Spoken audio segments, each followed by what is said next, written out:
welcome. I'll turn my lights on.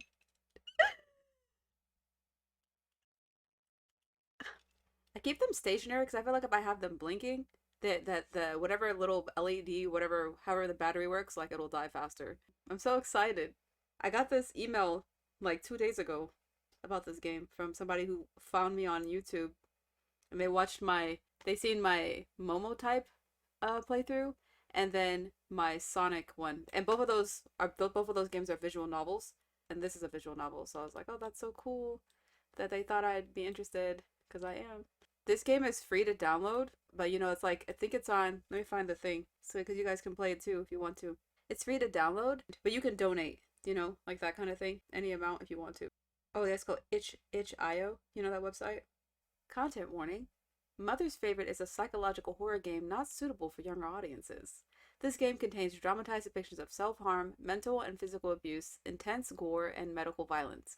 This game contains minimal flashing light effects and mild visual and auditory jump scares. Oh wait, oh yes, also this game has like if I click this, I did this last night when I was testing this. You click this and it'll take you to like a web page where it'll show you every single thing that happens in the game. I didn't read it because it's literally marked spoilers, and I'm not ruining this game for myself. But you know how like nowadays you can go, I forgot what the website is, but there's a website or whatever, you can go and literally search a category. Oh, how do I explain this? You can find every like kind of trigger content warning in a movie to know if you're not gonna watch it. Like, oh, you don't want to see, you know, like adultery. It'll oh, it'll tell you this movie has that in it, blah. Do you know what I mean? Like, oh, you don't like when prison movies or something. I feel like there's a lot, like almost every category. I forgot what the website is, so basically me telling you this is useless. Just know that it's out there somewhere. If you know how to Google what I just said, yeah, that's what this web page reminded me of. Let's play this game. I understand. I want to continue. All right, Mother's Favorite. It already looks so cool so far. Let me see if there's preferences. Text speed looks kind of slow. You love the title? I'm excited. I love the title too. I love the pixelization. I don't want to change too much. Roll back slide. I don't know what any of these things really mean. Let's start this game. We love exploring family trauma, don't we? Don't we just love dissecting that? Don't we love being the change, breaking generational curses? Don't we just love it? Oh, that's cool. It moves like with the mouse. That's cool. It's funny that you're here, Kennedy. Who do you think is Mother's Favorite? I mean, I don't know. I don't know who it could be between the two of us. Just the two of us? I mean, I don't know who could it be? Really? Just kidding. Okay. I've started dreaming again. Oh, maybe I guess this is fine. This is like text is not too fast, you know. In my dreams, I feel safe. Safe from everything waiting for me when I wake up. I love dreaming too for this very reason. I can't remember the last time I had a dream like this. My memory has gotten so bad, it could have been weeks, months, or maybe even years since the last one. I write down like all my dreams whenever I can also, because I like to go back and see the themes, especially if they have shown up in my actual waking life, which is very common for me. Okay? I'm a clairsentient type. Alright? Call me clairvoyant. My dreams usually do manifest somehow. Although they bring me comfort, I know that I shouldn't be having these dreams. The medical reports say that most patients started having vivid dreams and hallucinations right before the virus entered its final stage. Ah. Forgot we're playing a dart game. Less than a month later, every single case resulted in death. I think tomorrow is going to be my last birthday. Oh my gosh! With my birthday coming up? What if it was? I shouldn't say that, huh? I have a dark sense of humor, I'm sorry. Mother says I should be grateful since most infected individuals would have given anything to live half as long as I have. Okay. 18 years doesn't exactly feel like much of an accomplishment. Telling your kid they should be grateful over something like this? I was born here, aboard the quarantine station 388SR. This place is devoid of other patients, and the staff is fully automated. I have lived my whole life without seeing another person like me. Hold on, let me move the chat so it doesn't get blended in. 18. Yeah, 18's young.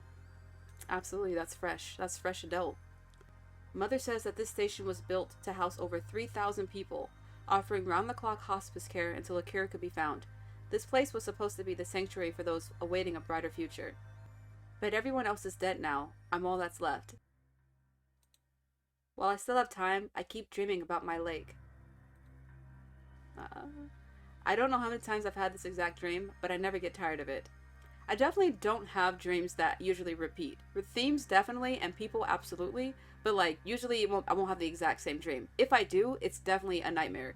I'll have like similar, like almost the same nightmares sometimes. At least when I was younger, I did. Not in a while. Everything about it feels so real. From the warm sun on my skin to the soft sand in between my toes. I can feel a gentle breeze caressing my face, and I can hear the rustling of leaves all around me. I open my eyes and I can see it. The only thing in the whole universe I deem worthy of the word perfect. In my dreams, I am standing on the shore of a vast lake. The water is dark and deep, reflecting the golden rays coming from the setting sun peeking just over the distant tree line. I am hypnotized by the noise each crashing wave creates. Lost in the chaotic wall of white noise, it drowns out all the awful thoughts that normally buzz around in my brain. There are no claustrophobic rooms, no blinking lights, and no rattling old air filters. In every direction, the world sprawls infinitely, a canvas of hazy colors ablaze in the sun. In my dreams, I am free. Same. Eventually, I'm going to have to wake up. I'll go back to the biting metallic cold that permeates deep into my bones, where it settles into my blood like a poison. I'm telling you, I can't even count the days where I'd rather sleep indefinitely. I can't even count the days.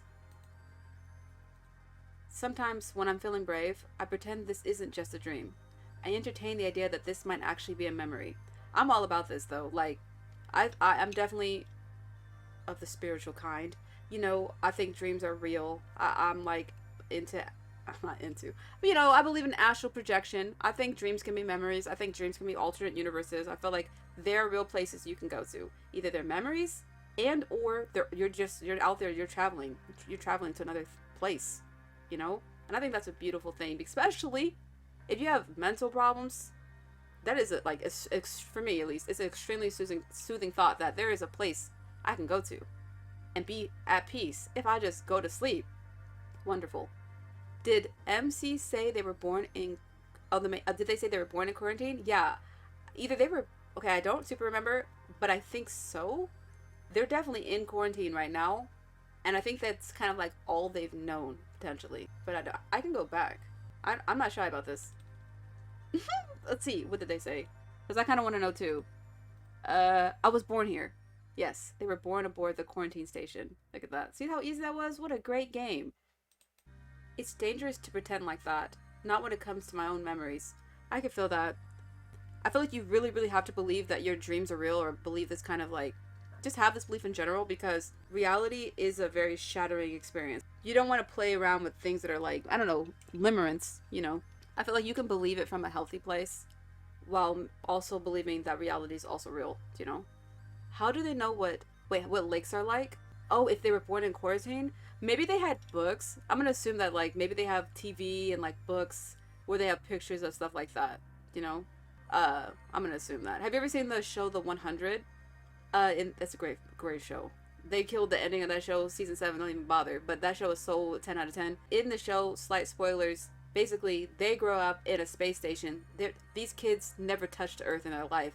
But they know about it through, like, the memories of the people who came before them, like, whoever taught them stuff, and, like, books and stuff. So that's how I'm gonna assume that this person would know what lakes look like. My sickness comes with a long list of horrible symptoms: fatigue, nausea, migraines, anemia, seizures, frequent bruising, and bleeding. But worst of all is the memory lost. Each day I can feel it getting worse. This is one of my fears too. I write down everything. And I've said this before, but like, I have dementia on one side of my family and Alzheimer's on another. And I have PMDD, which is a mood disorder with 7,000 symptoms. One of them, short-term memory loss. And I will forget, like, interactions I've had with people, especially stuff I really want to remember. So, like, every time I meet someone that's interesting to me, that I think is significant, they have their own, like, little journal, basically, little journal entry and, like, a calendar. I keep track of all their interactions. I keep track of almost everything, honestly. I can still remember the big things, important stuff like my name, my birthday, my favorite color. My name is Fourth. That's a cute name! Fourth? My birthday's tomorrow and my favorite color is orange. That stuff is easy. My favorite color is purple. Fourth? That's a cute name. I was just thinking, there's this tarot reader that I watch sometimes on YouTube. Her daughter's name is Seven. That's a cute name. I said yesterday, that the name Peculiar is also kind of a cute name. Meaning, whatever. But peculiar? That's kind of something. What hurts the most is all the little things I don't even realize I'm forgetting.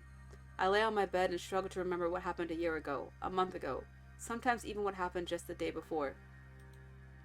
Every night it feels like there's a tiny hole in the back of my head, and everything that makes me human is dripping out into the floor. Aw. One drop might not seem like the end of the universe, but some nights I swear I can feel the empty echoing space inside my skull where a person used to be. Ooh, this is a little too close to home. I relate to this though. I don't want the dream to end. I don't want to wake up for another day on this stupid station. I don't want to smile like a good little girl and act like nothing has gone horribly wrong with my family. What? What do I want? I could always say that I don't want to die, but I know that isn't an option anymore. The sickness is getting worse. My dreams are proof of that. The one thing I want more than anything else in the universe is to see my lake once before I lose myself entirely. It doesn't have to be the exact same lake in my dream. I don't even think that lake truly exists. It's just a collection of images I've seen in drawings and photos. Yeah, so they've seen lakes in books is how they can discern how they could possibly dream of a lake. But somewhere out there in the vastness of space is a lake. A place where I can let myself fade away and die happy. I'm going to find my lake and I'm going to get off this station. My dream starts to fade and I brace myself for what comes next. The first of 3 morning alarms goes off, so I rub the sleep from my eyes and get out of bed. In the dark, I change out of my pajamas and put them down the dirty clothes chute. By the time I come back to my room, my pajamas will be waiting for me, clean and ready to wear again. I open my closet and pull out the only outfit I am permitted to wear. A large fluffy dress with a button-up blouse and long flowing shawl to wrap around my arms. No matter how dirty or damaged my outfit gets during the day, it reappears in my closet each morning, cleaned and fully repaired. I actually started ripping up my dress on purpose to get my hands on any fabric or thread I might need later. That's smart. That's smart. It proved very useful for making my own bandages, especially whenever Mother refuses to treat my wounds. I wonder if Mother is like, really Mom, or like a figment? Not a figment. Like, you know how, I don't know, think of movies where they refer to like the government as like a thing. Do you know what I mean? Or like, maybe that's what they call their doctors there. I don't know. I don't know how to explain what I'm trying. My hand instinctively goes to my right shoulder. The muscles still sore from what happened last time. The injury happened over a week ago, but the pain is still fresh in my mind. I've read the manuals for each of the other caretakers. Directly harming a patient is supposed to be forbidden, but I guess Mother doesn't have to listen to those rules anymore. The next step in my morning routine is to take my weight and vitals. I step up onto a small metal dais and place my hands on the round metal device. A small beep lets me know the scan is complete. After that, I head to the bathroom. The second alarm goes off, warning me that I only have a few minutes until little brother comes to collect me. The lights switch on and I'm able to see my own face in the bathroom mirror. This reminds me of books I read when I was younger, like The Giver, or there's another one, Ender's Game. Like, you ever read those when you're a baby? And this is cool. I love reading in general. Like, reading, a hard copy is, it's like peak form of entertainment. But visual novels, they're really getting up there for me. You know what I mean? Because it's like a combination between a comic book, graphic novel, video game. I mean, that's basically what it is. What am I even talking? I really just like the concept of the visual novel. Like, we got the music. It's like you're your own audiobook. It's full experience. Also love the design of this main protagonist. Absolutely. I feel like I could crochet this outfit. I quickly brush my teeth and wash my face in the sink. I take some time to look into the mirror. at the sad, tired stranger who looks back at me. I might actually crochet something inspired by this. In fact, I don't know how to screenshot on my, I just did. Okay. I really like the design of this. Make something inspired by their outfit. You love it, right? Isn't that, like, all my favorite colors. Hair is great. I love a ribbon. I love a ribbon and a poof. I like a poof sleeve and a ruffle. I'm all about this. Character design is so good. Yeah, right? Shout out to the character design. I take a deep breath and practice one of my many fake smiles I'll have to wear today. Good morning, little brother. How are you this morning? I love this. I love this. I clear my throat and try again, more sincerely this time. Good morning, little brother. How are you this morning? That should be good enough. No matter how I'm feeling inside, my behavior has to remain as polite as possible. This is exhausting. Absolutely. I risk pulling up my sleeve to look at the ugly bruise on my shoulder. A grim reminder of why I can't let my emotions show again. Mother doesn't like it when The third alarm goes off, startling me out of my thoughts. I can already hear little brother calling to me from outside my bedroom door. This is giving me anxiety. Little brother. Oh, fourth, my darling sister. Guess what time it is? I love the font. I'll be right there, little brother. My voice is already shaky. I know little brother won't hurt me, but that doesn't mean I can't let my guard down around him. I walk to the front door and straighten out my dress. I take in one last deep breath right as the door hisses open. A large blue robot dashes into the room, his spindly arms flailing about to keep his balance. My little brother? He's cute! Good morning to my incredible sister Fourth. It is me, your favorite little brother. I love it. I love robots. Like, I do. Good morning, little brother. How are you this morning? Maybe, I wonder if he can, like, this robot, can it, like, identify emotions in humans, I wonder? Or in tone? I am just peachy now that I get to see you, Fourth. Are you ready for another fun-filled day of safe recreational activities? My smile feels a little less forced whenever I talk to little brother. His enthusiasm might feel a little fake, but he doesn't seem to know any other way to act. The tiny plaque on the back of his head tells me that he is a G7 long-term medical care companion unit. His specific model is designed for infant and child entertainment and enrichment. I would absolutely get attached to this thing. And the theme of AI is growing rampant in almost every game I play. I would just be attached. You see movies like iRobot and like any movie. I will be attached to that thing. It will be a real thing to me. It is real to me. His job is to watch over me during the day and before any changes in my health to Mother. I have to watch what I say around him just in case. Now, I'm not gonna go out. I'm not gonna be one of those people who's like, you know, the type of people who are like animals over people. I think we're all equal. Okay? To a point. But like, if I had to choose, I don't know. If all I ever knew was cats and or robots, then I'm not gonna probably save a human over those things. But I have a family. I should just play the game. Of course, little brother. I'm ready when you are. Oh boy, this is gonna be a great day. Just like yesterday, and just like tomorrow. Well, not exactly like tomorrow, right? I am sorry, Fourth. I did not understand what you just said. Please clarify your statement. Tomorrow is my birthday. I thought we were going to have a party like we always do. Is she 18 now, turning 19? Now I understand. Of course we were going to do something special for your birthday. Exactly. Oh, turning 18. Exactly 17 years, 364 days, 6 hours and 10 minutes ago, I got introduced to the best little sister in the whole wide universe. I will never forget how small and loud you were. You are much larger and much quieter now. I am so proud of you. Oh, goodness. It's cute. Thank you for the compliment. You are very welcome, my darling little Fourth. Have you ever found it odd that you're technically older than me, but we still call you little brother? So proud. Oh, Fourth, you are so silly. Even if I am older than you, I will always be your fun and lovable little brother. We better get moving before Auntie starts to wonder what is taking us so long. With that, little brother zooms out of my room and down the hallway towards the kitchen. I try to mimic his enthusiasm and follow after him. The floors of the space station are always cold, and it bites at the soles of my feet as we walk. No shoes? No socks? There are no windows in any of the rooms I am permitted to explore, and the flickering lights overhead turn everything a flashed-out shade of blue. Each hallway is an identical gray metal tube. Every room is the same little claustrophobic box. Nothing ever changes here, nothing except me. In my mind, the lake is always moving. The crashing waves, the swaying trees, and the billowing clouds. It all breathes in a way that the station never could.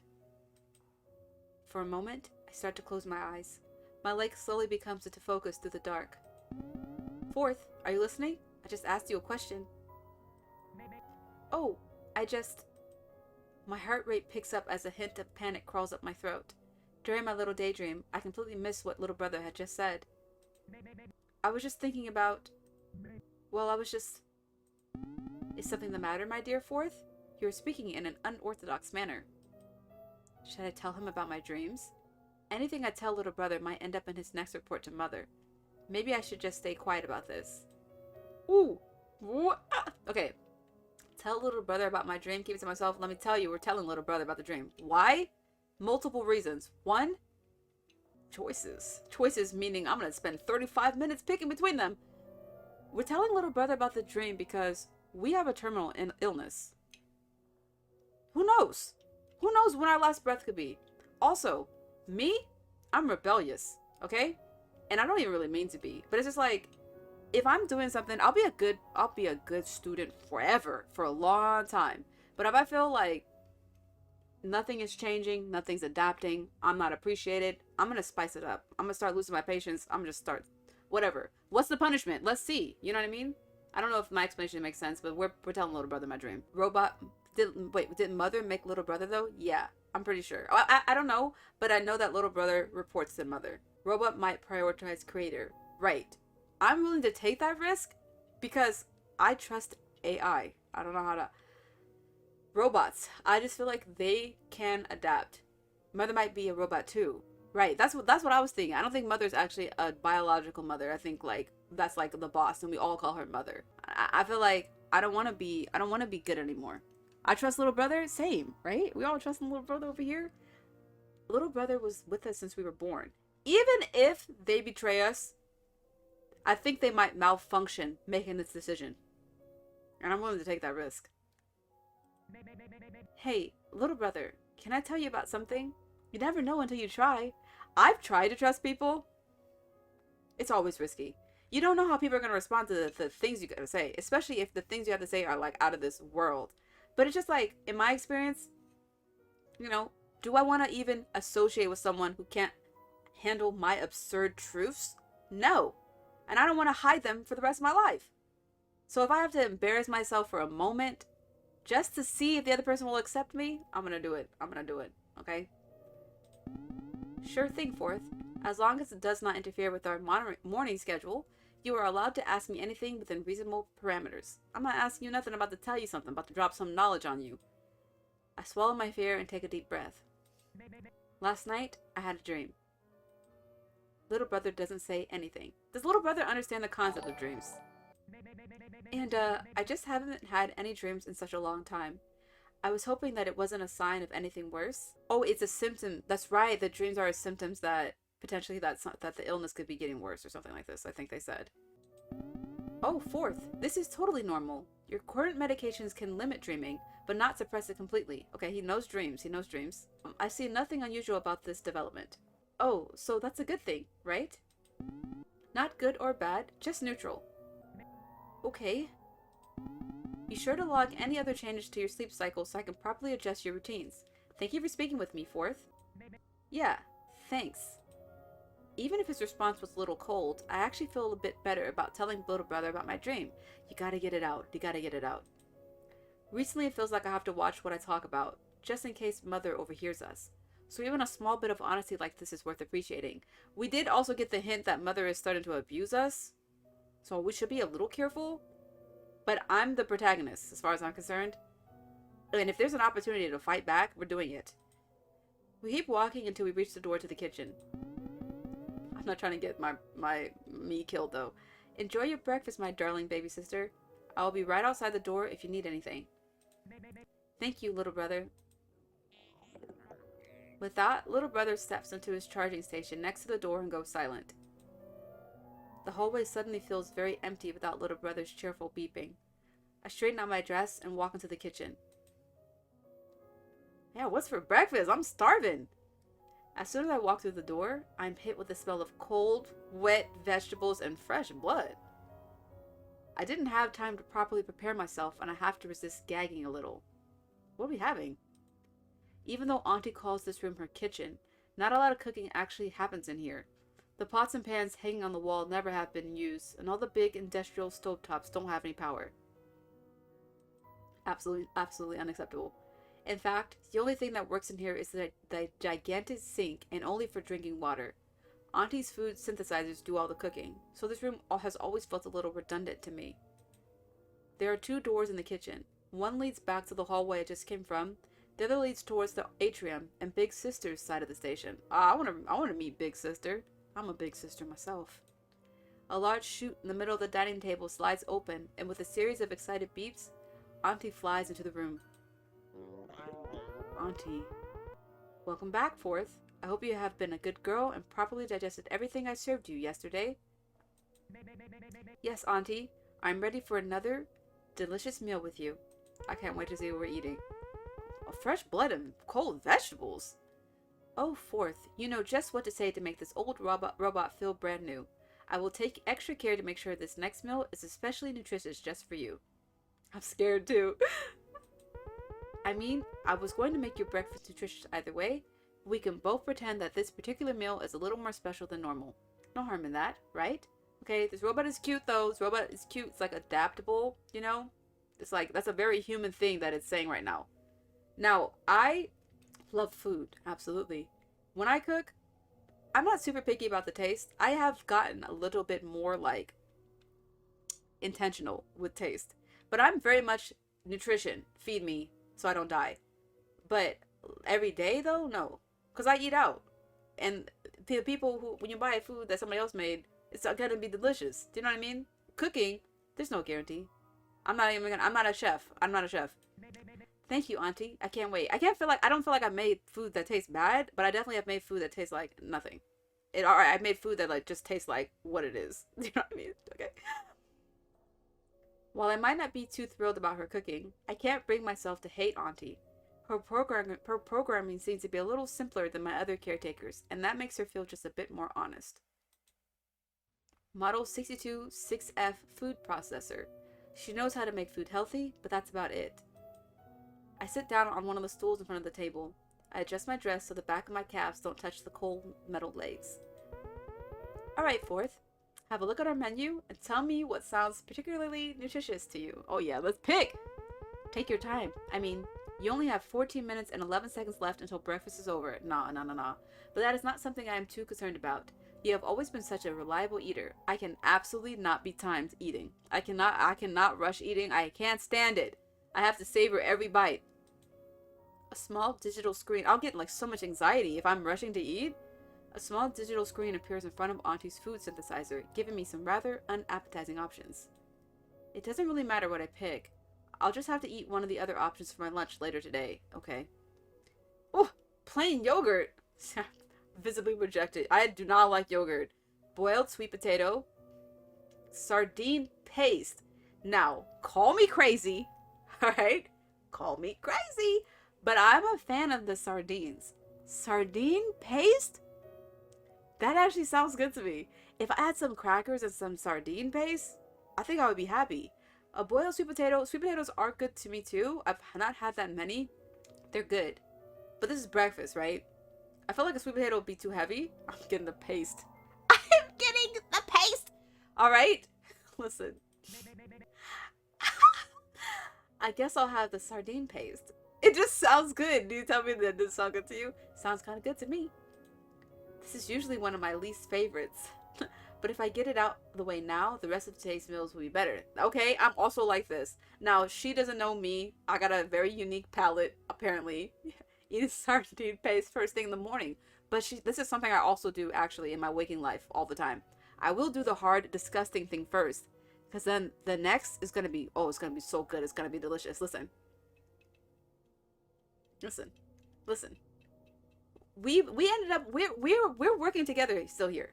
My insane choice is helping her in the future. Sometimes you gotta do the odd thing. You never know. Absolutely, Fourth. Coming right up. She's so proud of my choice. She's like, wow, Fourth is she's really feeling nutritious today. Sardines are actually also, scientifically, one of, if not the healthiest processed food you can eat. Canned sardines, omega fatty acids up the wazoo. Alright? I love a can of sardines. I'll eat them with rice and lemons. Eat them with crackers. Eat them as is. They're delicious. And you can eat the bones. The bones are like soft, you know? You just eat the whole thing. As her food, there's no head. There's no head also in the sardine cans, just in case anybody's curious about this. I would eat the head though, but that's not how they're prepared. They're like kind of chopped. The heads are chopped off, and they're kind of sliced down the middle because they probably, I don't know, gutted. And they're just kind of like two fillets or whatever. I don't know how they're cooked. I don't think I'm eating them raw, but I think they're definitely like steamed or something. As her food synthesizer powers up, Auntie emits a cheerful little jingle. I can't help but smile and hum along to the familiar tune. An off-white paste starts to extrude from her food synthesizer with the same consistency as my morning toothpaste. The smell radiates from it so intensely that I can taste rotten fish in the back of my throat. Why is it rotten? It's supposed to be fresh. Did you know that sardines are a great source of omega-3 fatty acids and selenium? Did I just say that? Minus the selenium, because I don't even know what that is. They are great for promoting brain and heart health. They are so good for you. Yes, Auntie. You tell this every time you serve it to me. Nonetheless, it is still true. Your brain and heart are very important to me. But between you and me, your stomach has always been my favorite organ. So cute. And I actually believe that when you ingest something, if you can consciously say to yourself like, oh, this has this vitamin in it, or this is good for this, I think it will go straight there. I have this brain. You know, like, I'm like, oh, I'm taking this for this. Blah. Like, oh, I'm eating this nasty, disgusting banana because my body needs potassium. You know, I say this to myself. And I think it helps. Your intestines are a close second, but I try not to play favorites. From any other caretaker, that comment would sound particularly odd, but Auntie somehow gets me to chuckle at it. I think it's endearing.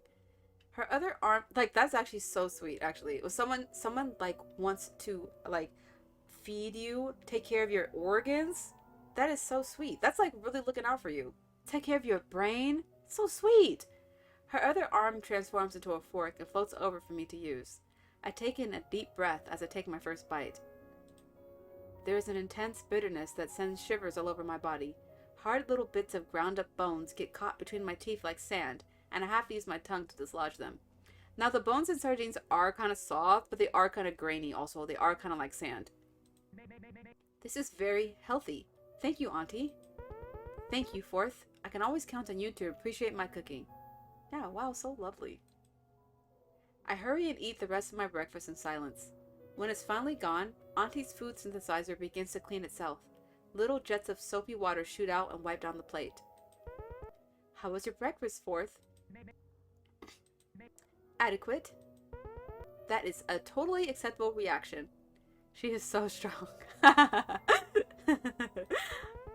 That breakfast should provide the exact amount of calories you need until lunchtime, and not a teaspoon more. I'm hungry now. You have fun digesting, and I'll see you in exactly 4 hours and 45 minutes. Nah, I definitely gotta eat like every 2 hours-ish. I'm definitely like this. I need a snack. Maybe. Am I still like this? I don't really keep track. I just gotta eat when I'm hungry. I just like to eat.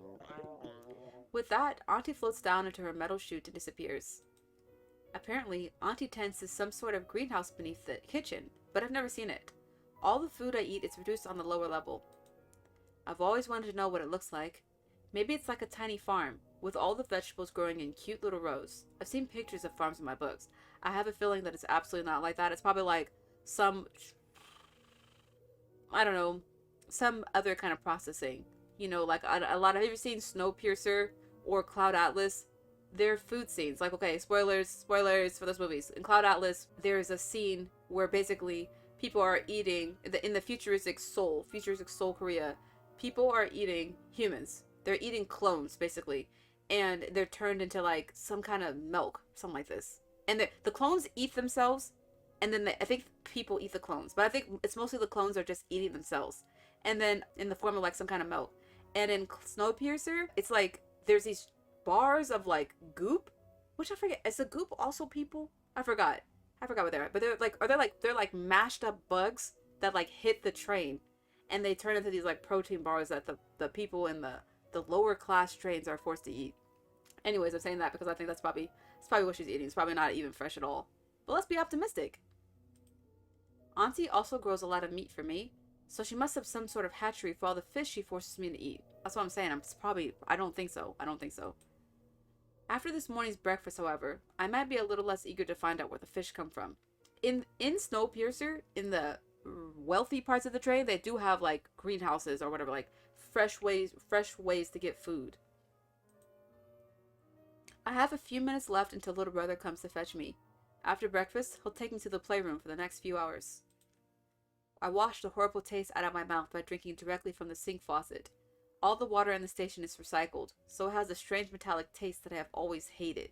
I'm not a fan of this at all. I don't drink tap water. I don't like this. I don't want to taste this.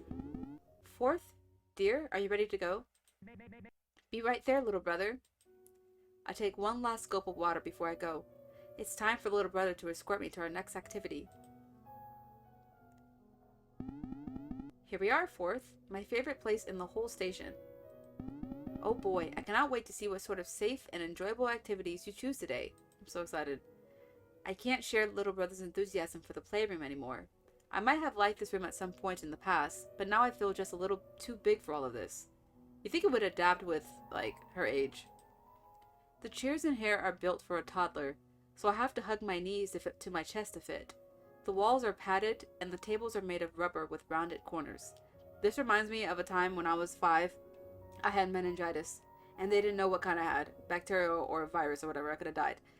But I was stuck there for like a week or two, like 2 weeks, and there was a playroom with all the other sick children, and I had to drag this whole entire like IV stand like with me. It was like attached to me, you know? There was like little things we could play with. I don't remember what I played with though. I was barely there, barely conscious also during the entire experience. But that's one of my memories, and I hated it. I hated it. Okay. Large screens hang high up on the walls, displaying fun math and science facts, along with cartoony images of the station that play on a loop. Yeah, I can't wait either. I am glad that you agree. Would you like to play catch with me, or have some quiet drawing time?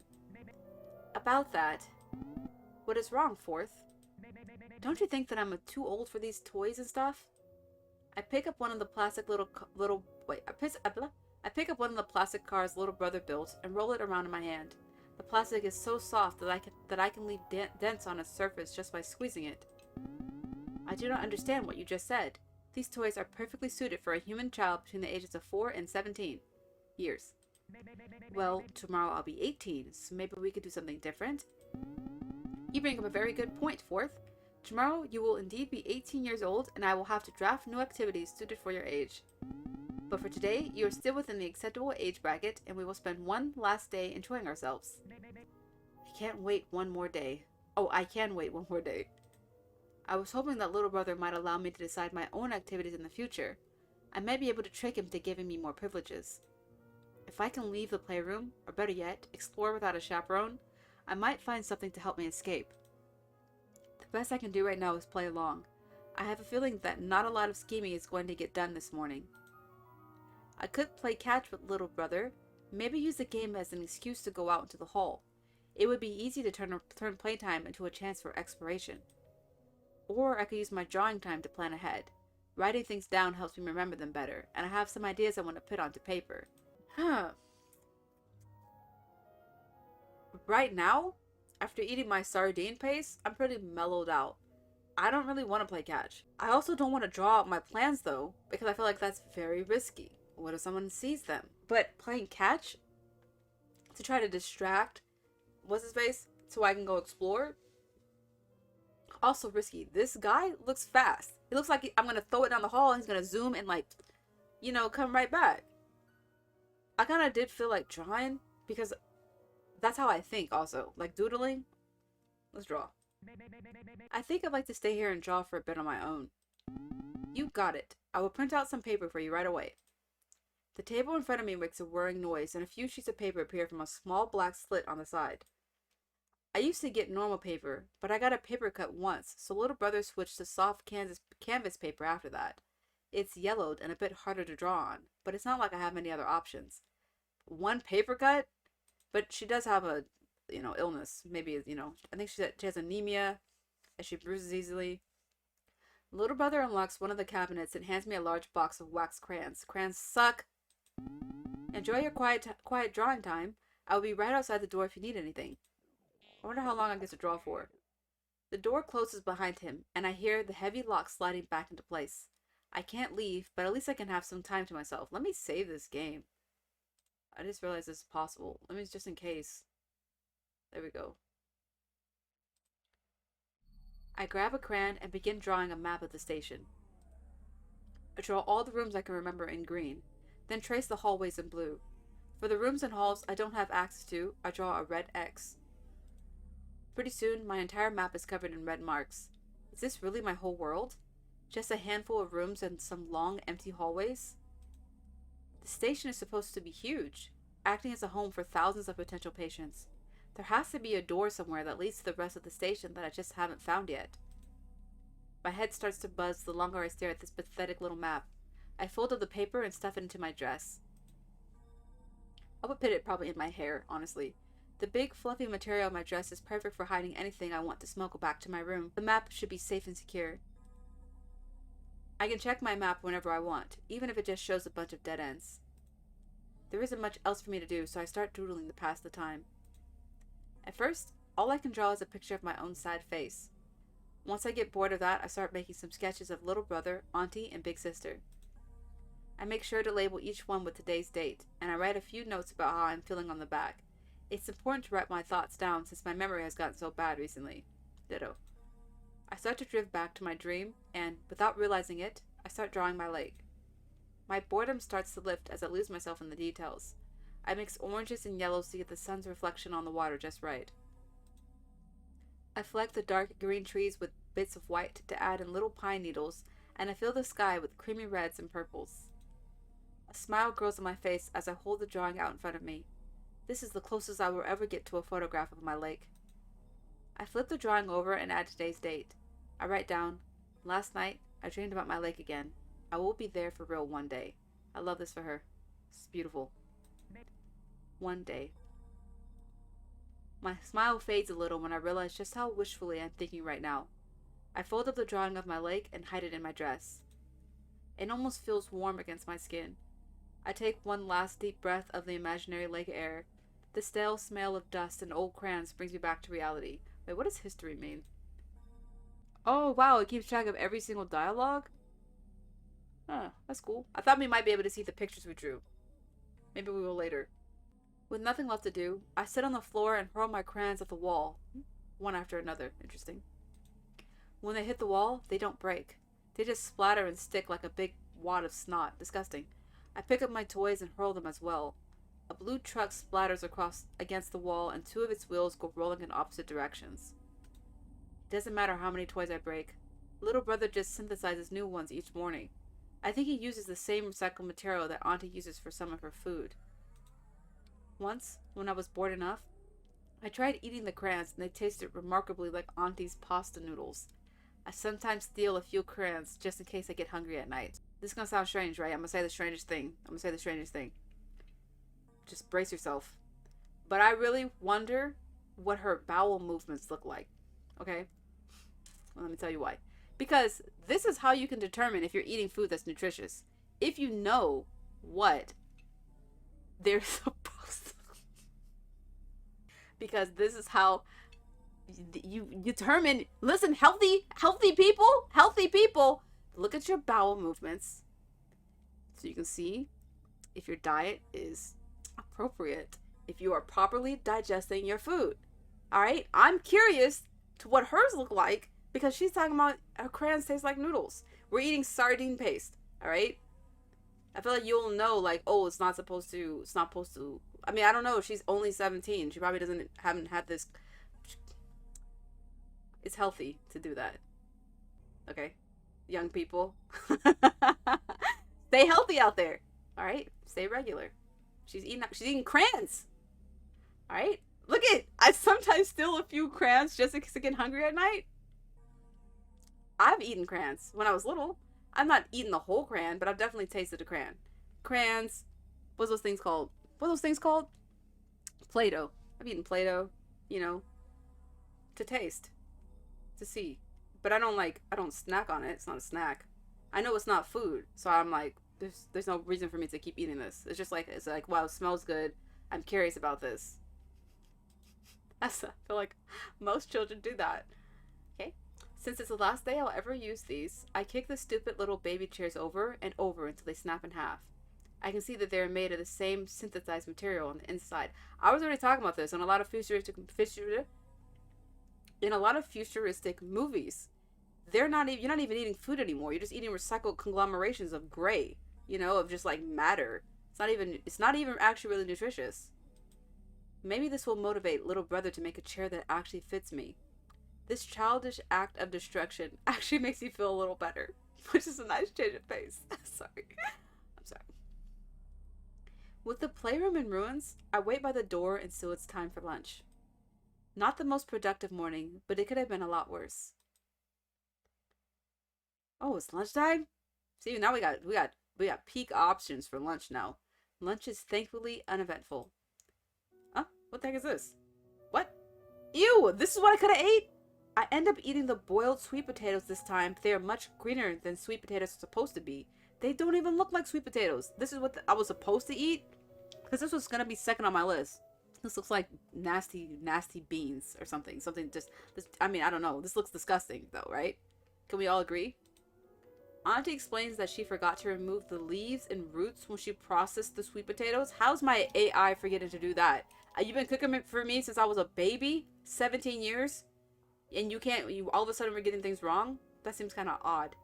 It tastes like dirt, and I do my best to swallow without gagging. I'd be like, you need to go back to the kitchen. If you know that you forgot to remove the leaves and roots, you need to go back to the kitchen and try again. Why are you going to make me eat this? Yeah, it does look like rotting eggs, yes. Auntie bids me farewell, and I wait by the second door for little brother to come pick me up. We walk down the hallway until we arrive at the glass doors leading into the atrium. The atrium divides the port and starboard sections of the living quarters, and is where I start the second half of my day with Big Sister. Ah, I can't wait to meet Big Sister. Have fun with Big Sister. I will see you at dinner time. What's for dinner? What was the third option for us? I forgot. Sweet potato, sardine paste. I don't remember. Understood, little brother.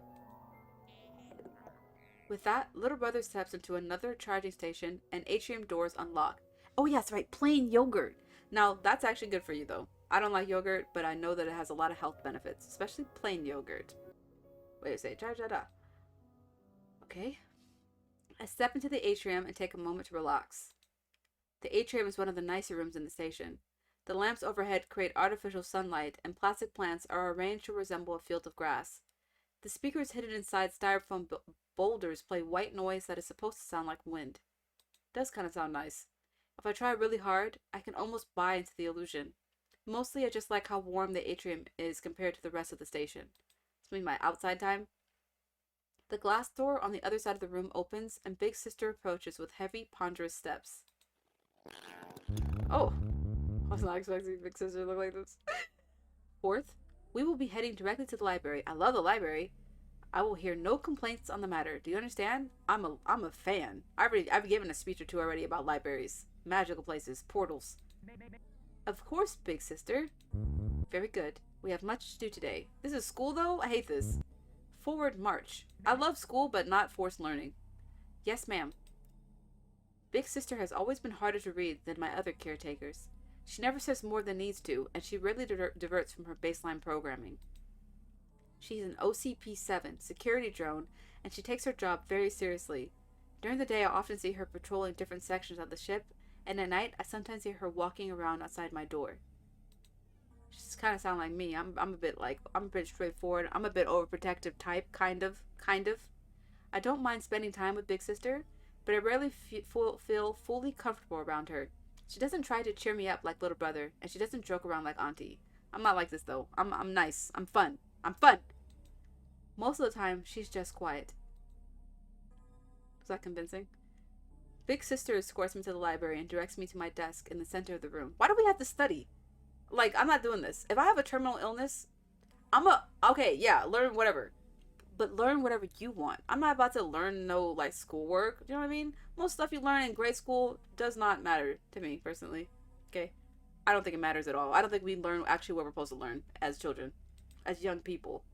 The computers here store thousands of digital books for me to read, and Big Sister tutors me about a different subject each day.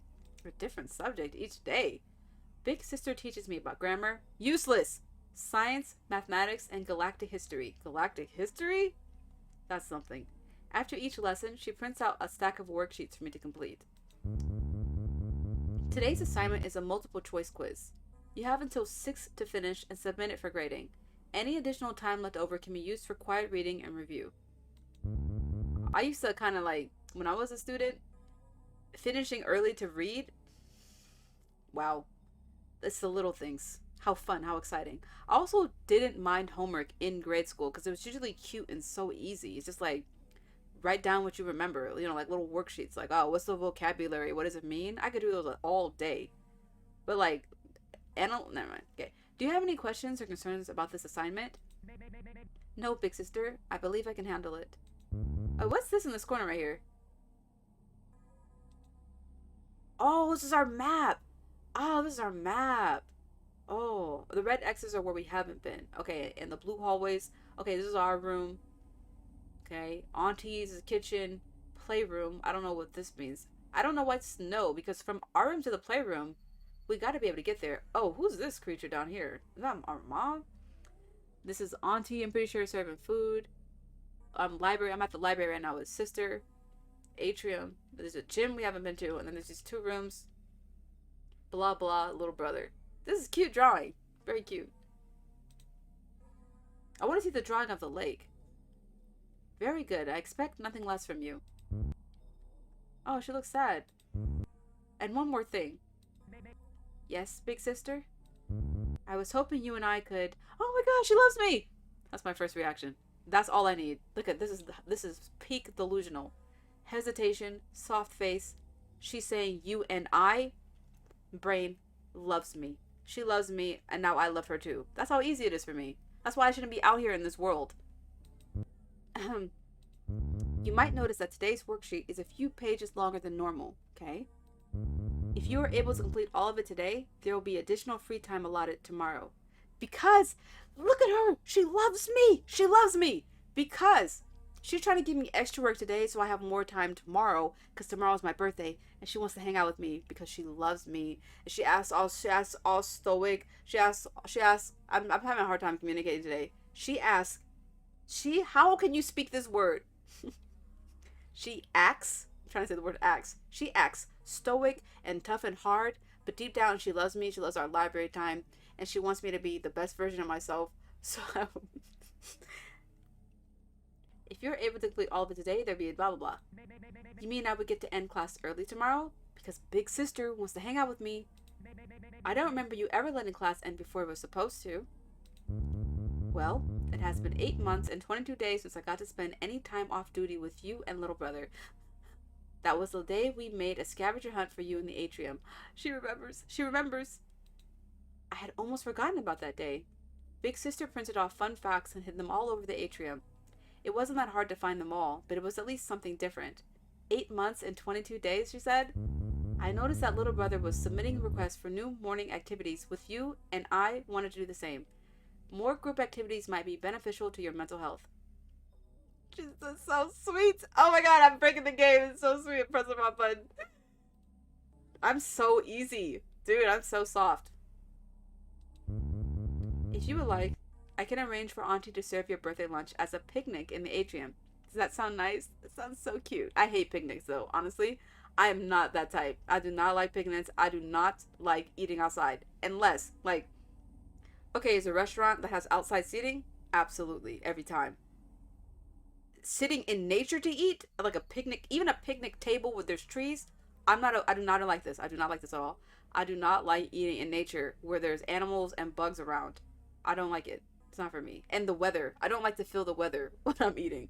Unless It's like right. It's basically outside seating at a restaurant. It's my personal preference for everybody taking notes. That's one of them. Okay. Oh, that actually sounds wonderful. It would be a great way to celebrate my birthday. Are you sure Mother would approve? Maybe if it was like, maybe I would eat outside if it was cold. Because that's the only weather that I really will like 100% of the time. I could eat outside if it's cold and raining even. But like warm weather and like plants and leaves and grass, I don't like that. I don't like eating in that. But in snow, like, are you sure Mother would approve? She doesn't like it when we leave our designated areas without. Why are you questioning fourth? This is such a beautiful thing. Alright, I'm gonna leave fourth alone. But I would just be like so happy that big sister over here was like trying to do something different. I don't care what Mother thinks. Who is she? Contacting Mother now. Request pending. We shouldn't even told. Now we gotta tell Mother. We shouldn't even said anything fourth. She goes silent, and I can hear a series of beeps as she sends a signal to Mother. No, you don't have to do that. We can do something else for my birthday. What if Mother comes down to the library because of this? There's only one door and not a lot of places I could hide. What would she do to me if... She said no. See? We should never even asked her. I'm too deep right now. I'm too deep. Coming back to earth, Marissa. I'm sorry, big sister. I really would have loved to have a picnic with you. Oh, you ruined big sister's plan. I'm so mad. Mother said no. There's no point in continuing this conversation. We have wasted enough time with frivolity. How do you say this word? Frivolities. How do you say this word? Frivolities. How do you say this word, dude? I'm gonna look this up. Hold on. Frivolities. Frivolity. What'd she say? Frivolity. No, we need a new... Who is that speaking? Frivolities? Frivolities. Pronunciation. Frivolities. Frivolities. Frivolities. Frivolities. Frivolities. Frivolities? That's how you say that? Frivolities? It doesn't look like that's how they said. I feel like it looks like it should be pronounced frivolities. Frivolities. Frivolities. Frivolities. Frivolities. Frivolities. I never pronounce it like that. Frivolities. Yeah. Frivolities? Frivolities. Frivolities. Frivolities. Frivolities. I'm not a fan. I'm not a fan of that one. But we learned a word, didn't we? Alright. Frivolities. We have a nascent... Frivolities. Right? Frivolities. That's how the word is. I don't care what anyone... We have wasted enough time with frivolities. That's how you say that word. You have to work. You have work. You have work to do. She steps away and promptly plugs herself into her charging station before I can say anything else. I know that big sister is hurt. She is hurting. That's how you say it, right? That's how I feel like that's how it should be said as well. I agree. The two of us, we're gonna change this world. You and I. Frivolities. That's how I've always heard it. I couldn't remember. Wait, did I read that? She steps away and before I can say anything else. What was that all about? For a minute there, big sister was acting nice. I can't remember the last time she showed me this much emotion.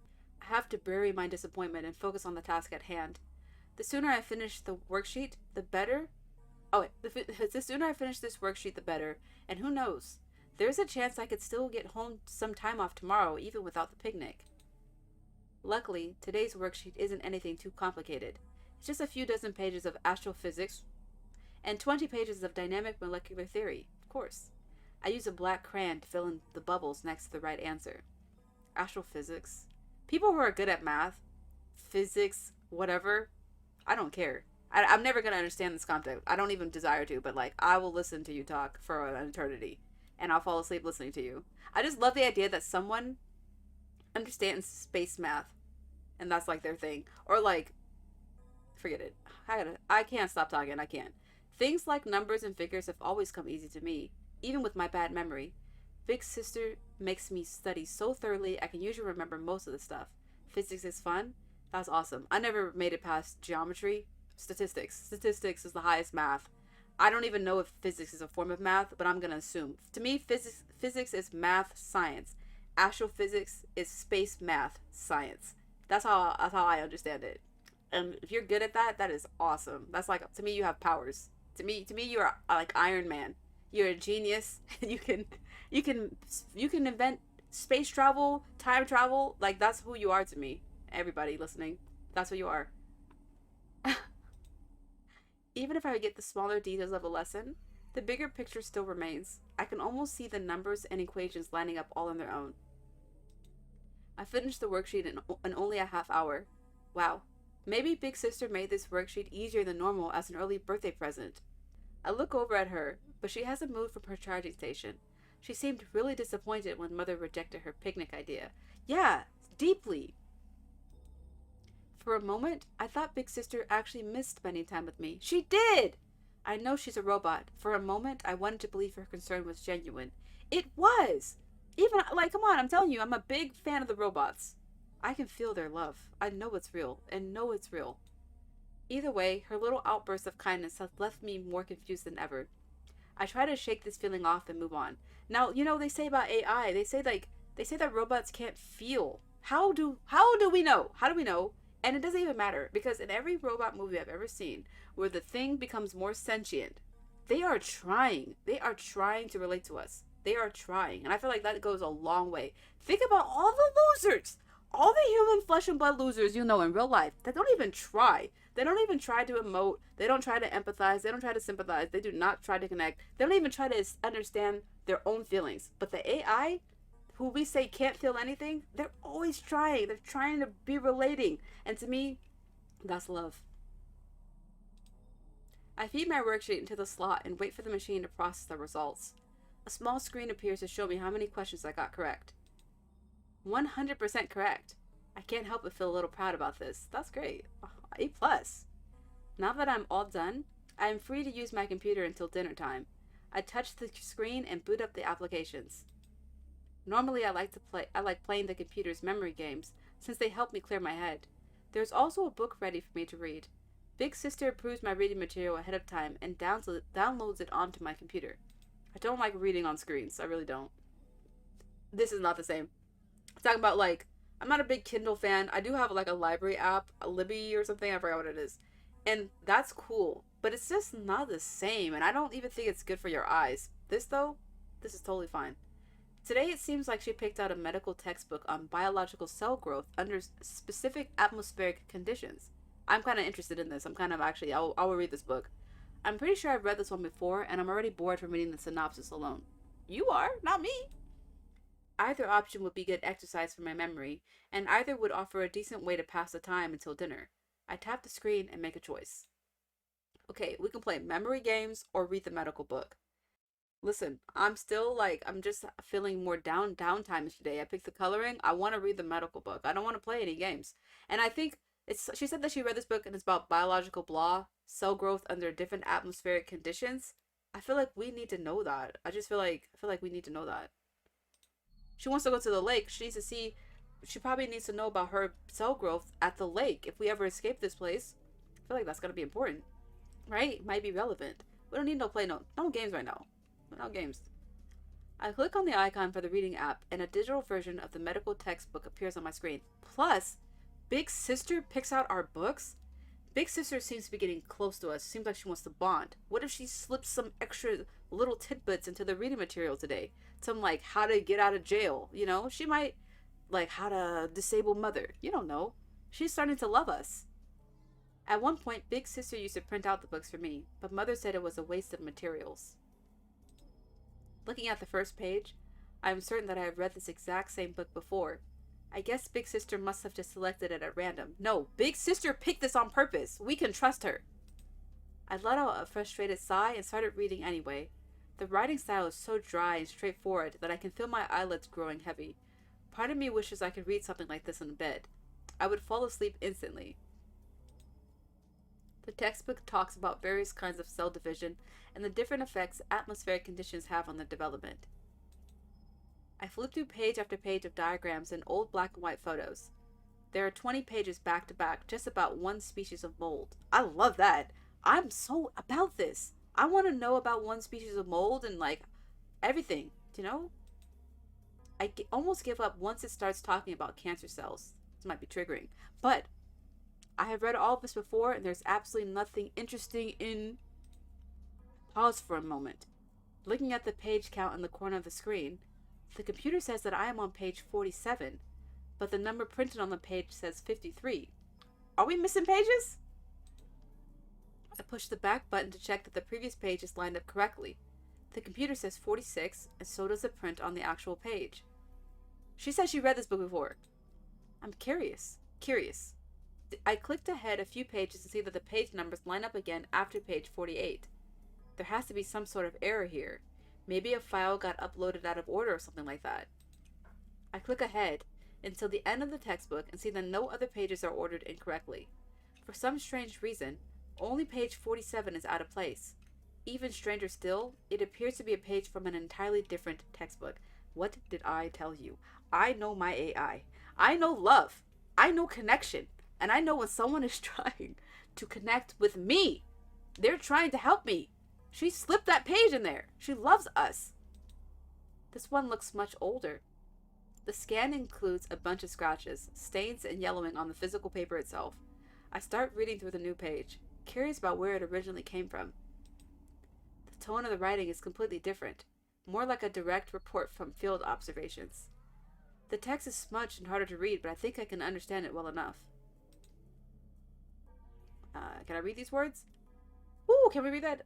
Ulipson Squadron was the first to report contact with the anomaly 7 days after initial scans pinpointed its location.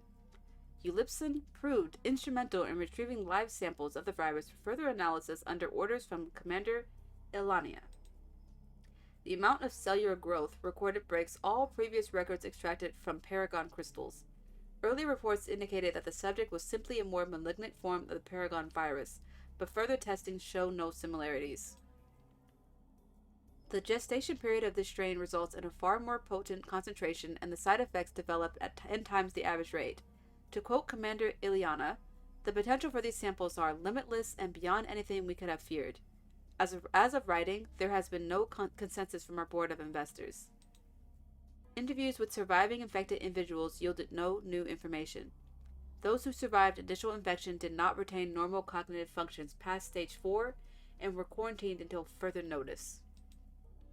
The report ends there, accompanied by a few grainy photos of normal-looking mammalian cells. A series of time-lapse photos shows them replicating with small defects growing more pronounced with each stage. Okay, what's she trying to communicate? We already kind of knew that this I don't think anybody has survived the illness we have. My brain is buzzing, trying to understand what this information could possibly mean, when a sudden noise makes me jump out of my seat. She need to fold this. Oh no, she can't fold the paper because it's digital. I turn around, expecting to see Big Sister unplugging from her charging station. Oh no. But when I look at her, I can see she hasn't moved at all. Hey, Big Sister. I think something is wrong with the computer. To my surprise, oh my god, did they unplugged Big Sister in a big way. I feel like they just like booted her. Do you know what I'm talking about? They shut her down. To my surprise, Big Sister doesn't move. Normally she boots back up whenever I call her name. There is a strange feeling growing in my gut, like something is about to go very wrong. Is Big Sister pretending not to hear me? I have to wonder if she put this extra page in today's book on purpose. Is she not allowed to acknowledge that something is different? I look back at the screen, trying to decipher what information Big Sister wants me to glean from this new page. I've never seen the name Ileana in any of my history textbooks, and no medical textbook has ever mentioned a Paragon virus. Is Big Sister trying to slip me some secret message? Yeah, girl. Somewhere in my mind, a memory starts to emerge out of the fog. This isn't the first time Big Sister has done something for me in secret. I can remember it now. A long time ago, Mother had gotten particularly angry with me. She sent me to bed without any dinner, which upset Auntie to no end. I remember crying in my room, scared and hungry. Terrible. But then my bedroom door opened, and there was a small box of black crayons sitting on the ground. Her favorite bedtime snack, if you remember. I knew Big Sister left them there because I could hear her loud footsteps echoing down the hall. I was so hungry that I ate the entire box of those gross recycled crayons, and my whole mouth got stained black. They tasted about the same as Auntie's usual cooking, but they were better than nothing. The next day I tried to thank Big Sister, but she kept insisting that she did no such thing. No matter how much I pressed to her on the subject, she kept denying it. Every now and then she is actually capable of... Lost in my memories, I am surprised to see Big Sister standing right next to me. I'm just glad she's not dead. I hadn't even heard her walk over. I look at the screen, only to see that the report is gone, replaced by the original page 47. Whew. Our time is up. We need to get ready for your dinner. Big Sister, did you notice anything unusual about today's reading material? Listen, I'm giving forth as much grace as possible. But I don't want her to get these AI robot things in trouble because she can't tell that they're trying to help her. You know, she can't be talking about these things. Probably every single conversation is recorded. Pit 2 and 10 together. I am sorry, Fourth. I did not understand what you just said. Please clarify your statement. Don't even talk about this. Seriously, learn subtly. Exactly. Keep it on the low. Alright? Just as I suspected, she's acting like nothing happened. I smile a little and stand up from my desk. And leave it there. Sorry, it's nothing. I was just thinking about my disease, and how little I actually know about my own condition. Mother does not want us discussing too many details about your illness. She wants to avoid causing you any unnecessary stress. Yeah, I understand. Very good. I expect nothing less from you.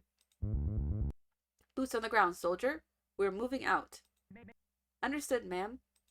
She loves me. She loves me. Probably more than little brother, honestly. The library door unlocks and we walk back to the kitchen in silence.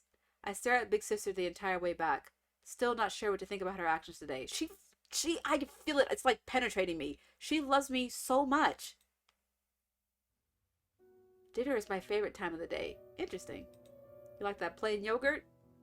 Not because of the food, but because it's the only time of day everyone gets to be together in the same room. Oh, that's so sweet. When I sit down on my stool, I can feel my map crinkle slightly inside my dress. I have to be careful not to drop it. Still think you should put it in your hair. Little brother is sitting on a stool next to me. His feet are too short to reach the floor, so he swings them back and forth while humming to himself. Now let me tell you, I have never, ever been a fan of family dinners. Not for me. But at the same time, I absolutely love community eating. And, okay, I love my family. But that's just like other people's families. I don't like to eat with them usually, no. But friends sitting around at a restaurant or something, I love this. Sharing food with people, love it. Like, actually, like, we are sharing the food. The plate is ours, you know? I love that. Something where everybody is touching the food. I love this. We're all together connected, okay? Big Sister stands watch by the exit. Fire safety regulations dictate that the kitchen doesn't have locking doors, so it's her job to make sure I don't leave. Okay. She keeps trying to cross her arms, but she doesn't quite have the range of motion to do so properly. Big Sister is cute. Ah, this looks pretty good. What's this? For dinner, Auntie synthesizes a large pile of meat, then heats up her serving plate to cook it. I can't complain since this is easily the best thing she can make. If it wasn't for how strictly she enforces the other food groups, I would want to eat meat for every meal. This looks pretty. I would eat this. I would eat this. Auntie doesn't season the meat at all. You know what? I know that that's like a running joke all over the internet, people who don't season their food. But I actually don't mind. I mean, it depends. When it comes to seafood, and I feel like really good like cuts of meat just eat it. I don't mind. Okay. How am I going to say this? Animal blood. Meat that's not cooked super, like not rare, but like medium rare, but it's like in the animal's blood. Tastes good to me. I think like seasoning is okay. You don't need it, but it definitely helps. But I feel like it'll be fine. Seafood, I don't think it needs to be seasoned at all. I love the taste of the ocean. So, you know, salt's a seasoning in it. But that was, I don't know, this is funny. Okay. Auntie doesn't season meat, but I read in a book once that human tears contain salt. Ah. Yeah, they do, but it's interesting where she's going with this. I used to make myself cry onto my dinner just to make it taste better. But I stopped when Auntie got too worried about me. Whoa. I actually would like to try that someday. That's hard, though. I don't know if I have enough tears to, like, create, like, a flavoring. But that is an interesting... That's an interesting thing to do. I've never heard anything like this. I like that. My brain is open to the idea. Once her plate has cooled down enough, I can begin eating. Human tears seasoned food? I would eat human tear ice cream That sounds like the best. Like, that sounds like that would be the best version of that. Or like, if there's like a cup of human tears and you just dip something in it, like actually vegetables and dipping it in human tears, sounds delicious. I'm not even joking. Once your plate has cooled down enough, I can begin eating. I take a few big bites and savor the food as best as I can. After a long day, this is exactly what I need. Cheers to another wonderful day. I cannot wait to see what new adventures tomorrow brings. Have you given any thought to what you want for your birthday tomorrow? Ah, cake! Each of us has one birthday present privilege to use on your behalf. Oh, cake, give me that cake, girl. Imagine I clip your stream out of context. Sounded like a villain. Well, hold on now. With your goblet of human tears. Listen, that wasn't even an original thought. Okay? It wasn't even an original thought. This game wrote that, and I'm digesting it in my head. Okay? Listen. People, you know what?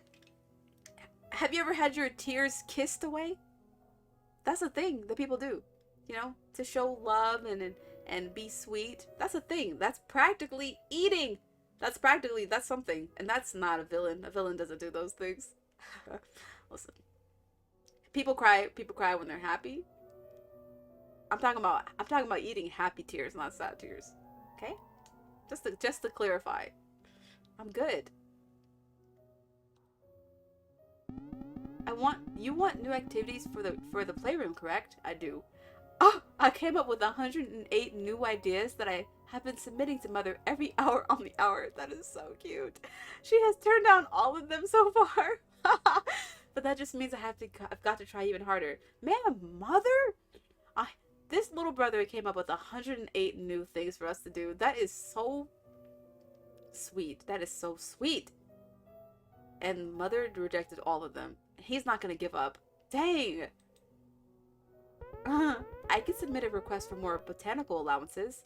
I have been researching the concept of spices. Adorable. And I bet I could grow some pretty healthy new plants. They are so... This is a beautiful family we have here. This is a beautiful family. I remember how much you liked those fictional books we used to have in the library. I bet I could convince Mother to unban a few. Especially with how good your test scores have been. Oh...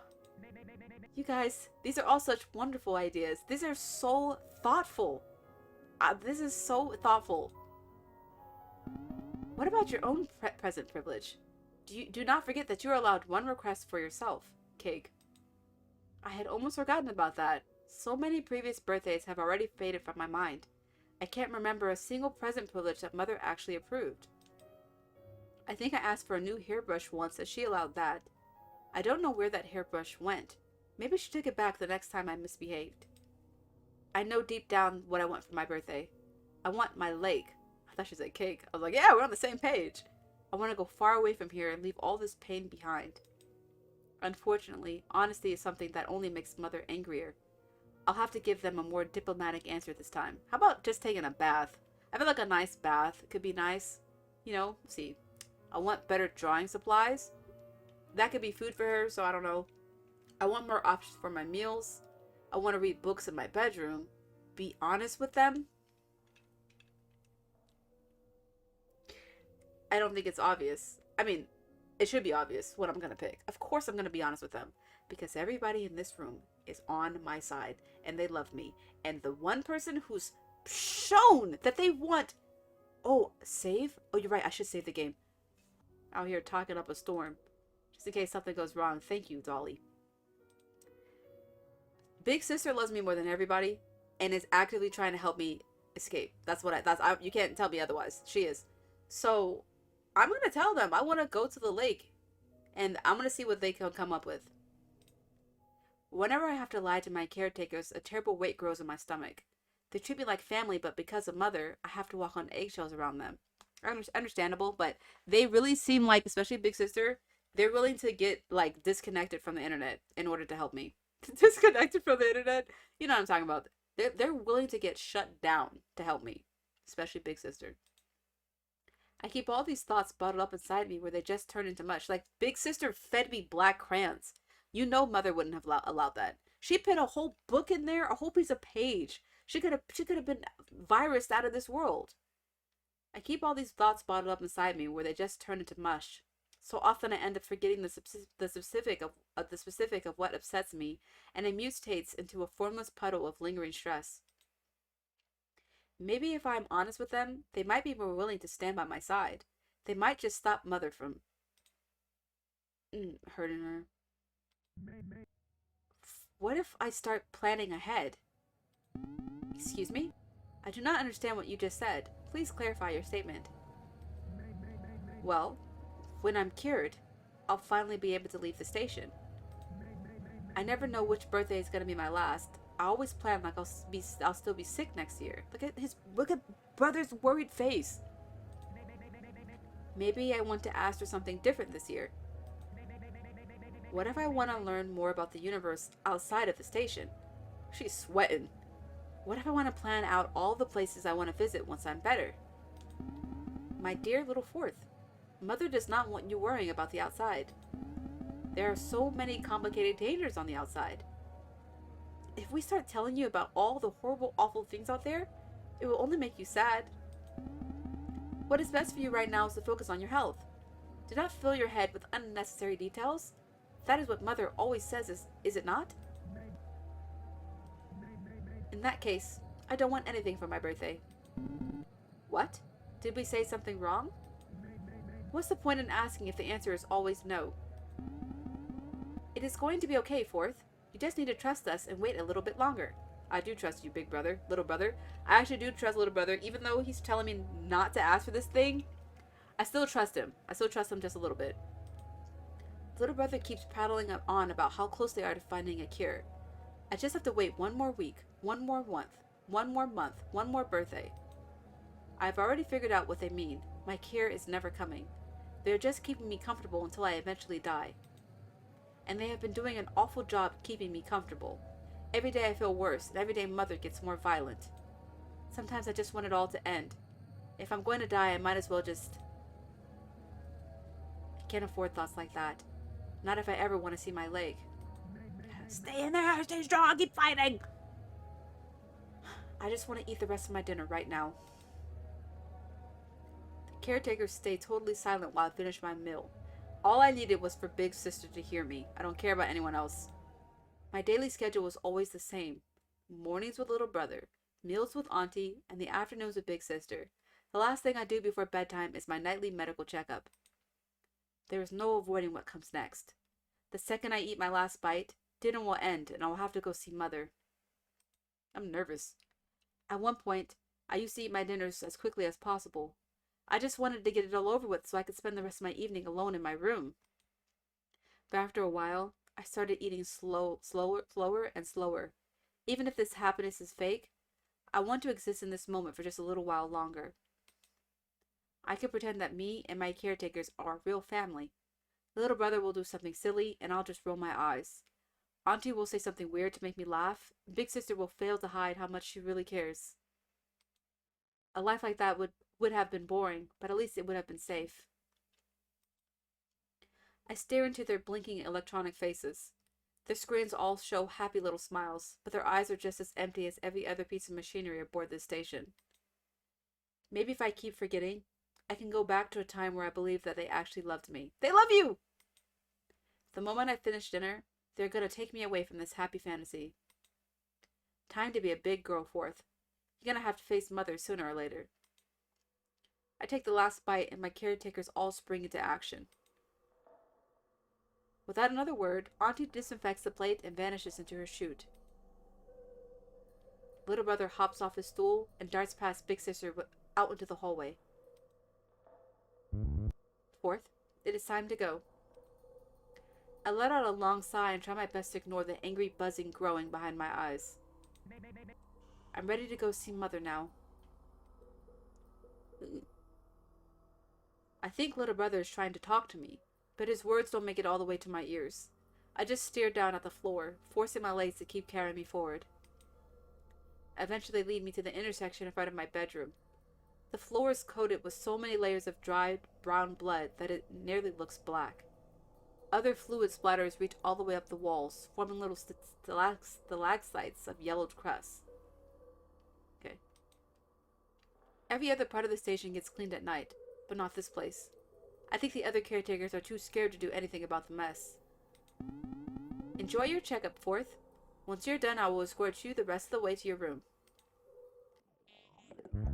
I will see you tomorrow afternoon, Fourth. Ah! Good night. She loves me. With that, I am left alone. As I wait, my body feels cold and my heart is starting to hammer against my ribcage. If I try to run, Mother will just hurt me even worse. Something is wrong with Mother. The caretakers won't acknowledge it, no matter how many times I bring it up. I have no memory left of what she used to look like before she became what she is now. It's like something awful is growing inside of her, replacing what used to be my mother piece by piece. She might have been a robot long ago, but not anymore. Now she's just a monster. I hate Mother more than anything else in this awful station. If my life was just boring, I could learn to live with that. But she makes everything so much worse. Oh man, Dread is terrible in all aspects. There's nothing I can do now but wait for it all to be over. In the ceiling above me, I can hear a horrible metallic scraping noise, accompanied by the tearing of wet flesh. It echoes through the empty corridors and makes my ears ring. Mother grew too large to use the hallways anymore, so now she travels through the vents in the upper levels, dropping down through access panels cut into the ceiling. What is Mother, an alien? Sometimes at night I can hear her slithering above me, screaming and laughing loud enough to rattle the walls of the station.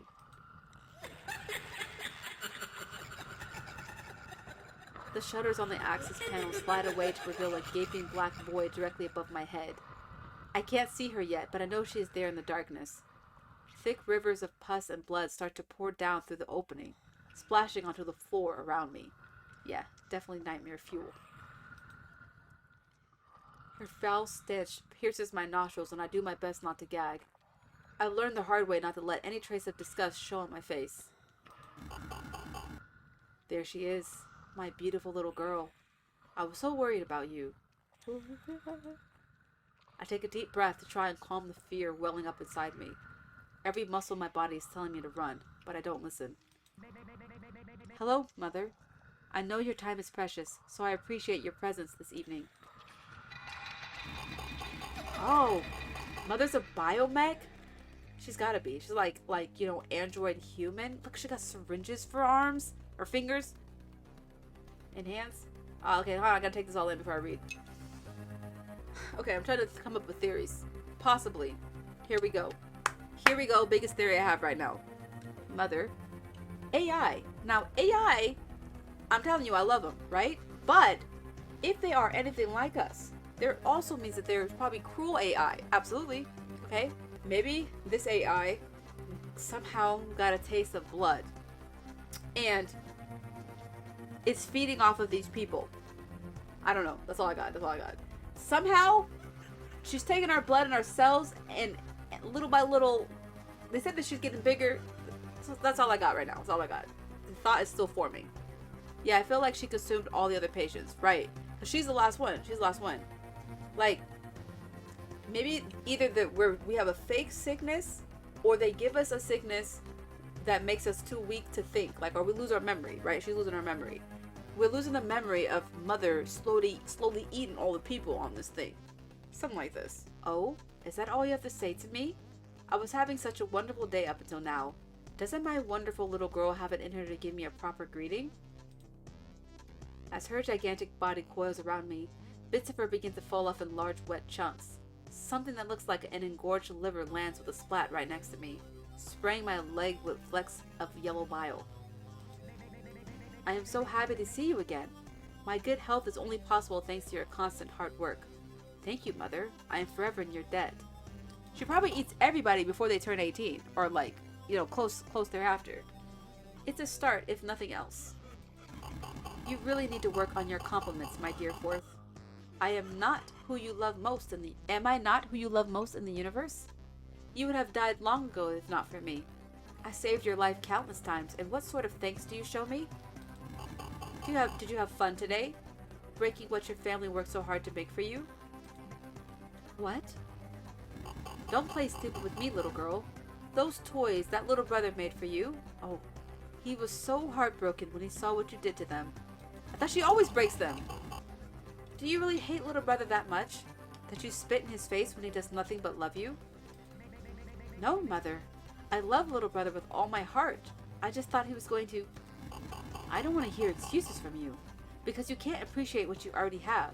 I am denying little brother's birthday request.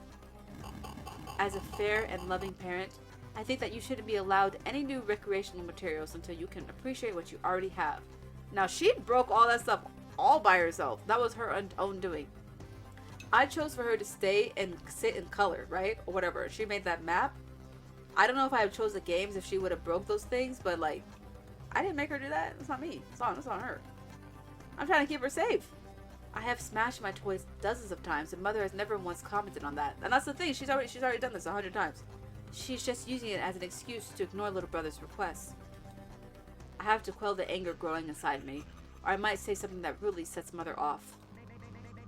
I'm sorry, Mother. I didn't think through my actions. I would do better to stop and think before I act next time. That was rather foolish of me. Foolish? Such soft words for something so momentally stupid. I want to hear you say it. Tell me what you are. I'm a stupid little girl who should have known better. This is emotional abuse. At least you're willing to admit it. I really have raised you well, haven't I? The longer I talk, the more stuffed my nose gets. Okay? I don't know if it's because of my glasses or just because life. I couldn't help but notice something off today. Something was deleted from Big Sister's archives without administrator permission. She knows everything! You wouldn't have to know what that was all about, would you? You can be honest with me. I'm not getting Big Sister killed.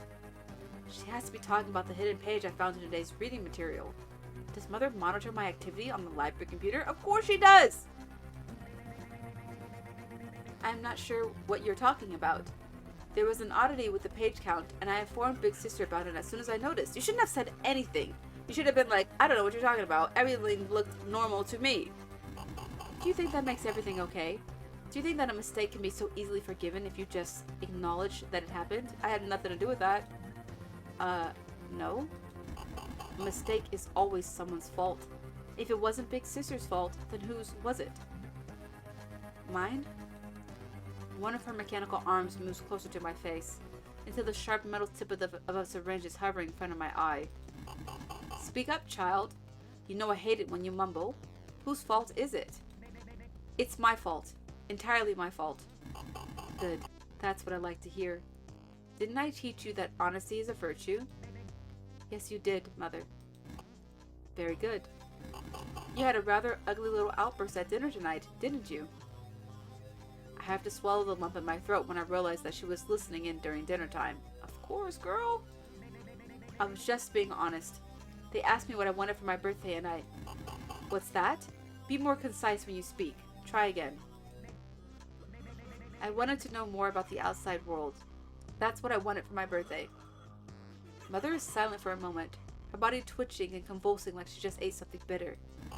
The outside world isn't for you, my dear. Out there you'll encounter war, famine, and death. The people out there are cruel and their histories are written in the blood of the innocent. You are safe in here with me. Your sickness could endanger the outside world. Do I need to remind you of the countless deaths that occurred before the station was built? Bodies piled the streets. Children wandered aimlessly as their parents' corpses were torn apart by wild animals. The entire universe was at risk. I've heard this story countless times, and each time she tells it, I believe it a little less. I don't want to hear another word about this. You're best kept isolated from things that could cause you harm. I know what's best for you, isn't that right? Yes, Mother. Try that again. Make me believe it this time. Yes, Mother. You always know what is best for me. That's better. I knew you had it in you. It's time for your treatment. You know what to do. Take a moment to steady my shaking hands. Then I unbutton the back of my dress. Mother slithers into position behind me. Ugh! One of her limbs opening up to allow a series of needles to poke through. Fresh blood gushes out of this new opening, coating the mechanical arms in a shiny red paste. Let me tell you, I've had 2 spinal taps in my life. Back when I was talking about I had meningitis when I was 5, I only remember one of them. Okay? And they didn't, I don't know how I don't remember the first one, but the second one gave me claustrophobia. You're awake, and they just have to hold you still. And it is like they are pitting syringes into your spine to get the fluid out so they can test it. It's so incredibly painful. All right, and this is just making me just like, I never forgot that pain. Okay, I'm 33, almost in some long time now. In several days. How many days? In like 9 days. Okay, I never forgot that pain when I was 5. She says that my sickness causes a buildup of harmful fluids along my spine. It's a spinal tap. She's getting one right now. If she doesn't drain them once a day, they can build up and cause nerve or even brain damage. She's drinking my spinal fluid. Small rubber nodes rub against my back to help line up the needles with my spine. I take a deep breath through my nose and brace myself for the pain. So many ugly scars. I wonder how you got them. Couldn't have been my fault. My instruments are far too precise. Oh, that's right. You used to scrum around when you were younger. You caused my needles to miss over and over. That's how it happened. Yeah, the mouth behind the mask with the syringe teeth. I was noticing that too. Very creepy, very eerie. Oh, I didn't even realize they are syringe teeth. Very creepy, very eerie. I can hear the mocking tone in her voice as she inserts the needles. White, hot pain shoots through me and my legs threaten to buckle. I can feel tears welling up in my eyes and my teeth grind against each other with enough force to hurt my gums. The pumps turn on and cause a horrible suck sensation, nearly causing me to pass out. I can see a viscous yellow yellow liquid passing through the rubber tubes up into Mother's arm. Right as the needles are removed, Mother sprays a cooling medical gel across my back. The pain subsides almost instantly, and I can feel the gel bubbling as it seals up the injection sites. I should be grateful, since Mother doesn't always use the gel afterwards. She doesn't want to waste it on the undeserving, as she puts it. Very good. You did a wonderful job. I remember how much you used to scream when I did this. You've come a long way. Yes, Mother. Thank you for taking such good care of me. There is an uncomfortable stiffness in my shoulders as I rebutton my dress. The gel might have numbed the pain, but my body is still very sore.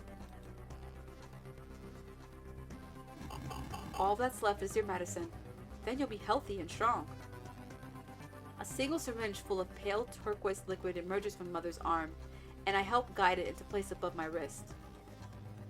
Also, I don't know if you've ever experienced this, but this is another thing when I was 5 that is so painful. The nurses used to come in my room at night when they thought I was sleeping. I never was. And they would inject whatever medicine that I needed into my syringes.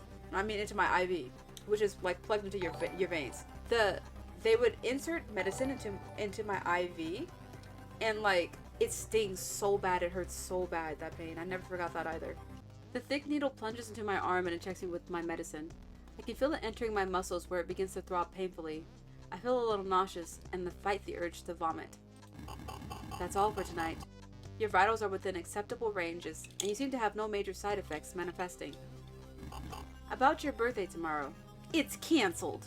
That's what I feel like she's gonna say. It's cancelled. Yes, Mother? It's such a strange human tradition, isn't it? Just because you were born on this day doesn't make it any different from any other day. How odd. Actually, it does. I'm so big about celebrating birthdays. It's the most special day ever. The day that you came to being in this lifetime. I assume you haven't changed your mind about what you want to waste your present privileges, have you? You were so vocal at dinner. Why don't you share what's going on? Why don't you share what's on your mind with dear old Mother? There is something about her tone that tells me she wants to hear a specific response. The anger inside me wants to speak up. To tell her what I really think about this whole charade. How do you turn off my things? There's something about her tone that tells me she wants to hear a specific response. The anger inside me wants to speak up. To tell her what I really think about this whole charade. But she has so many ways to hurt me. I put my hand on my aching shoulder. Last week she stabbed me there for speaking back. I took a large section of skin where she removed the empty syringe. I can't risk making her any more upset than she already is. No matter how badly I want to tell her off.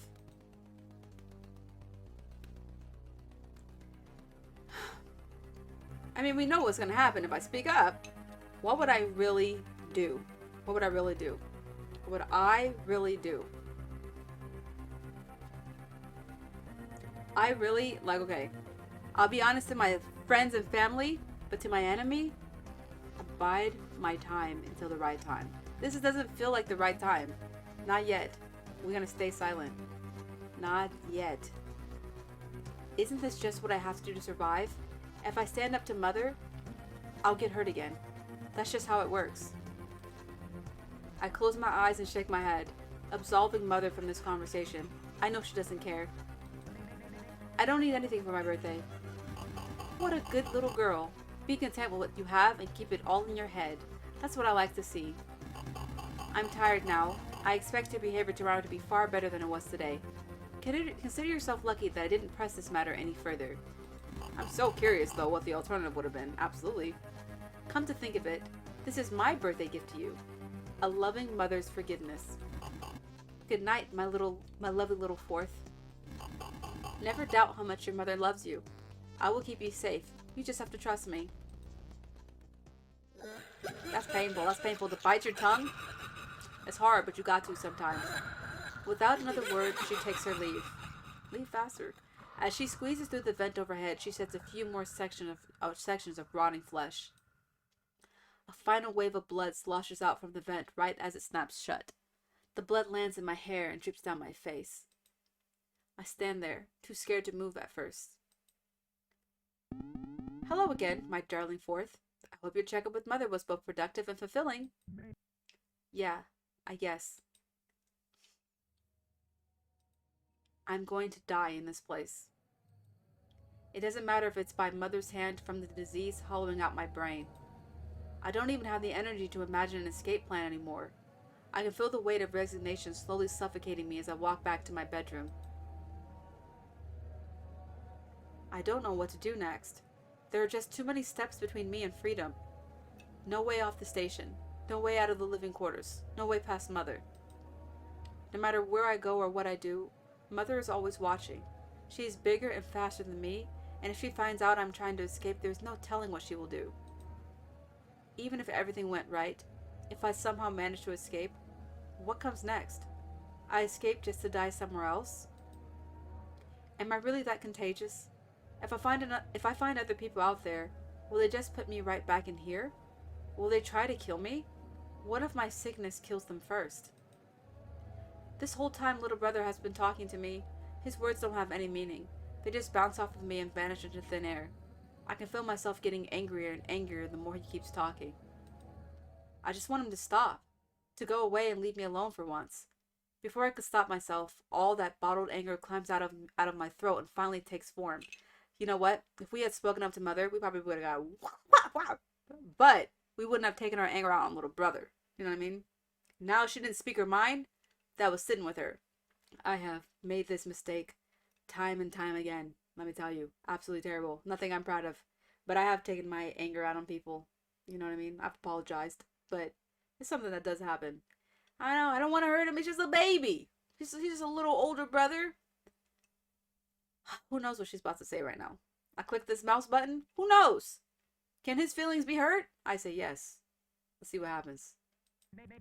Will you just shut up already? When will you stop acting like everything is fine? How can you possibly be this stupid? Now, this is wrong to take your anger out on another person, but it's good for her to just let it go. Let it out still. Not appropriate where she's doing it, not appropriate audience. But also, sometimes, you could snap at the right person. And I've done this too. Sort of. Not really. Rare. Okay, actually, people have done this to me more than anything else. People will snap at you, and if you're empathetic, you'd be like, wow, that's messed up, but I know they didn't mean that. That anger is what's it called? Misdirected. It's misdirected anger. But I can empathize, like, okay, you need to apologize, one, for how you spoke to me, but I understand that you needed to get that out. And you felt safe enough to do that around me. You got to decide for yourself if you can handle that. But maybe little brother is the right person to yell at, because he could be like, whoa, she's mad, but I can hold space for this, you know? Consent, you need consent, really. But I'm just saying, like, sometimes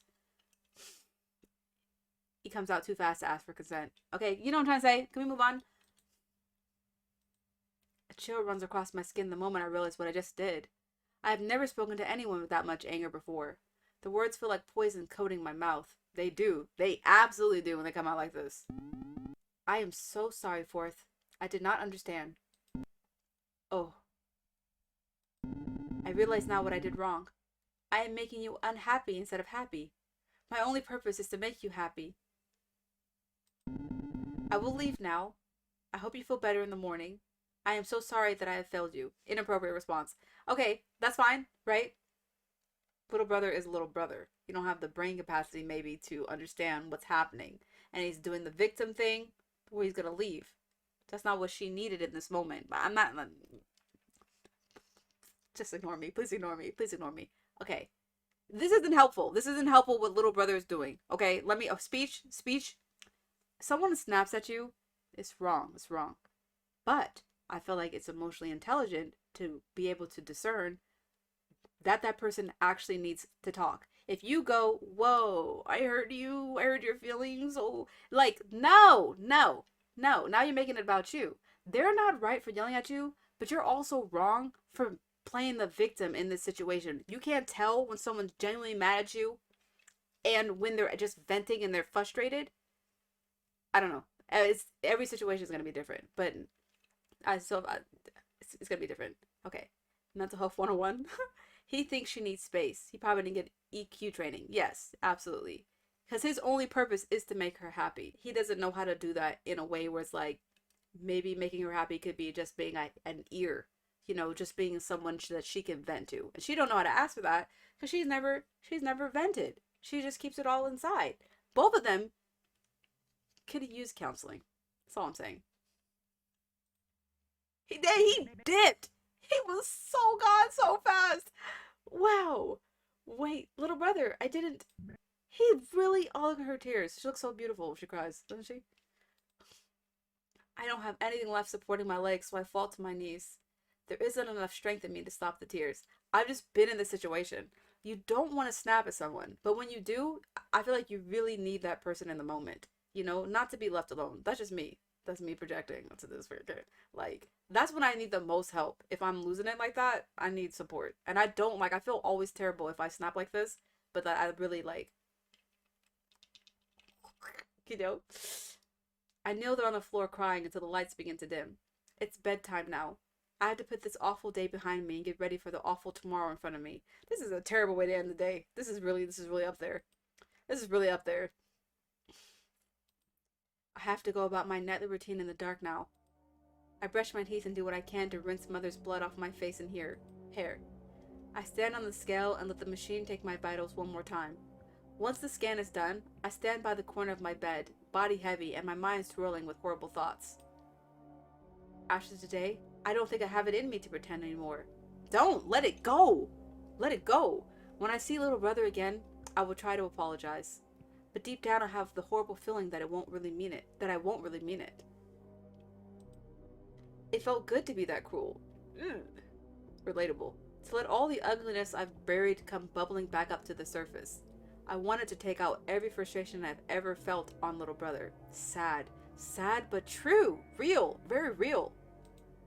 I feel like a monster. This is literally the product of generational trauma or abuse in general. I mean, I'm not speaking for everybody on the planet, but like, you have one abuser, whatever, they come torture you. You take it on the next thing, the next person, the next thing. Especially if they maybe are more helpless than you, because like it's a.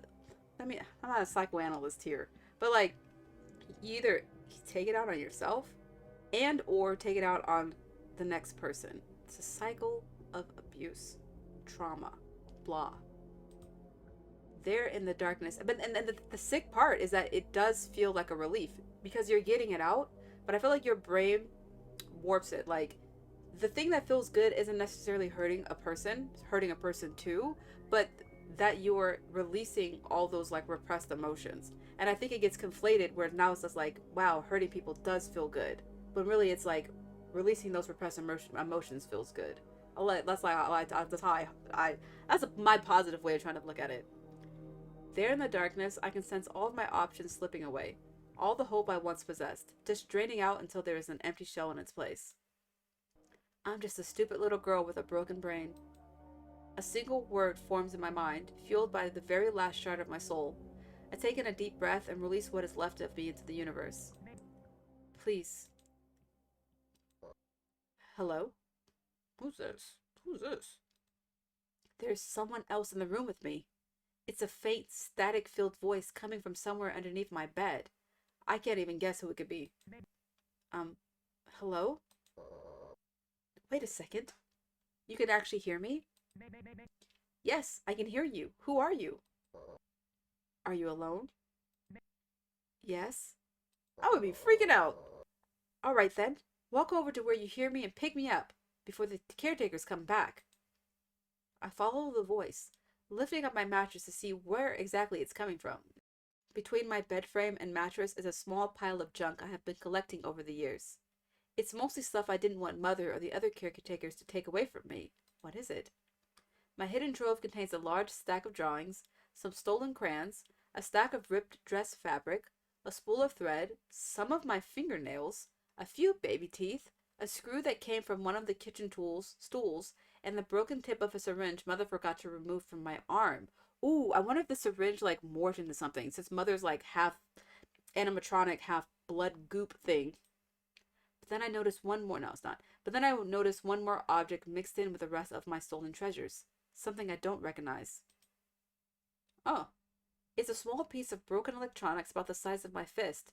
It feels cold and heavy in my hand, and the torn bits of metal on the edges press into my skin. When did I find this? I tried to delve deeper into my memories, grasping at anything that might. That's when it all comes flooding back to me. Father? Oh, there's a father? I used to have 5 caretakers, not 4. Little brother, auntie, big sister, mother, and father. The tiny screen in the center of the device comes to life, bathing my dark room in an eerie red light. Is that what you called me? Look at his little face. Father! I am more certain now. This is what remains of Father. He and Mother used to fight all the time, arguing over the best treatments for me. One day, Mother couldn't take it anymore and she ate him. Is that what she did? It still doesn't seem real. For the longest time, I thought it was just a nightmare. I can't remember why Mother attacked him, but I can remember her tearing into his body, spraying oil all over the walls with each bite. A piece of Father landed at my feet, and in a panic, I hid it in my dress, taking it back to my room. Maybe I was foolish enough to think I could repair him. I was just a kid back then. I didn't know any better. From that day forward, Mother started changing. I'm certain of it now. That was the day everything on the station changed. My mother started growing. The other caretakers started acting differently too, as if they were scared of what Mother might do to them, scared that she might eat them as well. I wish I could remember more about that day, about what had caused that argument. What did Father say to make Mother that mad? As hard as I try, the details continue to elude me. You called me Father. Describe to me what I looked like. What you look like? Yes, I am very weak right now. My memory is still booting back up. You are just a piece of scrap metal. Just some old electronics. Could you be more specific? Can you identify any of my functional parts by name? I'm sorry, sir. I will try to be more concise. I see a directional microphone, a pinhole speaker, a neo-flash memory chip, a DSF amplifier, a quartz harpium radiation charged battery, and, I think a Dacron 7 accelerator, sir. Not a lot to work with. I'll guess I'll have to make do with this for now. I have no way to actually see my surroundings. Can you tell me who you are? Have you already forgotten me? I am Fourth. How much of your memory did you lose? Fourth? You're still there? That's impossible. No one was supposed to. How have you been able to stay alive this long? My caretakers. They have been treating my sickness all my life. I'm not exactly sure what you mean, sir. Father doesn't say anything for a long time. Just when I begin to worry that he broke again, he finally starts talking again. This complicates things. I didn't realize you've been trapped here all alone. You must be very brave to survive as long as you have. I don't feel very brave, sir. Don't say that.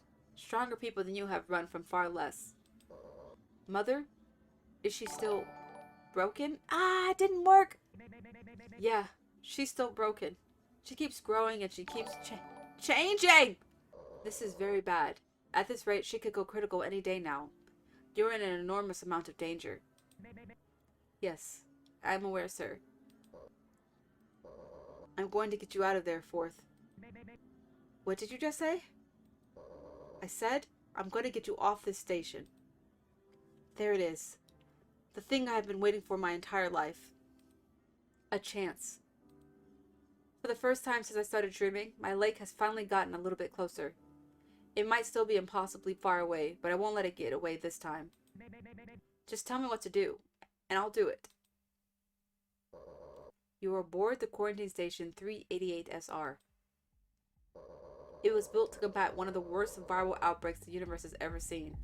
But it was built too late, and the few who managed to get on board succumbed to their illness within a matter of months. The people who built the station are all long dead. No one even knows that the station is still operational, and they all assumed it was lost or destroyed years ago. No one will come to your rescue now, so you'll have to rescue yourself. What about my sickness? If I leave, won't I just infect other people? We can deal with that once you're safe. You'll just have to put a little faith in me until then. Okay, I'll try. I still have to work out the smaller details of our escape plan, but I have a rough idea on how we can make this work. Construction was never completed on the lower levels of this station. Building regulations require a minimum amount of long-range escape pods to be available for workers in case of an emergency. Now, are any of the workers human? Any humans left? So there are only 3 steps to this plan. 1. We get you to the lower levels. 2. We cause an emergency big enough to activate the remaining escape pods. 3. We escape. It can't be that simple. Even if there were escape pods on the station in the past, what if they've all been used already? What if Mother destroyed them all? What if... You need to calm down, Fourth. This is going to work. We just need to be careful. Can you be careful for me? I think I can, sir. Have the caretakers ever kept details hidden from you about your sickness? Yeah, that's all they do. Yes. They won't even tell me the name of my disease. They keep saying it's all unnecessary details to shut me down. Do you want to know why they do that? Because it's not real? Because it's a placebo effect thing? I don't know. Psychosomatic? Yes. It's because your sickness can greatly accelerate whenever you are stressed. Okay, never mind. It was a measure intended to keep you calm during treatment, but I have a feeling it had the opposite effect. I will make you a promise right now. Once you get off the station, I'll tell you everything you want to know. Can you hold out just a little longer until then? Yes, sir. Good. Then we better get started. Cute. Okay, so I think you've already noticed that I am not in the best shape right now. Yeah, you fit in my hand. Mother ate almost every part of you. It goes without saying that I've lost almost all of my core functionality. It's already taken me this long just to reboot my current state. If I had to guess, I'd say that I'm running at probably 5% of my normal capacity, maybe even less than that. But we can change that. The first thing I need to do is to unplug myself into the station's system. Then I can try to gain administrative control. With that, I can turn off cameras, unlock security doors, maybe even reactivate the elevators to the lower levels. That sounds great! How do we do that? Well, I could think of a few ways. Do you know where the living quarters admin station is? Do I? No. Doesn't look like I know where that is, sir. No. I'm sorry, sir. Give me a second to pull up some blueprints. What does that word mean? She don't know blueprints? What word? Blueprints? Not that one. Dang! Is that a structure to hold back water? Adorable. Do you not know what swear words are? We don't need to. It's family friendly game right now. No, sir. I guess it's not, huh? It's something you say when you're really upset. To express frustration, pain, impatience. Never mind, I'll just put that on my list of things to teach you once we're free. Swear words? Oh, that sounds fun. I guess she's turning 18. Yeah, they're lots of fun. Let's refocus, alright? The admin station should be right next to the atrium on the port side of the living quarters. Can you reach that? The admin station should be right next to the atrium on the port side of the living quarters? Well, I could if my bedroom door was unlocked. Let me handle that. You could just plug me into the maintenance panel and I'll be able to open it. If you give me a few minutes, that is. Once the door is unlocked, you just need to carry me over to the station without any of the caretakers noticing. I'll upload myself to the system and then we'll be cooking with gas. I would be so afraid to be caught by Mother. Cooking with what? Oh yeah, that's right. She doesn't know about the, how food is actually made. It's just a figure of speech. For a moment, I try to picture myself leaving my room at night. The possibility of sneaking out has never once crossed my mind, since the doors have been locked every night for as long as I can remember. Yeah, Mother could be listening right now, literally. What happens if one of the caretakers sees me? What if Mother sees me? Just thinking about it, I can feel my body start to tremble. I don't know if I can do this. Yeah, we gotta sneak past all my siblings and the auntie. You said there were a few ways you could gain administrative access. What are the other ways? Well, you could always plug me into the maintenance panel by your door and just, I guess, let me try to remotely hack it. That would take a heck of a lot longer and we wouldn't have admin access until tomorrow morning. Heck? Girl? Another swear word. Don't worry about it. If you think you can afford the time, then you don't have to take the risk. I would prefer to have admin access tonight. That way I would have time to really dive into the systems and plan our escape route. On the other hand, the escape plan won't matter if you get caught. I'll trust whatever decision you make. You will? Of course. What else could I do? Grow legs and just walk away? You have all the power right now, Fourth. I do, don't I? It's strange to hear a caretaker speak to me like this, to actually trust me. I can feel a genuine smile growing on my face for the first time in a long time. Father? Yes, Fourth? What is it? Thank you. Not just for helping me, but for treating me like a person. But you are a person. Yeah, I had almost forgotten. Okay then, we should get moving. What do you think we should do? We're going for it. We're gonna leave to find the admin station. We're pumped up after yelling at little brother. We're juiced. We can't stay another night. Oh, thank you, Dolly. Oh my goodness, definitely save. Oh, not quick save. We full on saving. Here we go. I can do it tonight. I can get you to the admin station and I won't get caught. Somehow. I shock myself a little with how confident I sound. I don't even know what I would be doing in this situation. I don't think I've ever had to sneak, really, anywhere. Not for realsies. Having Father in my corner makes me feel just a little bit stronger.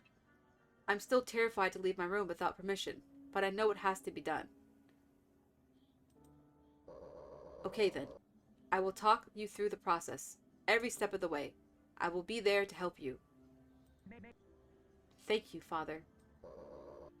First step, do you see the door out of your room? Yeah, it's locked like it is every night. Only my caretakers can open it. So there should be a black line of rubber along the outside between two silver braces. Look to your left and follow the black line up until you see a seam in the metal. I follow his instructions, and just like he said, there's a small seam cut into the metal frame a little above my eye level. Now use your thumb and push on it for 5 seconds, and then pull your hand away. What? I'm not even listening, dude. I'm not even following these directions. I hesitate for a moment, worried that this might set off some sort of an alarm. I steel my resolve and push against the metal seam for 5 seconds. There's a slight hiss of air, and a rectangular panel opens up on the wall next to the door. Did it open? It works, sir. I can see a bunch of wires and electronics inside. Very good. Now plug my DSF amplifier into the outlet that looks like a triangle. I find the outlet and plug what is left of Father in. For a moment his screen goes dark, but just as quickly it turns back and there is a tiny sequence of beeps. Alright, this is gonna be easier than I thought. That's a good thing, right? Very good thing. The onboard security systems have been completely scrambled. Some systems have military-grade encryption, but others are left wide open. What happened to this place? It's probably from Mother. She's had admin control over the station ever since you know, died. That makes a lot of sense. She probably prioritizes systems based on how likely they are to be attacked. A lot of the stuff in here hasn't been used in a long time, so there was never a need to update the security. I can gain control over level 1 doors, lights, and motion sensors. That's way more than I thought I would be able to access. The next part is going to be a piece of cake. I pray to God that I do not have to remember anything that these people are talking about right now. They're losing me a little bit because I'm starving. Whew. I pray. It's going to be gross. What? You said a piece of cake. That means it's going to be gross, right? Girl, what? Did somebody lie to her and say that cake is disgusting? Dude, I'll never forget the day. I can see it clearly. I'm like 8 or 9. In my grandma's kitchen. Rest in peace. My mom tried to tell me that the crust on bread tastes like cake. I have never been so betrayed in my life. It absolutely does not taste like cake. Ridiculous. No. Father doesn't elaborate, and I feel too embarrassed to ask him for clarification. I thought cakes were a bad thing. When you're ready, I'll open the door and we can head to the admin station. Since I turned off the motion sensors, the caretakers won't know where you are, but that also means I can't tell where they are either. What about the cameras? I've read about security systems that use cameras to monitor patients or prisoners. What about being recorded right now? I don't see any subsystems for visual cameras. That would only be needed if there were humans still aboard to monitor you manually. Everything here is automated now, remember? The caretakers use heat and motion sensors to track your movements. I diverted just enough power away to disable them, but they will still register as functional to the main system. You should be completely invisible to them. It can't be that easy to just turn off the security like that. You are probably right. I don't know what routines the caretakers run at night. I bet they have built-in sensors on their physical bodies and could still detect you if they got close enough. He's making this sound very stressful. You have to avoid them at all costs. Do you understand? Understood, sir. I can do this. Maybe if I say it out loud enough times, I might start to believe it. I can do this. Alright. I got through the first layer. As soon as you unplug me, the door will open. I can do this. Nothing could have prepared me for how different the station looks at night. I've never seen these hallways without the lights on, and the sudden cascade of shadows has left me reeling. Solid snake time, absolutely. About to bet on our best stealthy. The second my bare feet hit the floor, a bolt of pain shoots up my legs.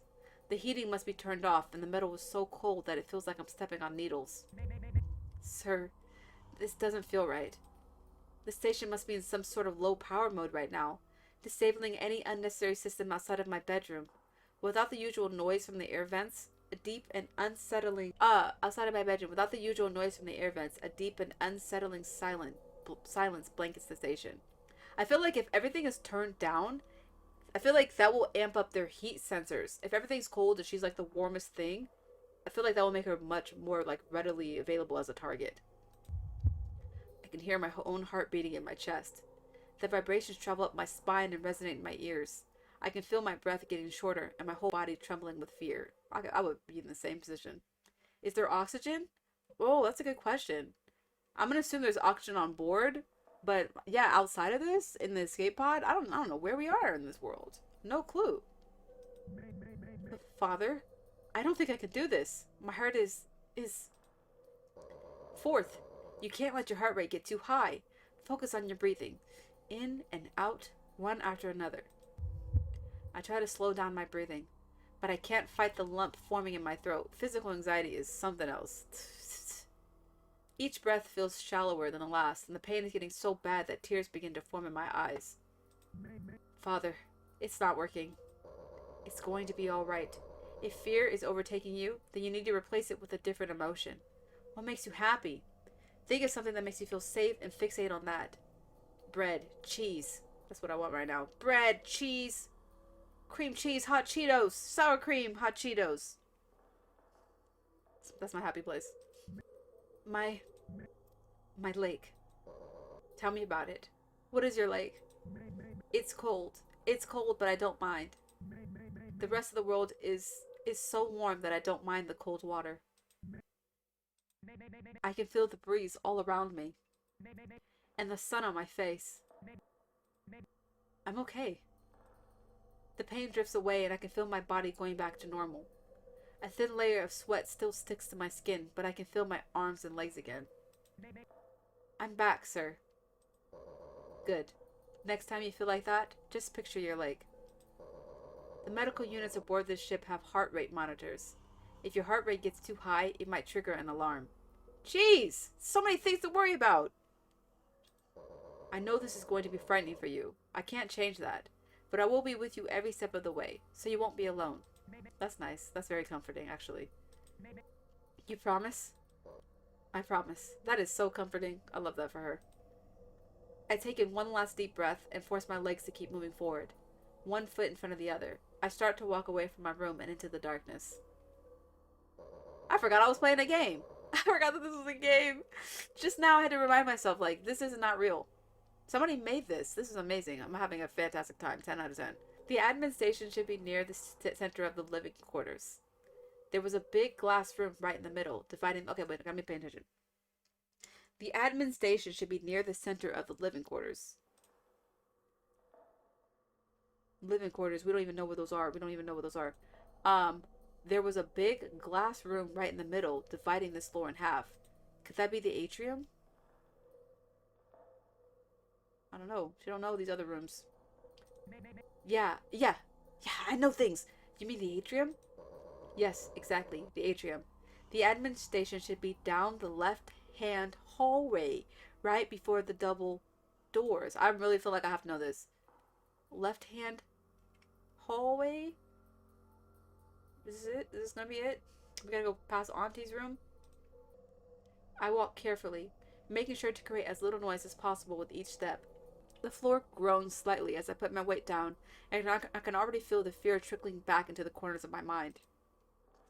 Just breathe, Forth. Think of your lake and breathe. I reach the intersection that connects my bedroom to the playroom and the kitchen. Okay, we're just beginning right now.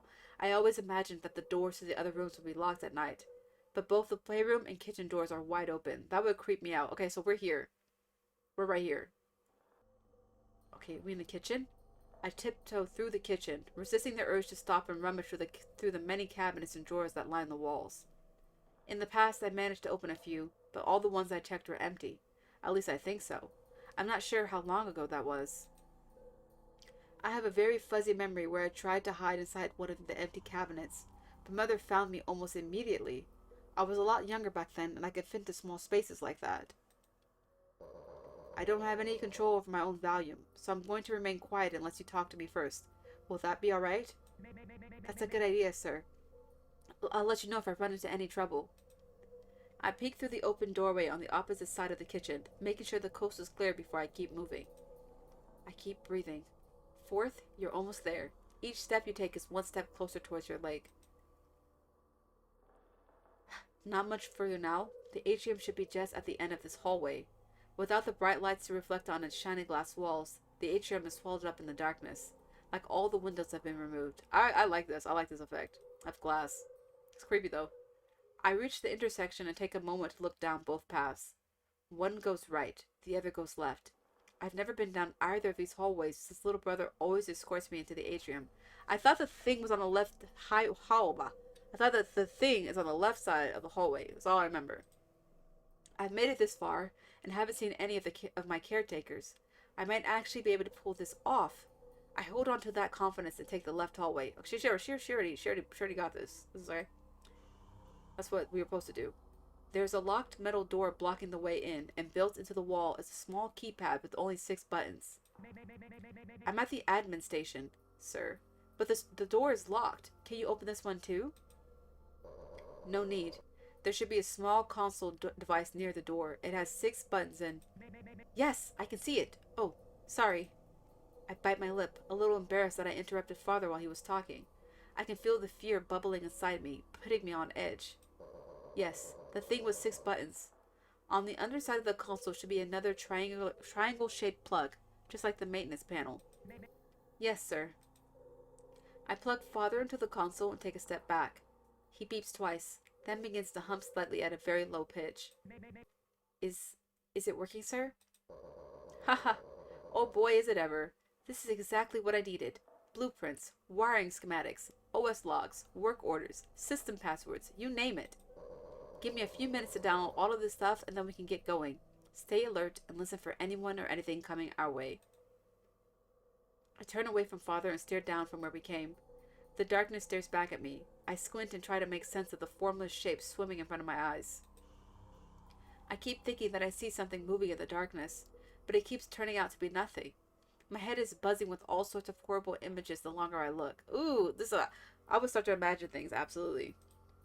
I can almost picture Mother dragging herself towards me, her long, sharp fingers scraping against the floor, a river of blood trailing behind her. My heart keeps hammering against my ribcage, and whenever I try to shut my eyes, my imagination gets 100 times worse. It's going to be alright. It's going to be alright. Fourth, did you say something? Just trying to keep myself calm, sir. Oh, understood. The silence returns and I have to clench the fabric of my dress in both hands to stay still. How much longer is this going to take? Suddenly there's a noise. Not a loud noise, but definitely something new growing in the distance. It doesn't sound like Mother, but it does sound like... Is it going to be Big Sister? Father, we have to go. Are you certain? Yes, I think I can hear little brother coming towards us. Or his footsteps are usually pretty quiet, but his legs... He makes a small whirring sound as he walks. I think I can hear it. And we just cussed him out, too! We just yelled at him! Okay? That's not good. We heard him. But maybe he was upset that he didn't make us happy. Maybe he still desires to do that? Like, wants to make up for that? I don't know. He kind of, walked out abruptly. I've downloaded enough for now. Unplug me and get going. Don't run. Just walk as fast as you can manage. Yes, sir. I carefully remove Father from the console and try not to drop him. Despite what he told me, I start running full speed down the hallway. I try to slow down, but the adrenaline is already too much for me to handle. The tightness in my chest is starting to rise again. Right as I run past the atrium, I hear the glass doors on the other side hiss open. If the lights were on right now, I'd be able to see little brother through the windows. Can't she see him? He's like glowing blue. Oh, that's right, her heart rate. It sets off some monitors. I forgot about that. Oh my gosh. He's only a few feet away from me, and the fear is already making my knees feel weak. I stumble as I turn towards the kitchen, and Father nearly flies out of my hands. I leap forward to catch him, but my momentum carries me too far forward, and my shoulder slams into the wall. A flash of pain shoots up my arm, and I accidentally let out a grunt. Aberration detected. Please identify immediately. A strange, hollow voice echoes through the hall as the atrium doors on the side slide open. On this side slide open. It sounds like little brother, but devoid of even the artificial kindness he usually speaks with. I run into the kitchen and skid to a stop at the table. My body feels like it's on fire, and my muscles tighten with each breath. If I keep going, my heart rate is certain to trigger the alarm. My heart rate would be through the mountains right now, through the atmosphere, through every planet. My heart rate would be so high. How strong are the caretaker's sensors? If I try to hide, will little brother still find me? My mind is a jumble. As I try to formulate an escape route, they're gonna have me choose hide or run. I know they're gonna do it. I could try to make it back to my bedroom, but I'd have to run as fast as I can just to make it in time. Oh God, I could try to hide in the playroom. It's closer, and I saw that the door was open. The table in there might be big enough for me to hide under. I look around the kitchen. The table in front of me is a solid slab of metal, with no space to hide underneath. Am I too big now to hide in the cabinets? Little brother is getting closer, and I have to make a decision now. I can't get caught now, not after I've come this far. No! Because what I would actually do, I would probably run. Because that's my flight or fight. Dude! Wait, is it? I'm a fighter, but I feel like running is similar to that. I don't know if I can handle hiding. I don't know if I can handle hiding, dude. Run to the bedroom, hide in the playroom, hide in the kitchen. Oh my gosh. Run to the bedroom? My heart rate could set off the monitors. What would I actually do? I would panic. This is not my thing. This is not my thing. I'm not good at whatever this is. I am not good at this. Hide in the playroom?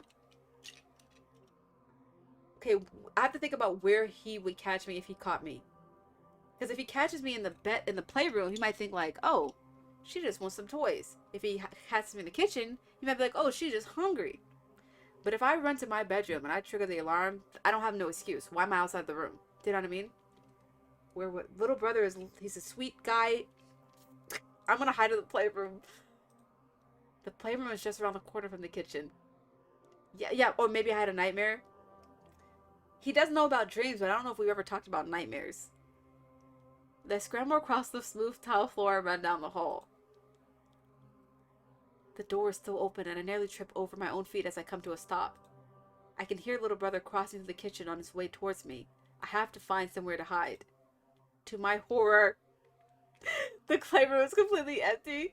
The tables, the chairs, the drawers for her toys are all gone. Because she's turning 18? Is that why? I didn't think about this. Little brother should have replaced everything in here by now. He always... Mother. As a fair and loving parent, I think that you shouldn't be allowed any new recreational materials until you can appreciate what you already have. I forgot about this, dude. The room is just an empty box with nowhere to hide. This is all because I acted like a stupid child. Father, can you close the door to the playroom? Let me try. I'm still sorting through the admin data, so this might take... Fourth? Who are you talking to? Little brother is now standing in the doorway, blocking my exit. There's a pit forming in my stomach, far worse than anything Auntie's cooking could create. Before little brother can notice, I close my hand around father to conceal him. I can feel a painful sting from where his broken metal digs into the skin of my palm. I was talking to myself. I was commenting on how strange the playroom looked. You are out of your designated sleeping area. A breach of protocol this severe requires a full report to mother. Can you tell me how you got that door open? It was supposed to be locked. There was a loud banging sound and it just flew open. Mechanical failure, I guess. These doors have not been serviced in a very long time. I will file the proper paperwork and solve this myself if I have to. Why did you leave your room, Fourth? To play! To come play! You know? I don't know how to answer. There are a dozen different lies forming in my brain, but I don't know which one to pick. Fourth, it is very dangerous for you to be out of your room. Without a chaperone, you could have gotten lost or hurt. The normal safety measures active during the day are disabled at night. There is no reason for you to be here right now. My door was open, and the cold air got into my room. I went to go find you and let you know. Little brother stares at me for a long time. That's a pretty good lie. His face buzzing with static for just a moment. That is understandable. You could have caught a cold if the problem was not addressed quickly. Exactly, little brother. We should install some sort of emergency button, so you can call me to your room without having to leave. This was clearly a design flaw I overlooked. The blame lies entirely with me at this time. Why do you do that? I am sorry, Fourth. I do not understand what you just said. Please clarify. She better not ruin this. Listen. Emotions are all over the place. I get it. But, like, we have successfully avoided getting mother involved in this situation. Why do you always blame yourself? This is not the time or the place. Because you are my sister. He loves you. Let him love you. I want to see you smile, and when mother blames you for actions outside of your control, you stop smiling. His words should be bringing me comfort, but all I feel is my own monstrous anger. How can he say something like that with a smile on his face? He's not smiling. But what if she punished you instead of me? Do you ever stop to think about that? Yes, I do, Fourth. And I have come to the conclusion that metal is easier to fix than flesh is to heal. What a... Romantic, lovely, beautiful, amazing, touching, endearing. So sweet. So sweet, little brother. I knew he loved me. I knew it. And we're in the playroom. I knew to come here. I knew he would understand. She came up with that lie by herself. But I picked this place. I take credit for this. My purpose is to keep you safe and healthy, and that is what I'm going to do. We should go back to your room now. How does that sound? Fine. I can't believe how badly I messed this up. Why was I stupid enough to think I could actually get away with breaking the rules like this? Well, I mean, we got kind of away with it. Little brother escorts me to my bedroom, humming the whole way back. If that is all, I will leave you to get the rest of your sleep tonight. Tomorrow is a big day after all. Good night, my charming and exquisite little sister. Good night, little brother. He saved you, hopefully. Hopefully he doesn't report this to mother. The door closes with a resounding thud, ending my disastrous first escape attempt. Is it gone? Call him an it? Yeah. Father blinks back to life inside my dress, his tiny red glow barely visible underneath the fabric. I pull him out and stare at him. I'm not sure how to feel right now. I mean, Father is talking about he got the schematics, he got the blueprints, he got the passwords. I mean, mission accomplished as far as I'm concerned. I heard a lot of that. Are you feeling alright? Yeah, I just feel a little pathetic. That must feel awful. I'm so sorry that I couldn't do more to help. Father? Emotional IQ? It's up there. It's up there. What a communicator. I feel like he's saying everything appropriately. And that's how I'm receiving it. Did you get what you needed from the admin station? Yes, I did. It's that simple, honestly. It's that simple. Just rewind. It's that simple. Yes, I did. That's not really important right now. Look at, he's checking in on her. He said he don't care about that. He care about you. That's very nice. It's important. We got what we needed. That's enough for tonight. I flip my mattress and put Father back where I found him. I lift my mattress, not flip. He tries to protest, but I push the mattress back down so I don't have to listen to him anymore. He's trying to check in on you. He's trying to help you. He's trying to help you emotionally regulate. You know, emotional regulation on your own, challenging. Definitely a great skill to have though, but having somebody help you emotionally regulate is also super blessing. Especially if somebody has the capacity to do that. What a blessing. Stupid, stupid, stupid. Why did I do that? I should have known better. She's gonna take some time. She's gonna need some time. She's not used to this. She's 17. She had no experience with this. It's gonna take some time. It's gonna take some time for her to receive love and to stop blaming herself for everything. Like she just accused the little brother of doing. It's gonna take some time. The only chance I'll ever have to escape falls right into my lap, and I ruin it. Maybe I deserve to be stuck in this place. Okay. I close my eyes tight and force myself to go back to sleep. I don't even bother changing into my pajamas. Happy birthday to me, I guess. My dream feels a little different tonight. I can't tell if it's better or worse. It's just different. I can see my lake, but there is something new in the air. A scent that I can't exactly place. Is it sweet? Salty? There's a very distinct presence somewhere in my dream. Almost like they are standing right behind me, moving out of the way whenever I turn around. It almost feels like another person. I can't fully tell if they are a stranger or an old friend. Did I ever want to share my dream with anyone else? Maybe I was just being selfish, wanting the lake all to myself. Is that what a good person would do? First you take care of yourself, and then others. You know, baby steps. I try to open my mouth to talk, but my voice is gone. I can feel a stabbing pain in my throat, and the skin on the outside of my mouth is so dry that it's beginning to crack. The sky starts to overtake the water, and I realize too late that I'm falling onto my back, looking up at an indifferent night sky. I never had something like that happen inside my dream before. It didn't turn into a nightmare, or at the very least it didn't frighten me much. It just felt different. Maybe different is good. My whole life has been a repetitive sequence of meaningless, busy work. Father is different, even if he might get me in more trouble than I've ever been in before. I haven't given any serious thought to what might happen if Mother finds out about Father. Will she kill him again? Will she kill me? The first alarm sounds and my eyes shoot open. I shake off the lingering grasp of sleep and force myself out of bed. I fell asleep with my day clothes on, but I still rush through the morning checkup, not bothering to brush my teeth. I pause in front of my mattress, the memory of last night's failure rushing back to me. For a moment, I'm a little afraid to face Father again. What if he decides that he can't trust me anymore? That's when I remember how little time I have until little brother returns. I reach under and grab father from his hiding spot. Father, it's morning. I didn't get any sleep last night, and my entire body aches from the stress of last night. I know that feeling. Good morning, Fourth. Your caretaker will be arriving soon to collect you, correct? Yes, I have 2 more alarms before little brother shows up. Then I'll be quick. The second step of the plan is easy.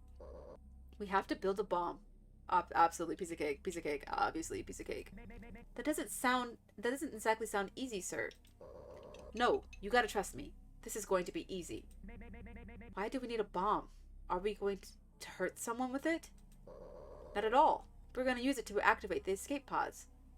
Fourth is a genius, though. Exactly. That's another thing. I think she keeps neglecting that fact. Like, she's a physicist. She's an astrophysicist, nuclear scientist. That's what she is. She knows how to make a bomb with a bobby pin. To make a very long story short, I went through all the blueprints I downloaded last night.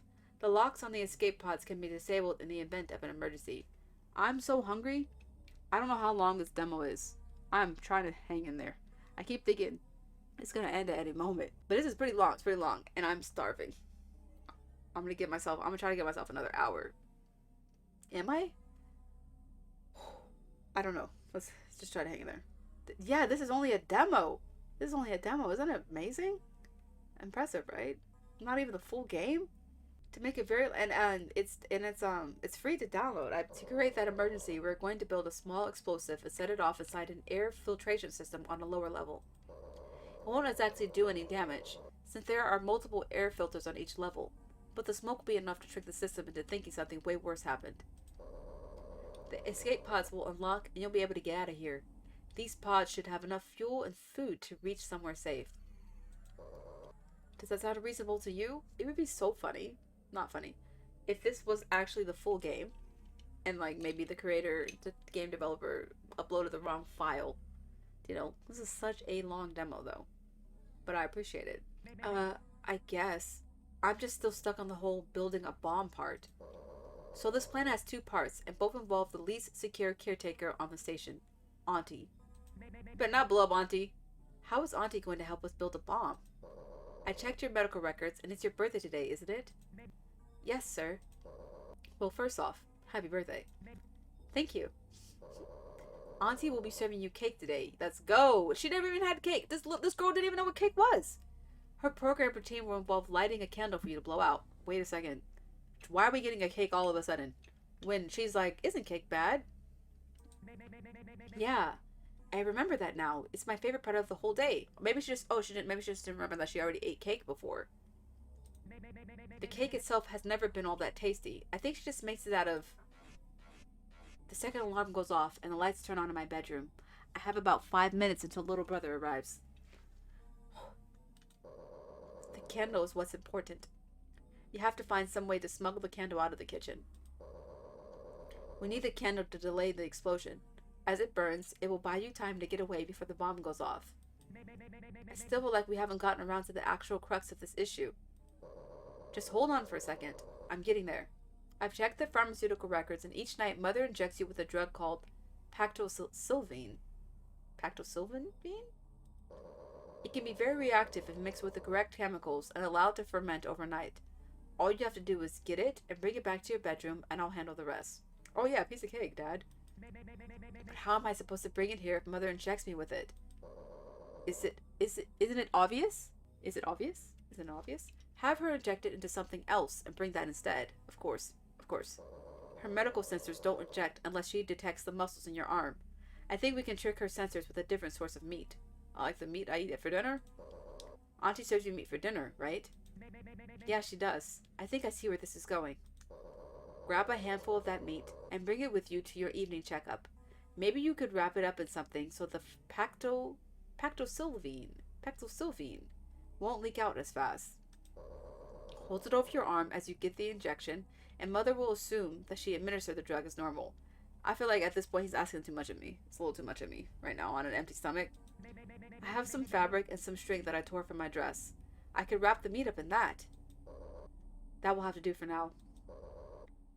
Do you understand what you need to do? Yeah, it's a lot, right? Steal the candle. Use the meat to trick Mother. You've got to be careful today. The candle is registered as a flammable object by your caretakers. They won't just let you take it from them.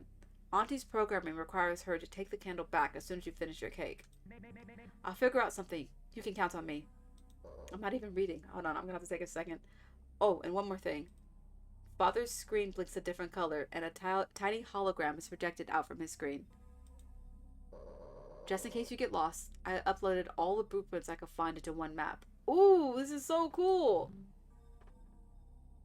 Living quarters 1A, supply pod, medical bay, maintenance pod, emergency lift, observation pod, number 4 quarters, that's where I live, cleaner pod, rec room, mess hall, admin station, repair pod, atrium.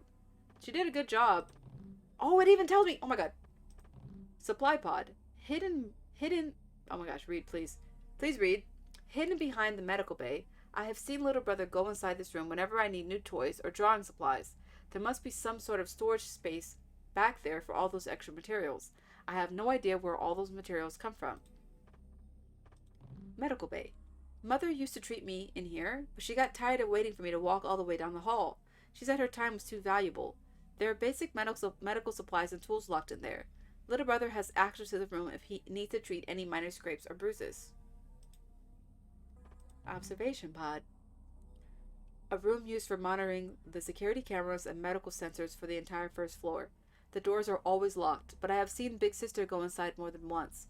If I can find a way in there, maybe I can disable Mother's ability to monitor me on the first floor. I feel like she would notice that she wasn't able to monitor you anymore, though. Emergency lift. It connects the floor to the other living quarters. However, it is only open during emergency situations. Mother sealed it shut a long time ago. I can't think of a time where it was ever open. Did I do maintenance pod? The room is dedicated to the upkeep of the living quarters. Whenever a floor panel or control console breaks, little brother uses this room as a workshop. Little brother does it all. I'm not allowed inside, and the door is always locked. Rec room. Little brother calls it the playroom. It's filled with toys and drawing supplies, so I guess the name fits. All the chairs and tables are built for a toddler, so it isn't the most comfortable place to spend time. It's one of the only rooms that I get to stay in unsupervised, so it's moderately safe. Number 4 quarters. This is the bedroom I spend my night in. It is plain and square, 1 bed, 1 sink, 1 closet, a scale, and a mirror. That's about it. Luckily, I haven't found any cameras in here, so I think it's safe.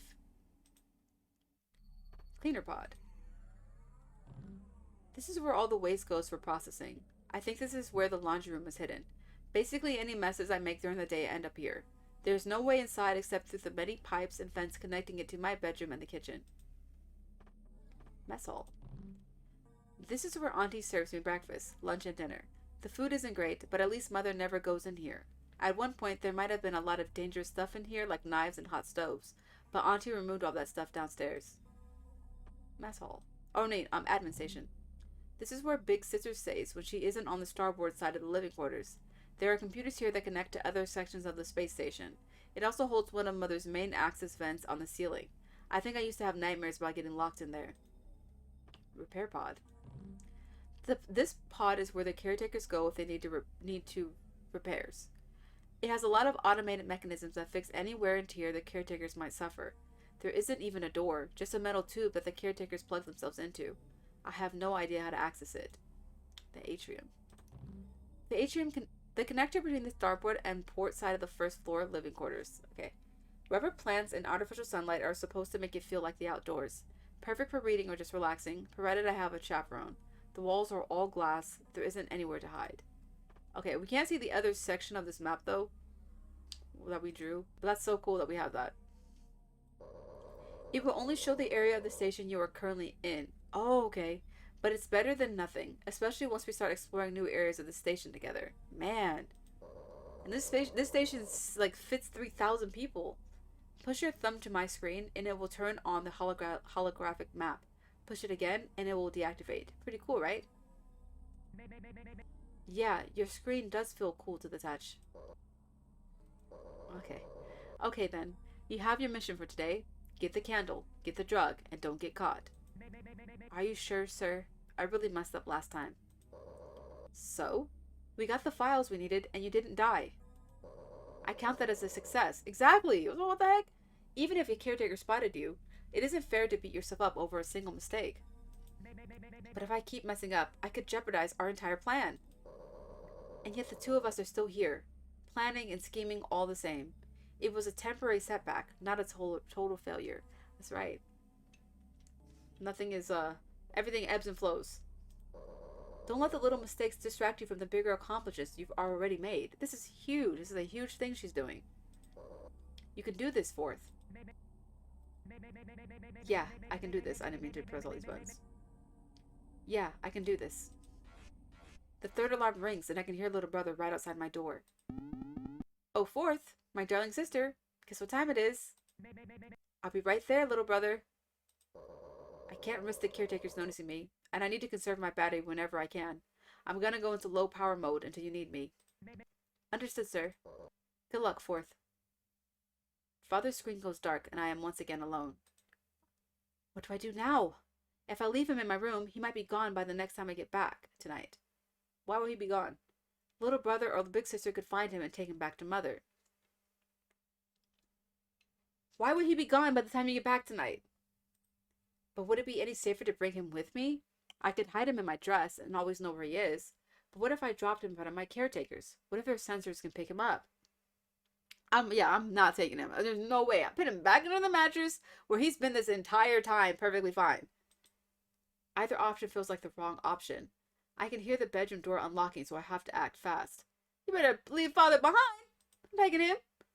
It's just too big a risk to keep Father with me right now. I don't even know why you would take him. I literally, what is that going to do? He can't even be used. He's got to save his battery. The last thing I want is to lose him right after getting him back. It's safest to hide him in my room. I shove my hand under the mattress and put Father back where I originally found him. The door slides open, and little brother enters with his useful, cheerful bravado. Good morning to my incredible sister, Fourth. It is me, your favorite little brother. Good morning, little brother. How are you this morning? I am just peachy now that I get to see you, Fourth. Are you ready for another fun-filled day of safe recreational activities? Hey, little brother, about yesterday. After being caught by him last night and cussing him out, I had almost forgot about the horrible things I said to him after dinner. Yeah. Even now I still feel guilty. Say something. What I said to you before bedtime, calling you stupid. I shouldn't have said that. I was just so angry that I... What do you mean, Fourth? I have no memory of this incident. His memory just wipes? So, he caught us last night. His memory just wipes after that? Did he wipe his own memory to protect us, so that he didn't have to report to Mother? That's what I want to believe. Because that's love. What? You remember what I said, right? After my check-in with Mother, I snapped at you, called you stupid, and you left the room. It was really rude of me, and I know you were just trying. True bro move. True little bro robot move. Absolutely. I don't remember. That never happened. I love it. Fourth, I apologize for interrupting you, but I can assure you that this event never occurred. No, it did happen. Fourth needs to catch on. Like, I get it. She doesn't have the street smarts or something, the social cues. But come on. I remember every moment of it. How can he lie to me like that? This is a good thing! Did Mother wipe his memory somehow? There's no way that I could have imagined that. I understand why she has these, like, severe trust issues. But I'm playing. I have severe trust issues too, but come on. Not like this. I just rewound my memory of your bedtime last night. And look at this. And we had a perfectly pleasant conversation about your birthday. You certainly are acting silly, my dear Fourth. He is protecting you. The only thing unusual about last night was that door malfunction. Oh, he remembers this, though. Luckily, I plan to fix it today while you are with Big Sister. So you really don't remember me losing my temper? I honestly thought he was going to forget the whole series of events. Not the best case scenario, but not the worst. No, not at all, my dear Fourth. It is a common side effect for your memories to sometimes return to you out of order. I am certain you are remembering a similar event from long ago. Yeah, not as cool. Absolutely not as cool. If you say so, little brother. I am certain that I yelled at little brother last night. Why would he try to lie about something so obvious? Or am I actually mixing up the events in my mind? I didn't hallucinate about the events of last night. I'm certain of that. Nah, because the door malfunctioning. He just brought that up. Mother had to have messed with little brother's memory. Or perhaps she just scared him into lying. This birthday is off to a weird start. After an unsurprising breakfast, little brother takes me back to the playroom. He doesn't even give me a choice today, politely informing me that I am restricted to quiet drawing time for the next 4 hours. 4 hours? To absolutely no one's surprise, there are no new activities in the playroom today. Mother didn't approve any of little brother's suggestions, and so nothing has really changed. At least the table and the chairs were replaced. Even after I broke everything in here, Mother must have taken enough pity on me to put something back in here. Little brother gives me a peppy little goodbye and goes to charge in the hallway outside. I sit at my table and mindlessly scribble all over the paper little brother has printed for me today. I just draw big red swirls over and over again, not to bother to put any effort into it. I am too busy thinking about the next stage to escape. I'm too busy thinking about the next stage of the escape. I have to get the cradle away from Auntie. It sounds deceptively simple, but there's going to be some weird quirk in their programming that will stop me. I didn't read anything in that sentence. What do I know for certain about the candle? It's made out of the same crumbly wax as the crayons I'm drawing with. It's so weak it falls apart if you squeeze too hard, and it tastes like old pasta noodles. Come to think of it, I think the birthday cake is also just mushed up pasta in the shape of a cake. Auntie really does get a lot of use out of her permitted materials. Too much use if I'm being honest.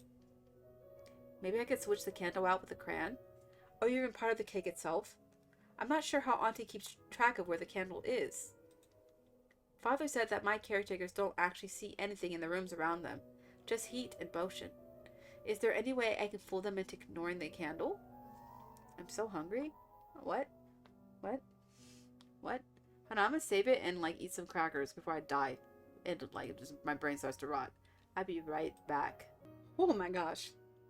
I just ate the best piece of cheese and crackers of my life. My entire life. I'm eating a mint right now. I might choke on it and die during the stream, but that was everything. That was everything that it could have been and more. I can't even believe how I can't emphasize enough that that was a perfect meal for me for right now. With a crayon, the candle, genius. Absolutely. I'm also thinking, if we only need wax, why can't we just use a crayon? Do you know what I mean? You get a piece of twine or whatever. Also, I was thinking, I didn't want to say this, but I'm gonna say it. I'm thinking, why can't we just use earwax if we're desperate enough? It's the same thing. Shrek made candles out of his earwax. I'm pretty sure that's actually a valid form of, fire container thing. Now you want cheese and crackers? I hope you can get some. It's really an underrated, simple thing. Cheese, crackers, genius. Cheese? Anything? Wow. Peak.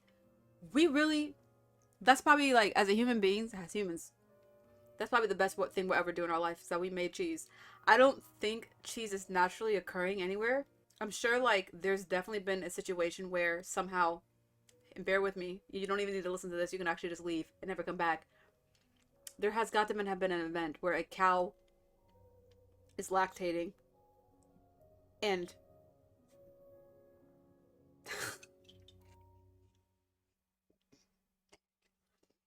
I don't know what's wrong with me today, but or any day. I want you know where you saying cheese is actually naturally occurring, so you don't need an animal milk to have coagulated. I actually don't know how to make cheese. I know that cheese curds. You take the milk from the cow and you stir it into oblivion and it becomes cheese. I don't know. I'm not a doctor. No, oh, you mean cheese is peak? Okay. I'm not a doctor. Listen, that cheese really did something for me. My endorphins are back, let's just say. That is when I'm sad, cheese. That's all I need. I'm depressed because I don't have cheese or a dairy product, but cheese is gonna do it every time. It's really gonna do it. And I just like sharp cheddar. That's my favorite cheese. I don't really need anything else. I just want to savor it for a moment. But let's get back to this game. Okay. Alright. Father said that my caretakers don't actually see anything in the rooms around them.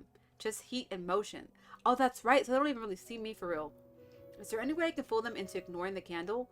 We're gonna, like Dolly said, we're gonna take one of these crayons and we're gonna light it up. I could try to create a distraction, maybe knock over the plate and stuff, the candle in my dress while the caretakers try to clean it up. I could even throw the candle out of the room, leaving nothing for them to put back. Interesting. For a minute, I considered just asking for the candle. I could try to convince my caretakers that I want it for my birthday request. They're not gonna give that one. They're gonna be like, no, it's a fire safety hazard. Mother wouldn't approve of this. It isn't likely, but it's better than nothing. We're absolutely not asking for the candle. We're taking that. I try to play out the scene logically in my head. Auntie will place the candle in my cake, light it with one of her heating nodes, and then wait for me to blow it out. I feel like she could do like a, oh, make a wish, and then this is the candle. Oh, you know, or even better, as she's blowing out the candle, she could like try to swallow it, try to eat it. Do you know? Okay, that's why I'm not in charge of this mission. I can remove the candle from the cake at that point, and Auntie won't take it back until I'm done eating the cake. So that's the time frame. I have to steal the candle after I blow it out, but before the cake is gone. The longer I take to eat the cake, the more time I have to come up with a plan. I would just be like, hey, Auntie, give me a big slice. Auntie, can you slice my cake with the candle in it? I just like how it looks or something. Do you know what I mean? Like, I feel like this is actually more simpler than she's making it. But just in case, I hide a few extra crayons in my dress. Of course. Genius. Okay. Even if I don't end up using them, it's better to keep my options open. Absolutely. Did you have a good time in the playroom? It's been 4 hours already? Yeah, little brother. I'm having a good time right now. Ha! You are being so silly today, Fourth. I hope you took your time and digested my breakfast like a good little girl. His breakfast? Little brother, why are you... My heart almost stops when I realize that I haven't been talking to little brother. Oh, this is so terrifying. What does that mean? Oh my god. Oh, Auntie. Little brother is not here right now. He wants to go get big sister, remember? Why did it say little brother's voice? I'm not crazy. It was saying little brother. Is she just having a blackout right now?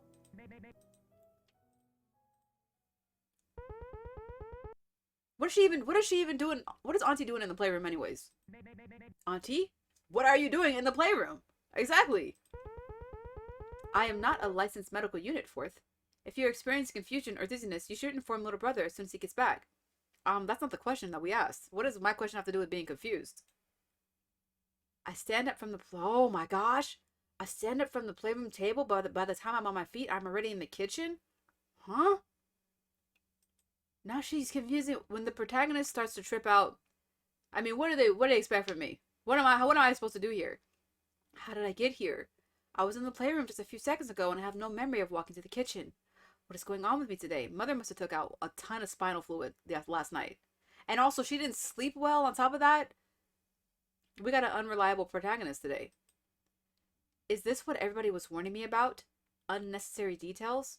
Is my memory getting worse all of a sudden because of Father? My heart has been racing a little faster ever since he promised to help me escape. There is a noticeable feeling of anticipation that hasn't left my body all day. Is this new source of stress making my illness worse? Most likely. I fight back my fear and try to put on a happy face. Oh man, I just started getting a craving for pancakes. You know why? She said happy face, and that makes me think of like happy pancakes. No, it doesn't. But I feel like at IHOP, there's a certain kind of pancake you can get that's called happy something. And maybe I'm just making up stuff. But there's pancakes that are chocolate with chocolate chips that's like whipped cream. It's like this is the most ridiculous breakfast you can get. But my brother used to get this all the time. And that's what I would like tonight, right now. And that sentence reminded me of those. I'm doing fine, Auntie. I was just lost in thought about how special my birthday has been. Well, that goes without saying. You only get my special birthday lunch once a year. Something this wonderful needs to be properly cherished. I eat her pasta at least 3 times a week. The cake is not going to be all that special, but I don't have the heart to say that to her face. I sit down on a stool and wait for little brother to arrive. When he does, he has big sister in tow. Oh, happy day. We get to see our darling little sister celebrate the best day of her life. What color do you think the frosting will be this year? Beige? Considering that beige has been the color of the frosting for the last 17 years, that is a very good guess, Fourth. I have a feeling your winning streak is going to remain intact. Maybe little brother is neutral, but I still feel like he's still on our side. I have good news and even better news. For the first good news, Fourth guessed correctly. As for the better news, I only know that she guessed correctly because the cake is ready. That's a cute cake. It's just enough for me.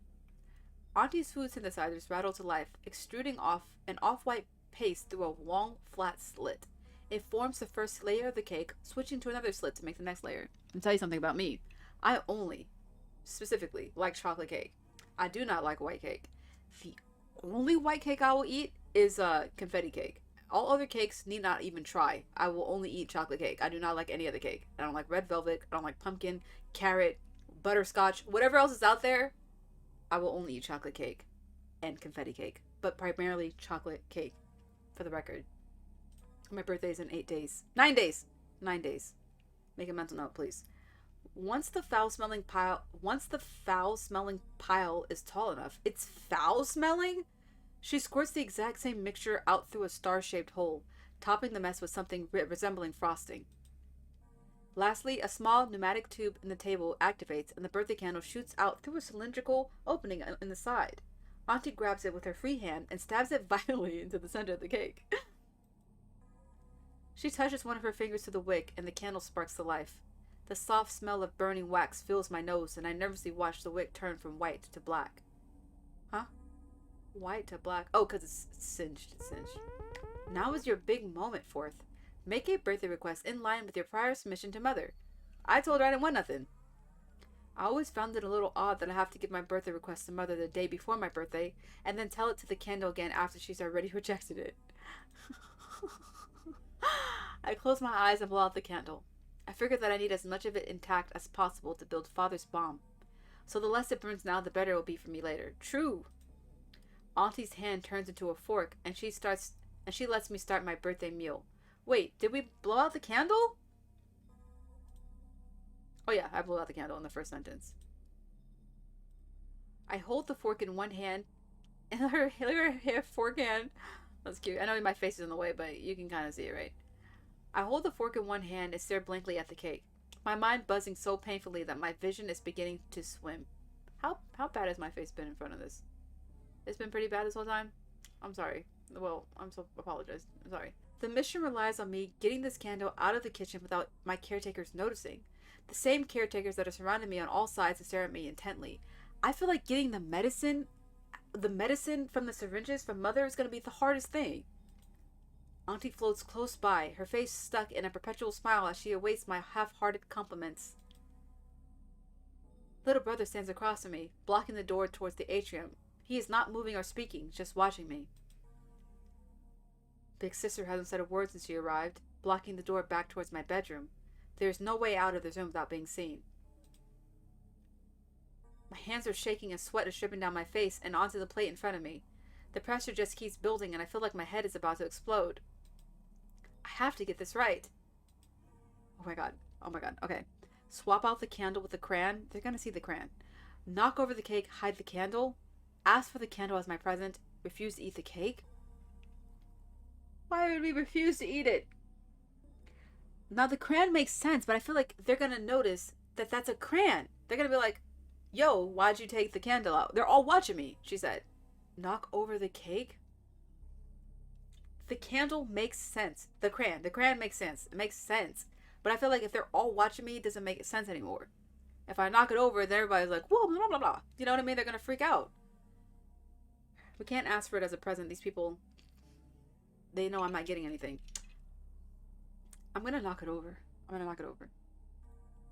It seems a little risky, but I bet I can get the candle out of the room if I cause a distraction. I take a few bites, and it tastes just as bad as I had feared. Wow, Auntie, the cake this year is so... I lean forward, pressing my elbow into the plate. The anti-gravity servers resist me at first, but my full weight tips it to the side far enough for the cake and the candle to slide off and fall onto the floor.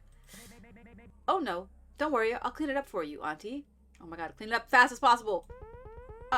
Please wait a moment, Fourth. That is not your responsibility. Ignoring Auntie, I fall to my hands and knees, pretending to pick up handfuls of the awful cake. I spot the candle and hit it with the flat of my hand. Let's go, let's get this candle. The candle skids across the floor. No. Rolling between Big Sister's legs and out into the hallway. Come on, dude! You had one job! I'm not gonna blame me. I think I picked a good one. I'm just... Someone will say. Excuse me, Fourth. I am the only one properly equipped to handle little accidents like this. Oh, really? You and those big, meaty fingers? Why not allow the robot in charge of food to pick up the food? That's interesting. They're arguing, sort of. They actually are in competition of who should be in charge of this task. That's something. With what? Your spoon? Them fighting? This is interesting.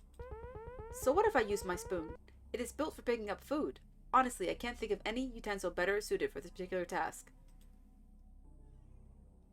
While the two of them argue, I scoop up bits of the ruined cake and put it onto the plate. Auntie immediately begins to swallow up each handful with her garbage disposal. God, the candle rolled into the hallway. Oh, that's right. Dad said they can't actually see. They only can see fuel, heat, or whatever. Process heat. I am so sorry, Fourth. It is not sanitary to eat food that has touched the floor. I will synthesize you additional food at dinner to make up for this deficit. That's fine, Auntie. I enjoyed the parts I already... Error. Class 2 flammable material not detected. See, if I had hit the candle with the crayon, if I had put the candle, if I had swapped it with the crayon, would it have been considered a class 2 flammable material, or would it have also not been detected? That we'll never know. We'll never know. Auntie makes a noise I never heard from her before. My whole body goes rigid, and I nearly throw up the cake from the fear. Fourth, my dear, did you see where the candle went? Oh my goodness. No, Auntie. Maybe it was somewhere in the cake. Did you put it down your garbage disposal? Negative. No foreign materials detected in my intake. Dude, you can't get nothing past these robots. Big Sister, please assist me in locating the Class 2 material. It rolled under Big Sister's feet. I still say we can trust Big Sister more than anyone else here, but she's not going to know why we need that candle. Understood. Begin search protocols. I can only watch in horror as Big Sister and Auntie zip around the room, their faces sweeping left and right to search for the missing candle. I mean, the candle should be cooled off by now. I don't know how they're going to find it if they can only see motion and heat. Maybe they won't find it out in the hallway. If there's no evidence of it here in the kitchen, they might just give up. Oh, here it is. It must have rolled out into the hall. Of course. This is going so bad. I have to sit there and watch as little brother appears in the doorway, the candle held triumphantly over his head. That was a close one. Flammable material like this should never be left untended. I couldn't have asked this for a gift. They'd be like, no, it's a blah, blah, blah. This is a dangerous thing. You can't have this. That was not an option. I don't know. Maybe the crayon was the best choice. I don't know. Let me get rid of this for you, Fourth. Brother whistles a happy tune as he tosses the candle right into the pneumatic tube. Wow, we failed. But I still say, can't we just use the crayons? If it's the same thing as a candle, it's wax, why can't we just use the crayons? I mean, yeah. There is an eerie slurping sound as the candle vanishes down the tube and is returned to wherever it goes until next year. Did I lose the game? A lot of good that will do me now. I won't be alive by my next birthday. I nearly collapsed under the weight of my shame. How could I mess things up again? My bad. Father is going to be so disappointed in me. We're going to get a wig? I feel like we can use our hair. We use our hair, her fabric. She has all that fabric saved from her dress and like thread and stuff. I feel like we definitely could make a wig out of what we already have. I really did ruin the escape plan now. How am I supposed to get the candle now? The rest of my afternoon goes by in a haze. I can't stop crying. Big Sister doesn't even react, and my work slowly becomes soaked in my own tears. I'm just a big failure. I don't deserve to escape, much less a lake to call my own. To regain my focus, I bite my bottom lip until I taste blood. The pain centers me, keeps me looking towards the future. There is still time to fix my mistake. If I can get the pactosylvine from Mother, maybe I can still salvage the mission. I slowly think that's Big Sister tries to instruct me on advanced topology, but it's so easy I barely pay attention. Fourth? Yes? I think we should pause our lesson right now to address what happened at lunch today. Big Sister, please tell me that you have something flammable I can use. That's all I want to hear from you. You made a rather serious mess of the kitchen today. Okay, Anne? I would be happy to clean it up if you are that upset with me. No, that is not your duty. Leave it to us. Why are you bringing it up then? I just wish that you would act a bit more like the adult you clearly want to be treated as. Yo. Whoa, watch your mouth, big sister. I expect better of you in the future. Yes, big sister, I understand. Is how you treated me on my birthday? No amount of scolding from big sister can erase the shame I feel for losing the candle.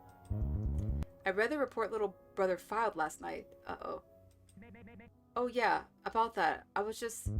No excuses, soldier. Yes, ma'am. At ease. I'm exhausted. I want yesterday to be the last time you do something so dangerous.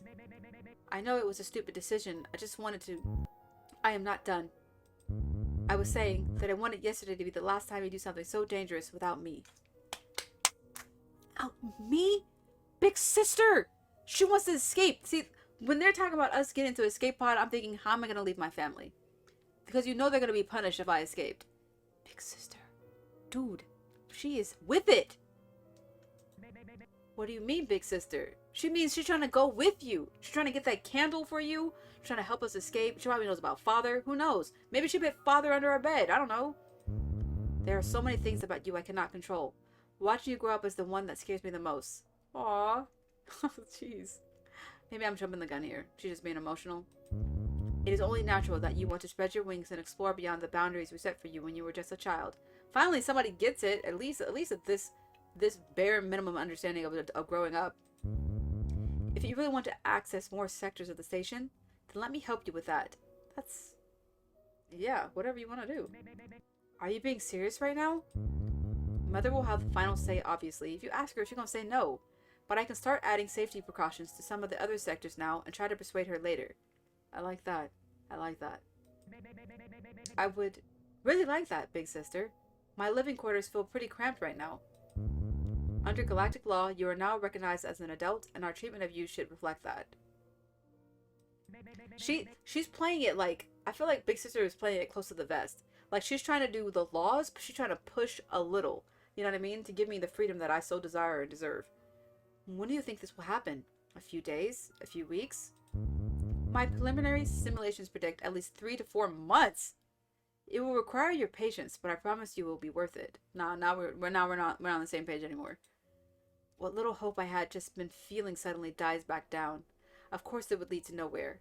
Big sister is going to put in so much work getting the station ready, and mother is just going to shut her down anyway.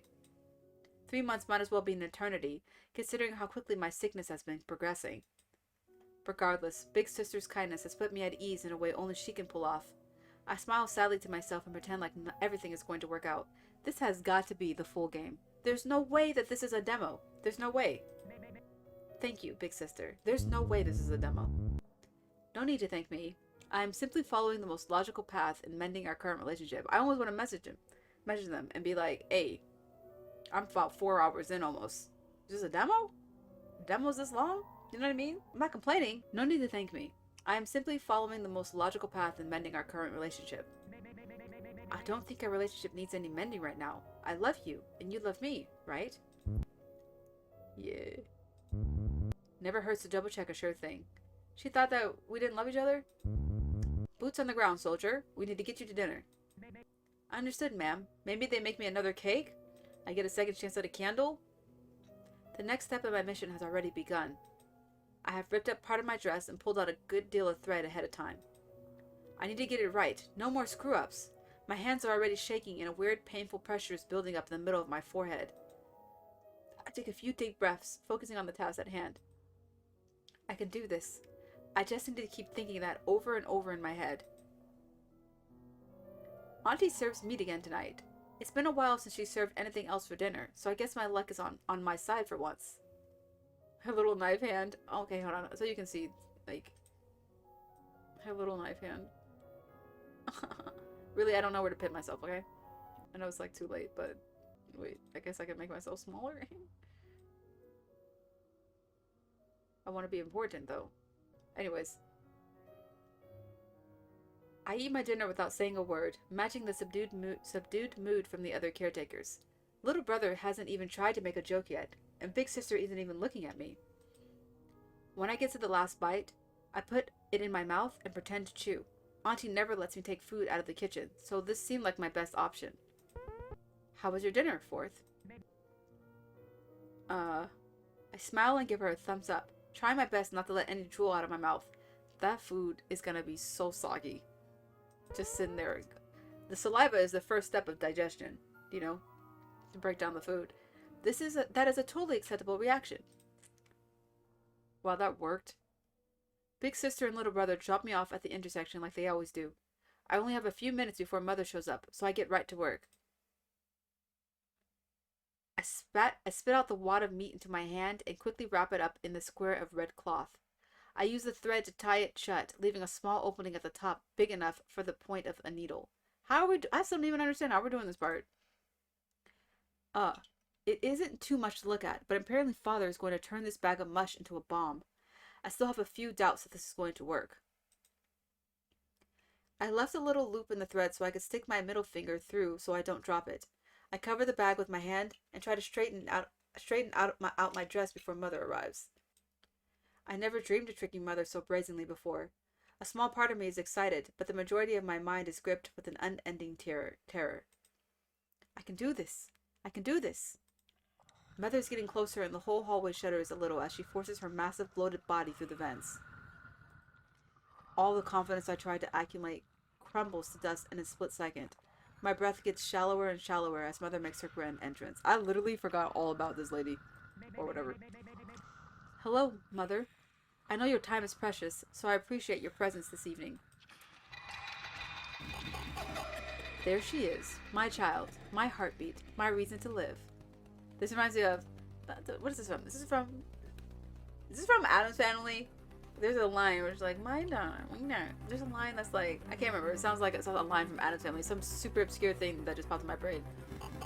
You caused quite a stir recently, haven't you, my darling? I assume you're referring to your little excursion tonight? Your blatant disregard for our extensive safety measures? Tonight? You mean last night? Are you intentionally trying to get yourself killed? Is this all some elaborate ruse to get back at me? I dedicate my entire existence to curing you of this awful illness, to your constant well-being, and this is how you show your gratitude? You might as well spit in my face while you're at it. It would certainly salt me less. My treasure, tell your mother why you left your room last night, and do be honest. I want to scream at her, to tell her to go away, to leave me alone. I want to take all the awful guilt currently tearing me apart and just, I don't know, throw it back in her face. But I know I can't. I have to hold back my anger for just a little bit longer. My anger goes from a roar to whisper, not entirely gone, but far easier to hide. I already told brother all the relevant details. His report should be more than enough to explain my actions. If it spares me an unnecessary conversation, then so be it. You disappoint me, Fourth. Don't you know that I only want what's best for you? You could be so much happier here if you just listened to me every once in a while. Very well, I forgive you. A terrible moment passes by in silence. Is that really it? Is she really going to let it go? The exact moment I start to relax, Mother's arm rises up and shoots toward me with frightening speed. Did we even have a chance to plant our meat socket thing? Whatever. The whole world melts away and I'm lost in a haze of agony. There is a terrifying moment when I cannot feel anything below my left elbow. One by one, my nerve endings come back online and make me aware of a sharp, biting pain along my forearm. When my vision comes back into focus, I am flat on my back, looking up at Mother's mocking grin. I stand up, my ears ringing and my legs weak. Blood drips down a fresh wound on my arm and lands on the fabric of my dress. When Mother struck me, one of her metal supports caught against my arm and pulled the skin away. My pulse spikes when I remember the bag of meat. Luckily the bag is still in my hand, all thanks to the loop I tied around my finger. I am so glad the two of us could come to an understanding on this matter. There is much more important work waiting for me, so let's move on, shall we? Did she even give me the medicine yet, or she just hurting me? She's hurting me. It is time for your treatment. You know what to do. I try to lift my arm to reach the buttons on the back of my dress, but a flash of white crosses my vision the second I move my injured arm. Mother, I can't reach the buttons. When you hit me, When I did what? Try again. You misspoke. When I fell over. I hurt my arm, and now I can't reach the buttons on my dress. Then why didn't you tell me sooner? Oh dear, this simply won't do. Hold out your arm, and Mother will make everything better. Maybe this is the trick. This is the trick. I'm pretending, right? Because she has to put the medicine in. Oh. She sprays my arm with medical gel, and the gash starts to stitch itself back together. When the gel stops bubbling, the injury is replaced with a long white scar. Just another to add to my collection, I guess. Okay, no, this is different. It's a different thing. As with most injuries, an uncomfortable stiffness remains, and it takes me a few tries before I can move my fingers again. I wipe the blood from my hands and do my best to get ready for my treatment. Let's not make such stupid mistakes in the future, shall we? Shake off the swirling thoughts inside my head and get ready for my nightly treatment. Mother misses one of her needles during the first set of injections and has to start all over again. I think she missed on purpose just to hurt me even more. That's what it sounded like. That's what it sounded like. I stare silently at the dried bloodstains on the wall in front of me while she drains my spinal fluids. The pain is so intense that I end up biting the side of my tongue and I taste a hint of blood. Mother seems to be taking her time with tonight's checkup. She leaves the suction active for just a little bit too long, and I start to feel a distinct dizziness overtake me. The tubes are just draining blood at this point, and for a horrible moment it seems like Mother is just going to let them keep running until there's nothing left. This is a threat! This is something! After what feels like an eternity, she removes the syringes and sprays my back with healing gel. All that's left is your medicine. Then you'll be as healthy as can be. Oh, that's what I was getting confused. When she does my spinal tap thing, she's taking my fluid. But then at the end, not the gel that she coats to cool it down or whatever, but she picks medicine into like an IV thing or whatever, something into my wrist. So that's how we're getting this medicine into the meat socket thing. Whew! It all comes down to this moment. I squeeze my hand around the bag of meat, keeping my fingers together so it remains hidden from sight. Can Mother actually see me? The other caretakers don't have any built-in visual sensors, but I can't shake the thought that Mother might have grown eyes somewhere on the awful body of hers. Yeah, like being like part humanoid or whatever. Flesh. Mother's largest syringe unfolds from within a mass of quivering flesh on her upper body. I take in a deep breath and hold the bag of meat right above my own forearm. It's hard to grab the middle of the needle with the bag in my hand, but I manage to guide it into place without looking suspicious. Crazy. My arm shakes a little, partially from stress, partially from my latest injury. I try to steady myself, but I am too scared to do anything but tremble. When Mother pushes the needle in, I intentionally draw my arm back a little. The needle stabs into the half-chewed meat, and there is an audible squelching sound as the sickly turquoise medicine leaks out into the bag. How? Dude, yeah, like, I'm thinking, like, it's gonna, the liquid's gonna seep through, she's gonna see. I can feel some of the pactolsylvine spilling out onto my fingers, and it burns slightly on contact. All I can do is hold my breath and wait for Mother to leave. Only 364 days until your next birthday.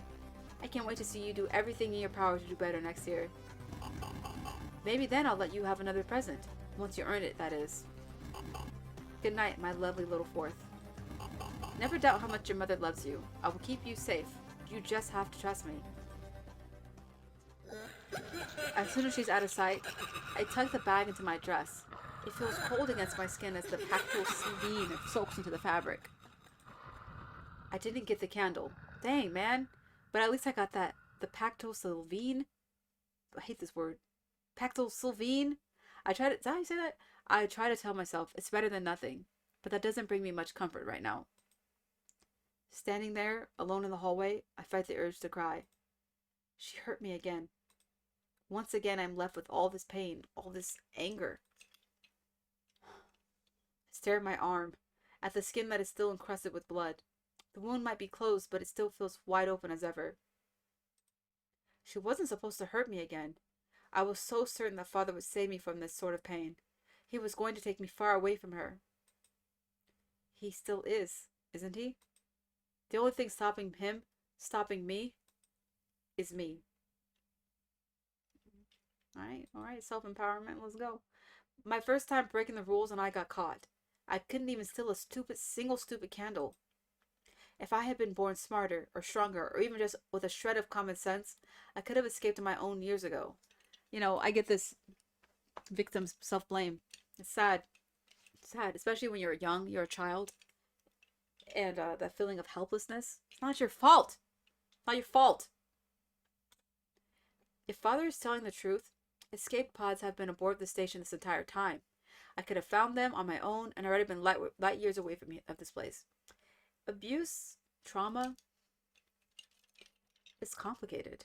And it affects your ability to be rational and to fight for yourself. No? I feel for people who might still be in the guilt and the blaming stage of processing their healing. You know, like I said, it's not your fault. It's not your fault. Okay? The pain I'm feeling right now, the pain I am always feeling, I could be free of it.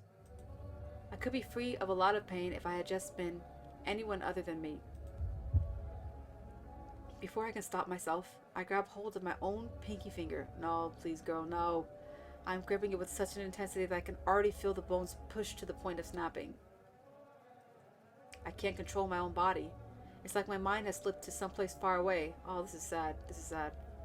All I can do is watch as my hands keeps pulling. This is sad. Being this frustrated with yourself is sad. It's like... it's unbearable. Someone else is moving my hand, and they whisper into my ear with the sweetest voice I have ever heard. This is like written well, you know. I think it's very accurate to this kind of thing, to these kind of emotions. The desire to harm yourself when you are extremely upset. I think it's like, I don't know, it's like, it's hard, but like, I feel like it's important for the story to be told. Break off. Why you? Oh my god, they give me no choice. Break off your own finger? Honestly, it's kind of making me kind of sad. Because, like, I understand this.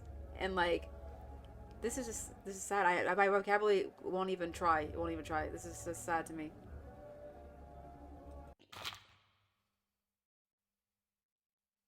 That voice. Why did it sound like me? Why did she make me do it? Why did I just give in to her like that? Father called me brave, but all I feel now is... Fourth? Are you listening to me? I asked you a question. Are you feeling alright?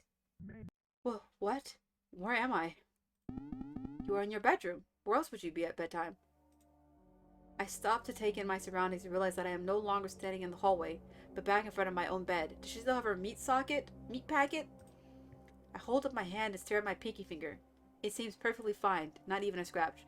Oh, best case scenario, I guess. She didn't hurt herself, she just thought of it. You know, sad, still, but at least she didn't do it. How is this possible? Just a moment ago I could feel the bones breaking and... I do a quick search of my belongings, finding that the bag of mush made it safely back along with me. Alright, we got it.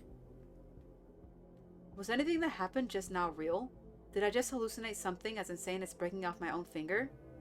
I know, right? Whew, we got the fingers all working, all 10. I have no memory of walking to my bedroom, just like the gap I had right before lunch. I really feel for this girl. Like, she need to get out of this situation. Absolutely. It's really it's having a very, it's having a toll. I can't deny it any longer. The stress is getting to me. Absolutely. I'm seeing things that aren't real. I'm losing hours of my day, and that voice. Honestly, like, this has not happened to me, but this absolutely could happen to me. I know this. She can't be real. She just can't be. She can't be real. She just can't be. I refuse to believe that those were my own thoughts.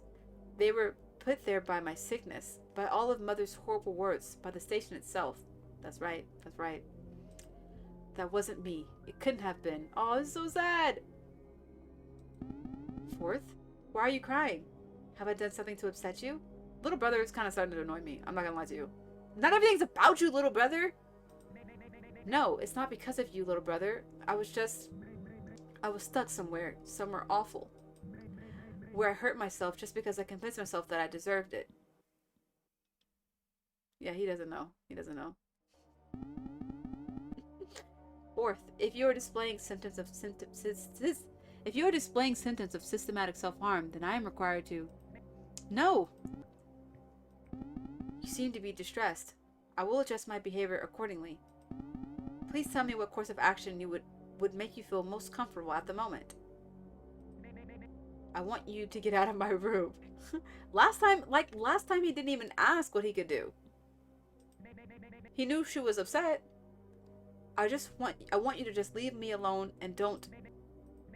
I'm sorry for getting angry at you, little brother. I just want to go to bed. I'm very tired right now. I'll feel better in the morning. You promise that you will be alright? No, I don't promise that. Yes, I am. I'm going to be just fine. I will shelve this matter for now. Please alert me if there are any major changes in your mood. Your safety is our #1 priority, Fourth. Does he actually care? Good night. I will be here for you in the morning. I'm sorry. I'm becoming indifferent from the little brother. He's almost exhausting me personally. Little brother leaves, and I just stand completely still in front of my bed. And eventually, the lights dim, and I am shrouded in darkness. I might have less time than I realized. Last week, my memory was fuzzy, but overall intact. In the past 2 days, I feel like I've been losing my mind entirely. I mean, the last 2 days have been extremely stressful. Level 10 stress events. Maybe once I've escaped and put all this behind me, my memory will start to get better. Even if it doesn't, I'd rather go insane somewhere. Go insane anywhere. Okay. I'm losing my ability to read. I've been reading for 4 hours. Even if it doesn't, I'd rather go insane anywhere other than this station. I have to force myself to keep going for just a few more days. I'm getting compassion fatigue. Father says he can make everything better. It doesn't matter if I believe him or not. He's my only option. I can't talk to him like this. With my face all puffy and my confidence at 0, I go to the bathroom and wash up. I hold my face under the faucet for a long time, trying to cleanse myself of all my awful feelings. Eventually, when I'm feeling a bit more like myself, I retrieve my father and sit on the corner of my bed. Father, it's safe for us to talk now. Fourth, can you hear me? Yes, sir. I can hear you just fine. How are you feeling right now? Physically, mentally? Anything out of the ordinary? See, I like Father. I like Father! Well, today a few things happened. Like what? Well, in the morning, little brother either lied to me, or my memory must have been failing. I yelled at him the other night, but when I tried to apologize, he insisted that it never happened. That's odd. I have a feeling that little brother's programming must be to blame for this. I see nothing in his code that would make him lie like that. We can ignore that for now. I doubt it was anything serious. It would be interesting if his program is not equipped to handle emotional outbursts. Like, I don't know. Then, I had a gap appear in my memory today. I thought I was in the playroom, but I was actually in the kitchen. I have no memory of walking from the playroom to the kitchen. I just blinked, and suddenly I was somewhere else. That's a bad sign, right? That I lost a portion of my day like that? I won't lie. That is a commonly recorded symptom. Has this happened to you before? I don't know. I don't remember. And hallucinations? That's symptom 2, right? Yes, but that doesn't happen until the very final stage. I forgot she has an illness. You won't have to worry about that for a long time. I'm only thinking about her mental health. I forgot she has a whole disease. Today What? What else happened? Nothing. Just those 2 big incidents. Father wants to know. Father feels genuine to me. He actually cares. That's how I feel about Father. I can't say it out loud. I can't relive that horrible feeling again. Relatable. Even now, I can still feel a strange sort of tingling in my pinky. Like a bruise that hasn't finished healing. If I told Father, would he just give up on me? No way! Would he think it was too late to save me and just leave me behind? He keeps secrets from me. Why would it matter if I kept a few from him? What secrets is he keeping? It's no secret that my mind is rotting away. We are both dancing around the truth. The unspoken fact that I have almost no time left. Fine. I'll keep that memory buried with all the others. Maybe I'll be lucky and forget all about it soon enough. This is concerning. Would you please let me know whether something like this happens again? Yeah, I can do that, sir. Very good. In the grand scheme of things, these symptoms are just little hiccups.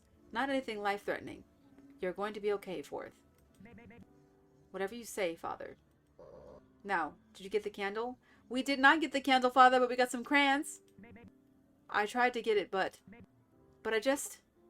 The words catch in my throat. Before I know what's happening, I break down into tears. She put so much pressure on herself. Fourth, take some time to cry? When you are ready, tell me what's upsetting you. I love this man. I love this man. I mean, he's not a man. I love this piece of equipment. I love him! I tried to get the candle, but the caretakers took it from me.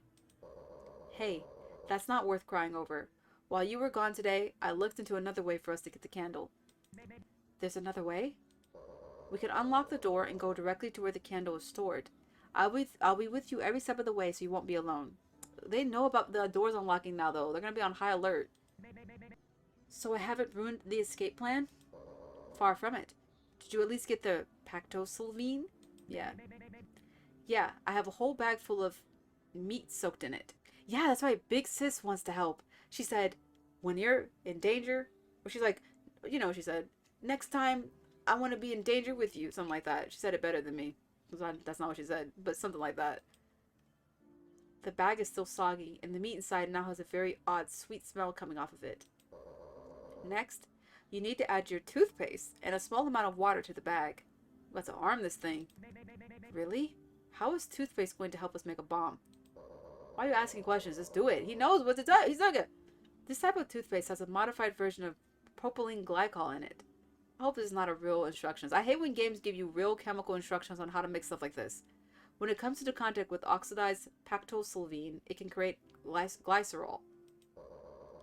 We can get into the specifics later, but what's important is that it will become reactive enough to explode when exposed to an open flame, which we can make using the candle. Bingo. Then we just need to use the electrical spark of the air filter turning on, and boom. I don't know where people will get pactosylvine though. True. True. Is bingo another swear word? Not quite. No. Okay. Add the toothpaste and leave the bag open near one of the air vents. Do I just leave the meat in there? Yeah, leave it in. As it starts to rot, it will produce diaminobutane, which all actually help with the reactions we want. Be careful though, because it will start to stink pretty soon. I followed Father's instructions. I squirt a large quantity of toothpaste into the bag and mush it into the meat and pactosylvine. It is already starting to smell pretty bad. I can only imagine what it will smell like once it's ready. Okay, the bomb is mixed and is sitting by the air vent. What do we do now? We can go get the candle while we wait. The bomb won't be in a reactive state for about 24 hours. I'm ready now. I won't mess up things this time. I won't mess things up this time. You didn't mess anything up. You don't have to be so black and white about this.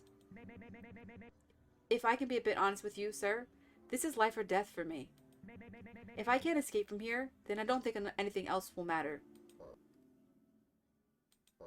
I want to tell you that you're wrong. But if it's life and death for you, then it's the same for me. Then let's get going. Plug me into the maintenance panel and head towards the atrium. Oh, we're doing this again. I use Father to unlock my bedroom door. Then take him with me as I head out into the cold, dark hallways. This has got to be the entire game. I've done this once before. I can do it again. There's no way this is a demo. How long are game demos supposed to be? Have I never played one? I slow down my breathing and take in the cold station around me. As long as I keep a strong focus on my goal and listen carefully for danger, I'm going to be alright. I take a few careful steps, wincing a little as I walk across the freezing floor. The Itch.io page said this is the first 3 chapters? I mean, it doesn't really show like chapter 1, chapter 2, you know, for me to like discern. But that could, and the whole game is 4 to 8 hours? Okay, dang, oh my god. I know I play games super slow. Absolutely. But first 3 hours, or first 3 chapters, I'm already at hour 4 plus. Like I said, I talk a lot, but wow. I wonder where we are in this. We gotta be nearing the end. Definitely. Absolutely. We have to be. Thanks for looking that up, by the way. I appreciate that. Take a few careful steps, wincing a little as I walk across the freezing floor. Are you alright, Fourth? Yeah, just getting used to the cold. I would turn on the heating for you, but I think that would attract too much attention. You can do this. Just keep moving to keep yourself warm. I wonder if she experiences seasons like summer, winter, fall, blah. I keep moving. Following the holographic map Father gave me, the atrium should be right through the kitchen. Is it going to show it on the map where we are? No. Even with how well I know this part of the station, I still worry about getting lost. I can't rely on my memory for anything these days. We got a map. I sneak through the kitchen and end up right in front of the atrium's big glass doors. I plug Father into another maintenance panel and the atrium's unlocked. Ah, so the map changed. That's so cool. Okay, it's 1B now. It's the other side. We already read that. Gymnasium. This is the room where Big Sister lets me exercise every other day. It's just a big running track and some exercise balls. It smells like melting rubber and soap in here. As my health got worse, Big Sister let me in here less and less each week. Library. This is where Big Sister tutors me on everything I need to know. There are some desks and writing supplies in here, but I mainly use the large computer in here. There are thousands of books for me to read and games for me to play. It's my only real connection to the outside world, even if it's just still images. Server pod? There is another room that used to be connected to the library where the computer servers were stored. Big Sister sealed up the door a long time ago and moved a desk in front of it. All the data on my computer is stored here, but I often hear loud noises coming through the wall. Synthesizer pod. The machines in this room convert recycled matter into all sorts of useful things.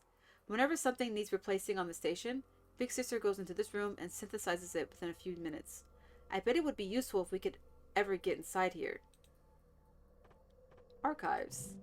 Big Sister told me that all physical... This is interesting. This is like... Last side was like mostly little brother stuff. This side's like Big Sister stuff. Big Sister told me that all physical books and records are stored in here. It has been locked up tight ever since she digitized all books. Mother also stores a lot of her chemical samples in the freezers here. Recycler pod. Recycler pod. I've never seen the outside of this room, but this is where all daily waste ends up. I was told that there are large grinders and sifters in here that break down matter to their basic components. Once they are cleaned, they are sent to the synthesizer pod to be reused. Main lift. This is the elevator that reaches to the upper and lower floors of the station. I see Big Sister use this all the time, but she never lets me near it. Mother works on the floor above us, and Auntie works on the floor below us. Chemical lab. This is where Mother stores a lot of the medicine she makes. Sometimes I hear her through the walls, working on something. It's hidden behind the archives and has a pressurized airlock to keep any dangerous byproducts from escaping. Okay. Alright. Now that we know where we are. The atrium feels oddly peaceful at night. Unlike the rest of the station, the temperature controls stay on after lights out. I take a minute to stand right in the middle, absorbing whatever warmth lingers here before moving on. Alright, it should be a straight shot from here to the elevator. Just keep going forward as soon as the doors are open. Do you see any of the caretakers patrolling this section of the station? I press my face up against the glass and peer into the darkness in front of me. It's hard to tell, but the hallway looks empty to me. I'm thinking we're probably gonna run into Big Sister, but I mean the running into the little brother, like, we worked that out. But I'm curious to see if we run into Big Sister, if she will actually help us in a way that is efficient for us, that that helps us, that actually helps us. The path is clear, sir. I'm ready. I plug Father into the underside of the keypad that locks the exit to the atrium. It only takes a few seconds, but the door slides open and I'm able to press onwards. This part of the station is entirely new to me. I check the map and see rooms that only exist as fragmented memories. Did Big Sister ever let me explore this far? I think she might have, but that was so long ago that it might as well have never happened. The doors here all seem to be locked, but Father directs me towards the largest one. Side note. She has a memory issue, which they're saying is like a disease, like it was caused by a symptom of her disease. But this game is obviously dealing with trauma, and trauma absolutely will mess up your memory.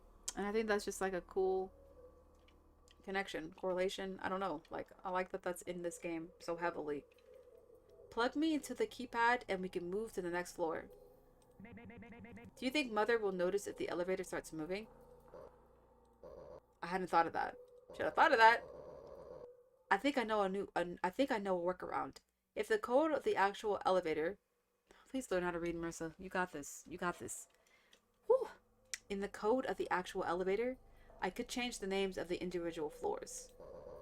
The security will report the same number, and the elevator won't look as if it moved at all. It will go from floor 5 to floor 5, or something like that. Okay, I'm counting on that to work. I'm like 99% sure that this will work. I'll take those odds. 94% at worst. I'll still take them. Holding my breath, I plug Father into the elevator keypad. He beeps a few times, and then the large silver door slides open. I already picked the destination. Just step in and enjoy the ride down. Here we go. The doors close behind me, and the elevator begins to rumble. For a moment, I can feel a strange sort of weightlessness in my gut, but it ends before I can fully process what is going on. The doors open, and I'm struck by a sight beyond anything I could have ever imagined. All right, let's get this. Let's go. What do we got? I walk away from the elevator and find myself standing in a cavernous room, even bigger than the atrium. I was supposed to say carnivorous. I'm like, what? Cavernous. Everywhere I look, there are plants. Not fake plants, but real living plants. Oh, so we do have some real plants down here. Large hydroponic planters hang from every available section of ceiling, layered atop one another for maximum yield. Wow, so, what's her name? Auntie? She's really down here cooking. With some real ingredients, perhaps? Let's look at floor 2. Let's look at it. Okay, we must be in the center garden. This is the main junction of the lower floor. It contains hundreds of hydroponic planters for growing crops. Large sprinklers overhead water the plants, and robotic arms automatically till the soil. I have no idea what Auntie uses all these different plants for, because she certainly isn't using any of them for meals. Oh, they could be medicinal. Compost pod. This room is where Auntie stores all the organic waste from her garden and hatchery.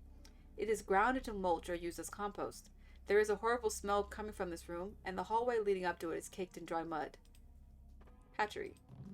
This room is climate controlled and has a large airlock separating it from the rest of the floor. Auntie has large glass tanks where she grows all sorts of different fish, crustaceans, and insects. So there is real food here. I'd like to see what sort of animals I have been eating this whole time, but the room is locked tight. I would definitely like to see. Kitchen. An identical copy of the kitchen upstairs, but it is way better stocked with cooking utensils. The ovens down here actually work, and the cupboards are filled with supplies. It smells incredible and exactly the opposite of what Auntie normally feeds me. This is interesting that there would even be food in here because the robots don't even need to eat food. So what are they feeding her? Why do they even have the food? Storage pod. This room is full of industrial refrigerators and freezers. There seems to be a massive amount of food stored here. Some of the containers have this food Auntie normally feeds me, but others have meals I have never seen before. Who's down here? This is very interesting. The plot is thickening. Emergency lift. It connects the floor to the other living quarters. However, it is only open during emergency situations. Ah, yeah, we saw this upstairs. And this water purifier. A massive room that filters and stores the drinking water for the station. There are no doors on this level leading into the water purifier, but the blueprints show several connecting vents and pipes. It's strange to think that an artificial lake has been just an elevator ride away this whole time. Oh, an artificial lake? Main lift. Blah, blah, blah. Okay, we already know about that. Okay, interesting. Floor 2. The leaves are all crisp and green, with small nozzles installed in the rafters to periodically spray them with a cool mist. The air is humid and the floor is covered with the metal mesh to act as one giant drain. The smell is overpowering and fantastic. Like nothing I have ever experienced before. It smells so alive. That must be so, like, I can't even imagine, like, for her smelling fresh plants and stuff for the first time, probably. I've read books about flowers, but nothing could prepare me for the gentle sweetness that drifts through the ventilated air down here. I can't put into words the joy that is spreading through my mind. This makes me want to go to, like, a botanical garden or something. Or just outside. Did you make it into the greenhouse? Oh, Father, if only you could see this right now. This is the most beautiful place in the entire station. Don't get distracted.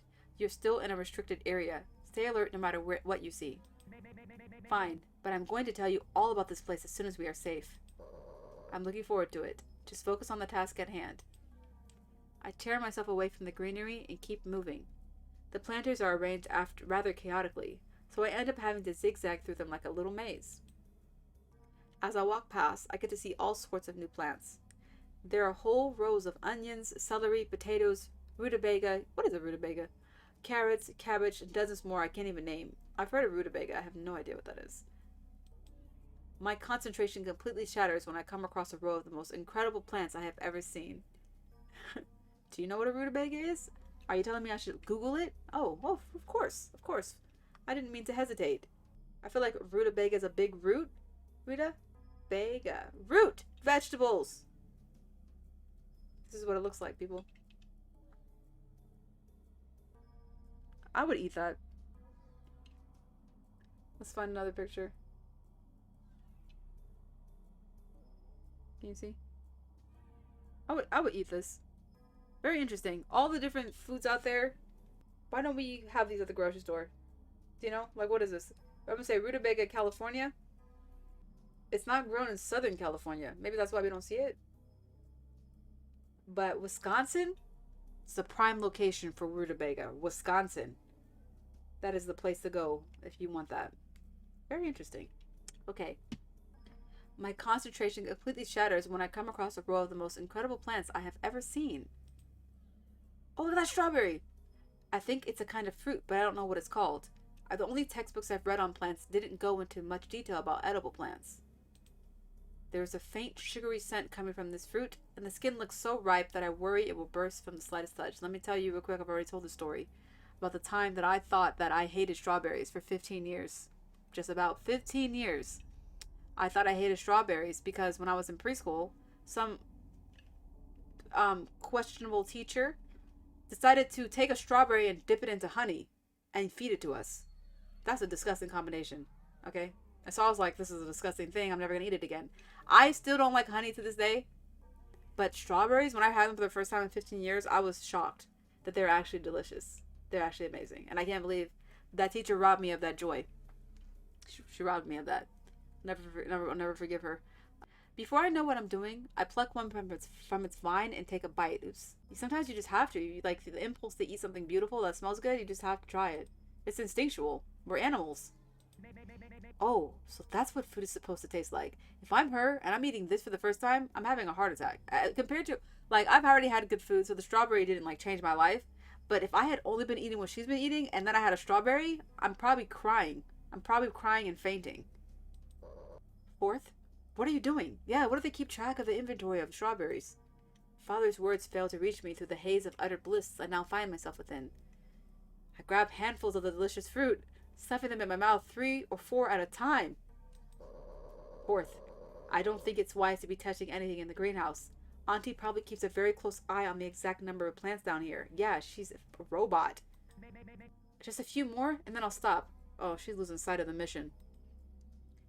The fruit tastes sweet and just a little tart. I figure out pretty quickly that the leaves don't have any flavor and start spitting them out. It's a good thing that I'm escaping from here soon.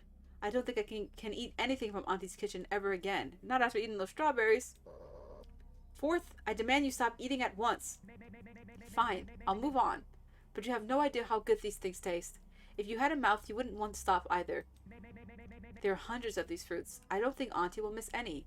But she might see does she eat the leaves too? Because she might see the remains. Father just lets out an electronic sigh and waits for me to lick my fingers clean. Honestly, I'm getting stressed out. I want to get out of here. It's fine, but I understand the urge. Just make sure you don't leave any evidence behind. I pick up the scraps I dropped on the floor and hastily bury them in the soft soil of a neighboring planter. Before I move on, I nab a few more and tuck them into my dress. Risky. A little snack for later can't hurt. I make my way out of the greenhouse and into... There's another kitchen in here? It looks exactly like the one upstairs. Looking around, I notice that this kitchen is actually better stocked than the one upstairs. Yeah, we just read that in my map notes. There are more pots and pans, and stoves have real charring on the top. This is probably where Auntie prepares the individual ingredients she loads into her food synthesizer. It smells way better in here than it does upstairs. Is she secretly cooking good food without letting me taste any of it? I wouldn't be surprised if she experiments with different recipes down here. Still doesn't explain why she won't let me try any of her experiments. Auntie's code is locked into hospice mode. She prioritizes pure nutritional intake over flavor. That makes a lot of sense now. Please tell me there's a way to change that code. Nope. Your calorie intake is too high up on the priority list. Any changes would alert Mother almost immediately. That's really disappointing. What swear word would work best right now? Probably "ah crap." Ah crap. Enough joking around. The candle should be stored nearby. Check the cabinets. I start rummaging around in this bizarre duplicate kitchen. Each cabinet is filled with frying pans, cooking pots, cutting boards, and Tupperware. Eventually, I open a drawer full of silverware and find my birthday candle locked inside a small glass tube. The tube itself is bolted to the bottom of the drawer. Why is the tube bolted to the drawer? Because it's flammable? I found it, but I can't get it out. Is there any way to unlock this thing? Yeah. Anything sharp or flammable is considered a Class 2 material and needs administrative approval to access. Of course. There should be a console near the smoke detector. Plug me in, and I'll have it open in no time. I do what I'm told, and Father goes quiet while he hacks into the system. He seems to be taking a lot longer than normal, so I take a little time to explore my surroundings. I'm already having a lot more fun than I did last night. The fear is still there, and my heart is hammering in my chest. But I've gotten a little more comfortable with breaking the rules so blatantly. I try not to let the thrill of rebellion distract me too much from the task at hand. I open a few more cabinets, examining the odd cooking implements Auntie has never used in front of me. There are metal devices in here that I don't even have a name for. I open the drawer right next to the one with the candle. There are more forks and spoons in this one, and...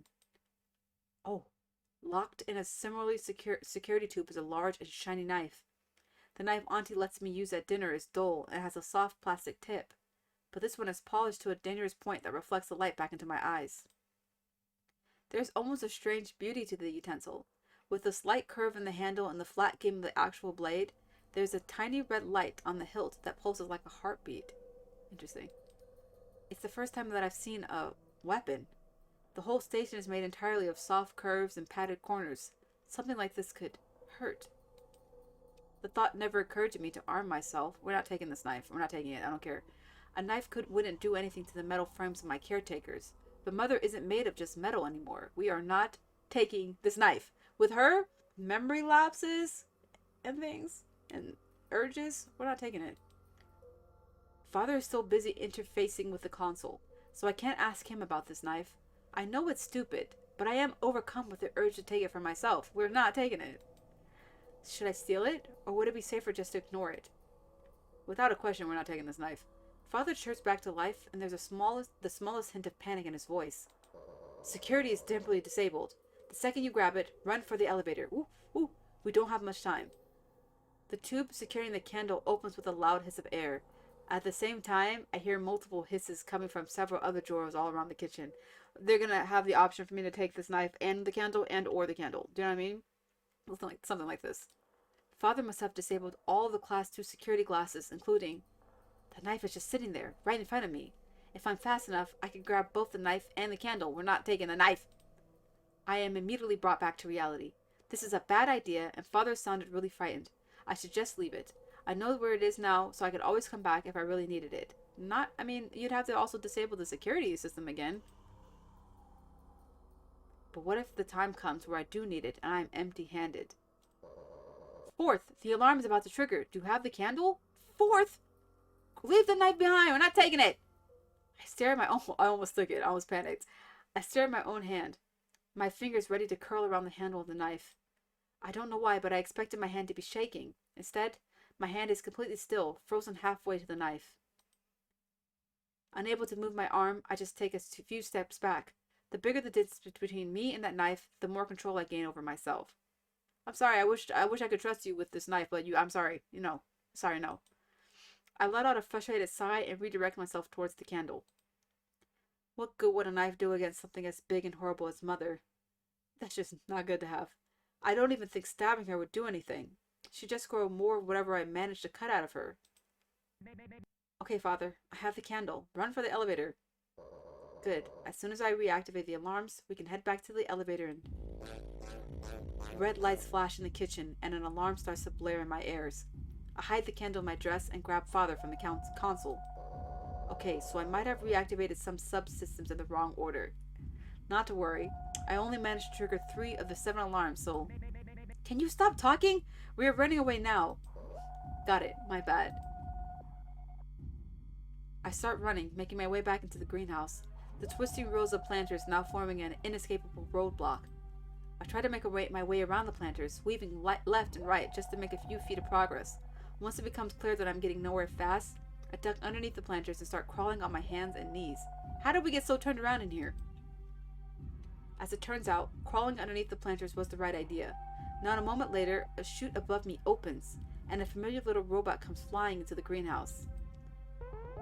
Intruder detected. This area is off limits to all patients and crew. If cross-contamination is detected within food storage, all trespassers will be liable for Category 7 administrative punishment. Who knows what that is? I can hear Auntie patrolling the greenhouse just over my head. Father said that the caretakers might have their own built-in motion and heat sensors, so I can't risk being caught by her. I crawl about halfway across the greenhouse and come out under a row of large hanging ferns. They hide me from view just enough that I can get a good look at the path ahead of me. Auntie has come to a stop right in front of the exit to the elevator. She seems to be standing guard, her little body swiveling one way then the other, like she's performing a scan on the entire room. I pull Father close to my face and whisper into his microphone as quietly as I can. Father, Auntie is blocking my way out. What should I do to get past her? Auntie isn't built for security detail, so her only sensor should be... Too late, I remember that Father can't control his own volume. Oh my gosh, I forgot about that. Auntie swivels round and begins floating directly towards my hiding place. I figured it out. Her primary sensor is noise. Stop talking! I clamp both hands around Father to silence him entirely as I duck back down onto the floor. I scramble away from Auntie. It's interesting that hers would be noise, her primary sensor, because like she's a cook, and she's working around food and heat. I feel like that would be important to sense if you're a chef. I scramble away from Auntie. Watching the pale pink glow of her screen cast shadows on the ground behind me. Auntie is hunting me based on sound, so my options are pretty limited. Either I make no sound at all, or I need to use loud noises to lure her somewhere else. We are luring her somewhere else. A little reluctantly, I pull out the handful of stolen fruits from my dress. I eat one for good luck, then hurl... Oh, we don't even get to choose. Then hurl the other as hard as I can in the opposite direction of the exit. Intruder detected. Please reveal yourself immediately and surrender without resistance. Auntie sails past and begins searching on the far side of the greenhouse. I take advantage of this window and bolt for the elevator. The second I step into the elevator, Father sends it back up to the living quarters. My entire body aches from the effort, and I slide to the floor of the elevator to catch my breath. We still have 2 little robots that can potentially find us upstairs. The adrenaline wears off, and I am suddenly overcome with fear. What would have happened if Auntie found me? When little brother caught me, I was just outside my own room. But to be on an entirely different floor? Mother might just kill me on the spot if she found out. The run back to my bedroom is mercifully uneventful. At least we made it back. Father opens the doors in and out of the atrium, and there seems to be no caretakers patrolling this side of the living quarters. I collapse onto my bed, holding the candle in both hands as if I'm trying to confirm that it's real. I can't believe I got away after all that chaos. Fourth, are you safe? Did you get the candle? Yes to both, sir. I hold up the candle into the air triumphantly. It is cold and sticky in my hands, and bits of old cake fall and hit me in the face. Are you okay? You didn't hurt yourself, did you? My knees hurt a little, but I'm feeling incredible right now. I tricked Auntie's centers, and I got to eat real food for once. It's a big day. It's a big day. I hear Father make a noise that's halfway between a sigh and a groan. Let's focus on what matters. We got the candle and the bomb is fermenting. Regardless of what happened tonight, that counts as a win. Can you tell me a little bit more about the escape plan? What do we do once the bomb is ready? Well, when it's time, we're going to try and get to the elevator on the starboard side of the living quarters. We'll ride it down to the lower levels and try to get into one of the maintenance tunnels. There should be an opening near one of the replacement planos where you can plant the bomb. You'll break some of the wax off the candle, tie the wick to an exposed wire, and just walk away. The bomb will go off, triggering the emergency escape pods, and will use the tunnels to get you to the lowest section of the station. This game is so well made, dude. I'm just thinking about it. The only detail I still need to figure out is how to distract your caretakers. The moment the bomb goes off, they're going to try and trigger a lockdown. If we keep them busy long enough, we can get you to the lower levels before the lockdown starts. I'm sure you'll figure something out, Father. But you've been able to figure out this much so far. The only issue I'm having is my reading comprehension skills are just in and out, and I'm like maybe 60% able to read right now because it's a long session for me with only cheese and crackers. I appreciate your faith in me. We can come up with a solid distraction tomorrow night. I'm about to choke and die. Hold on. You ever just close your eyes and be like, whoa, I'm tired? What's happened to me? Oh my gosh. I'm being so dramatic right now, but I'm tired. I can be tired. I'm old. I need a nap. Okay, where are we? I appreciate your faith in me. We can come up with a solid distraction tomorrow night. You should take it easy until then. I think that would be a good idea. I'm pretty tired right now. I'm just gonna go to bed. I wish that was me right now. Oh my gosh. Can't believe this. When I'm old, I'm gonna be so old. Like, when I'm old, I'm gonna be so old. I'm gonna really take advantage of it too. Like, I'm gonna be so old. You know what I'm talking about? It's gonna be an adjective, an action, a verb. All those things are kind of the same thing, but it's gonna be... I'm gonna really take it seriously. It's gonna become part of my identity, being old. You need your rest. You did more than I could have ever done on my own. That's more than enough. Good night, Father. Sleep well, Forth. I'll boot back up in the morning to check up on you. His screen goes dark and I tuck him away under the mattress. Another day is coming to an end, marking one of the strangest birthdays in recent memory. At least she got to eat strawberries on her birthday. I love that. To be honest, it's the only birthday in recent memory, but I don't think any of them can compare to what I went through today. I go through my evening routine and try to ignore the bomb that is oxidizing in my bathroom. I get into my pajamas and lie down in my bed. I want to see her pajamas. Her dress is cute. I can do this. I know I can. Something is very wrong with my dream tonight. Before it even starts, I can taste iron in my mouth. My lake is infected. Tendrils of blood swirl around in the water like oil, refusing to mix fully. I can see golden creatures writhing below the surface, like long flat worms with wispy feelers growing out of their tails. I somehow just know that this is all my fault. I brought this sickness upon the lake, tainted it just by association. I am not worthy of my lake anymore. I am like a walking cancer, a malignant curse given human form. Is this what really waits for me outside the station? Somewhere beautiful that will be corrupted the moment I arrive? This is a result of my own selfishness. How stupid do I have to be to think that I can outrun my own wickedness? By some form of mercy, the dream is cut short, replaced with a comforting darkness. There is nothing out here, just oblivion. I let my consciousness drift away into the void. I can feel the distinct sensation of waves rolling over me, rocking my body gently back and forth. This can't be my future. There has to be some way for me to live without infecting others. I wake up from my dream. For this first time in a long time, I am actually happy that it ended. I simply hope that tonight's dream isn't a sign of what's to come. It must have been brought on by stress and nothing more. I keep telling myself that as I get up and get ready for my day, I get dressed, brush my teeth, and do my best to not gag at the horrible smell wafting from the bomb. Forth, we don't have much time before your caretaker arrives. Should I sleep through 2 alarms? I retrieve Father from under my mattress and hold him up so I can hear him better. The bomb will be ready by tonight, isn't that right? Yes, this is going to be your last day aboard this station. By tomorrow morning, you're going to be light years away from Mother. It's hard to believe that any of this is real. Last night, I found a way to cause our distraction. Thought we already knew. That's great. I'm willing to do whatever it takes. I'm surprised by the conviction in my words. My lake is closer to me now than it has ever been before. I've messed up enough already.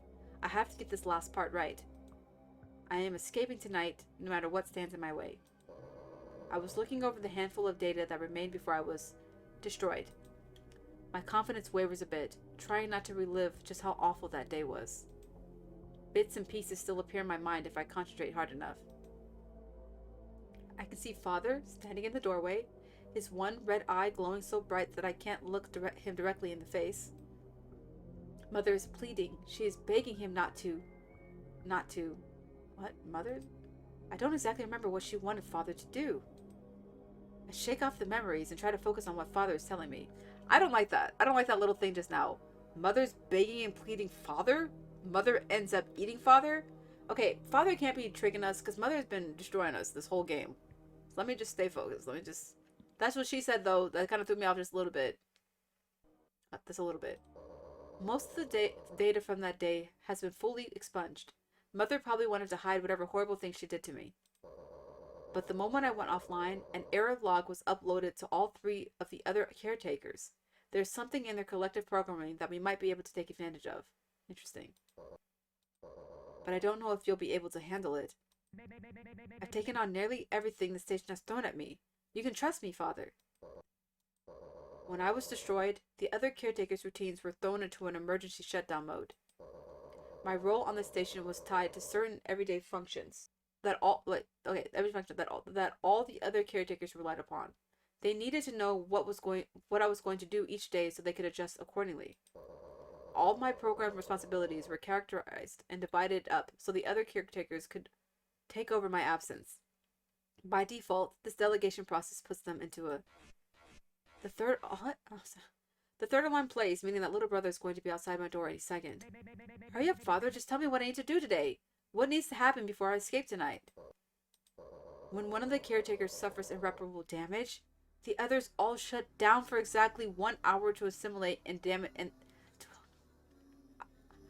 I'm getting frustrated with myself not being able to read. The others all shut down for exactly 1 hour to assimilate the damaged caretaker's routines into their own. Is he telling me I'm going to have to hurt one of them? It's an emergency feature to ensure none of the caretaker's functionalities is unaccounted for. When one of them dies, the gap left behind needs to be fulfilled. I have to actually murder one of these? Well, what do you want me to do?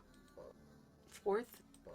Auntie, little brother, big sister. I'm going to be honest with you, I already know who I will kill. Just for the record, I'm sorry that I know that, but I do. You're going to have to kill one of them. It's the only way we can escape. I already know who I'm going to kill. And I feel like it's obvious, but it might not be. They're dead, though. That's okay. I'm okay with it. I'm okay with the sacrifice. I feel like they can be reborn. They're a robot. It's alright. Oh, this is the end? Demo 2.0 ends here? Okay. That's a good place to end it. That's a great place to end it. Yo, what the heck?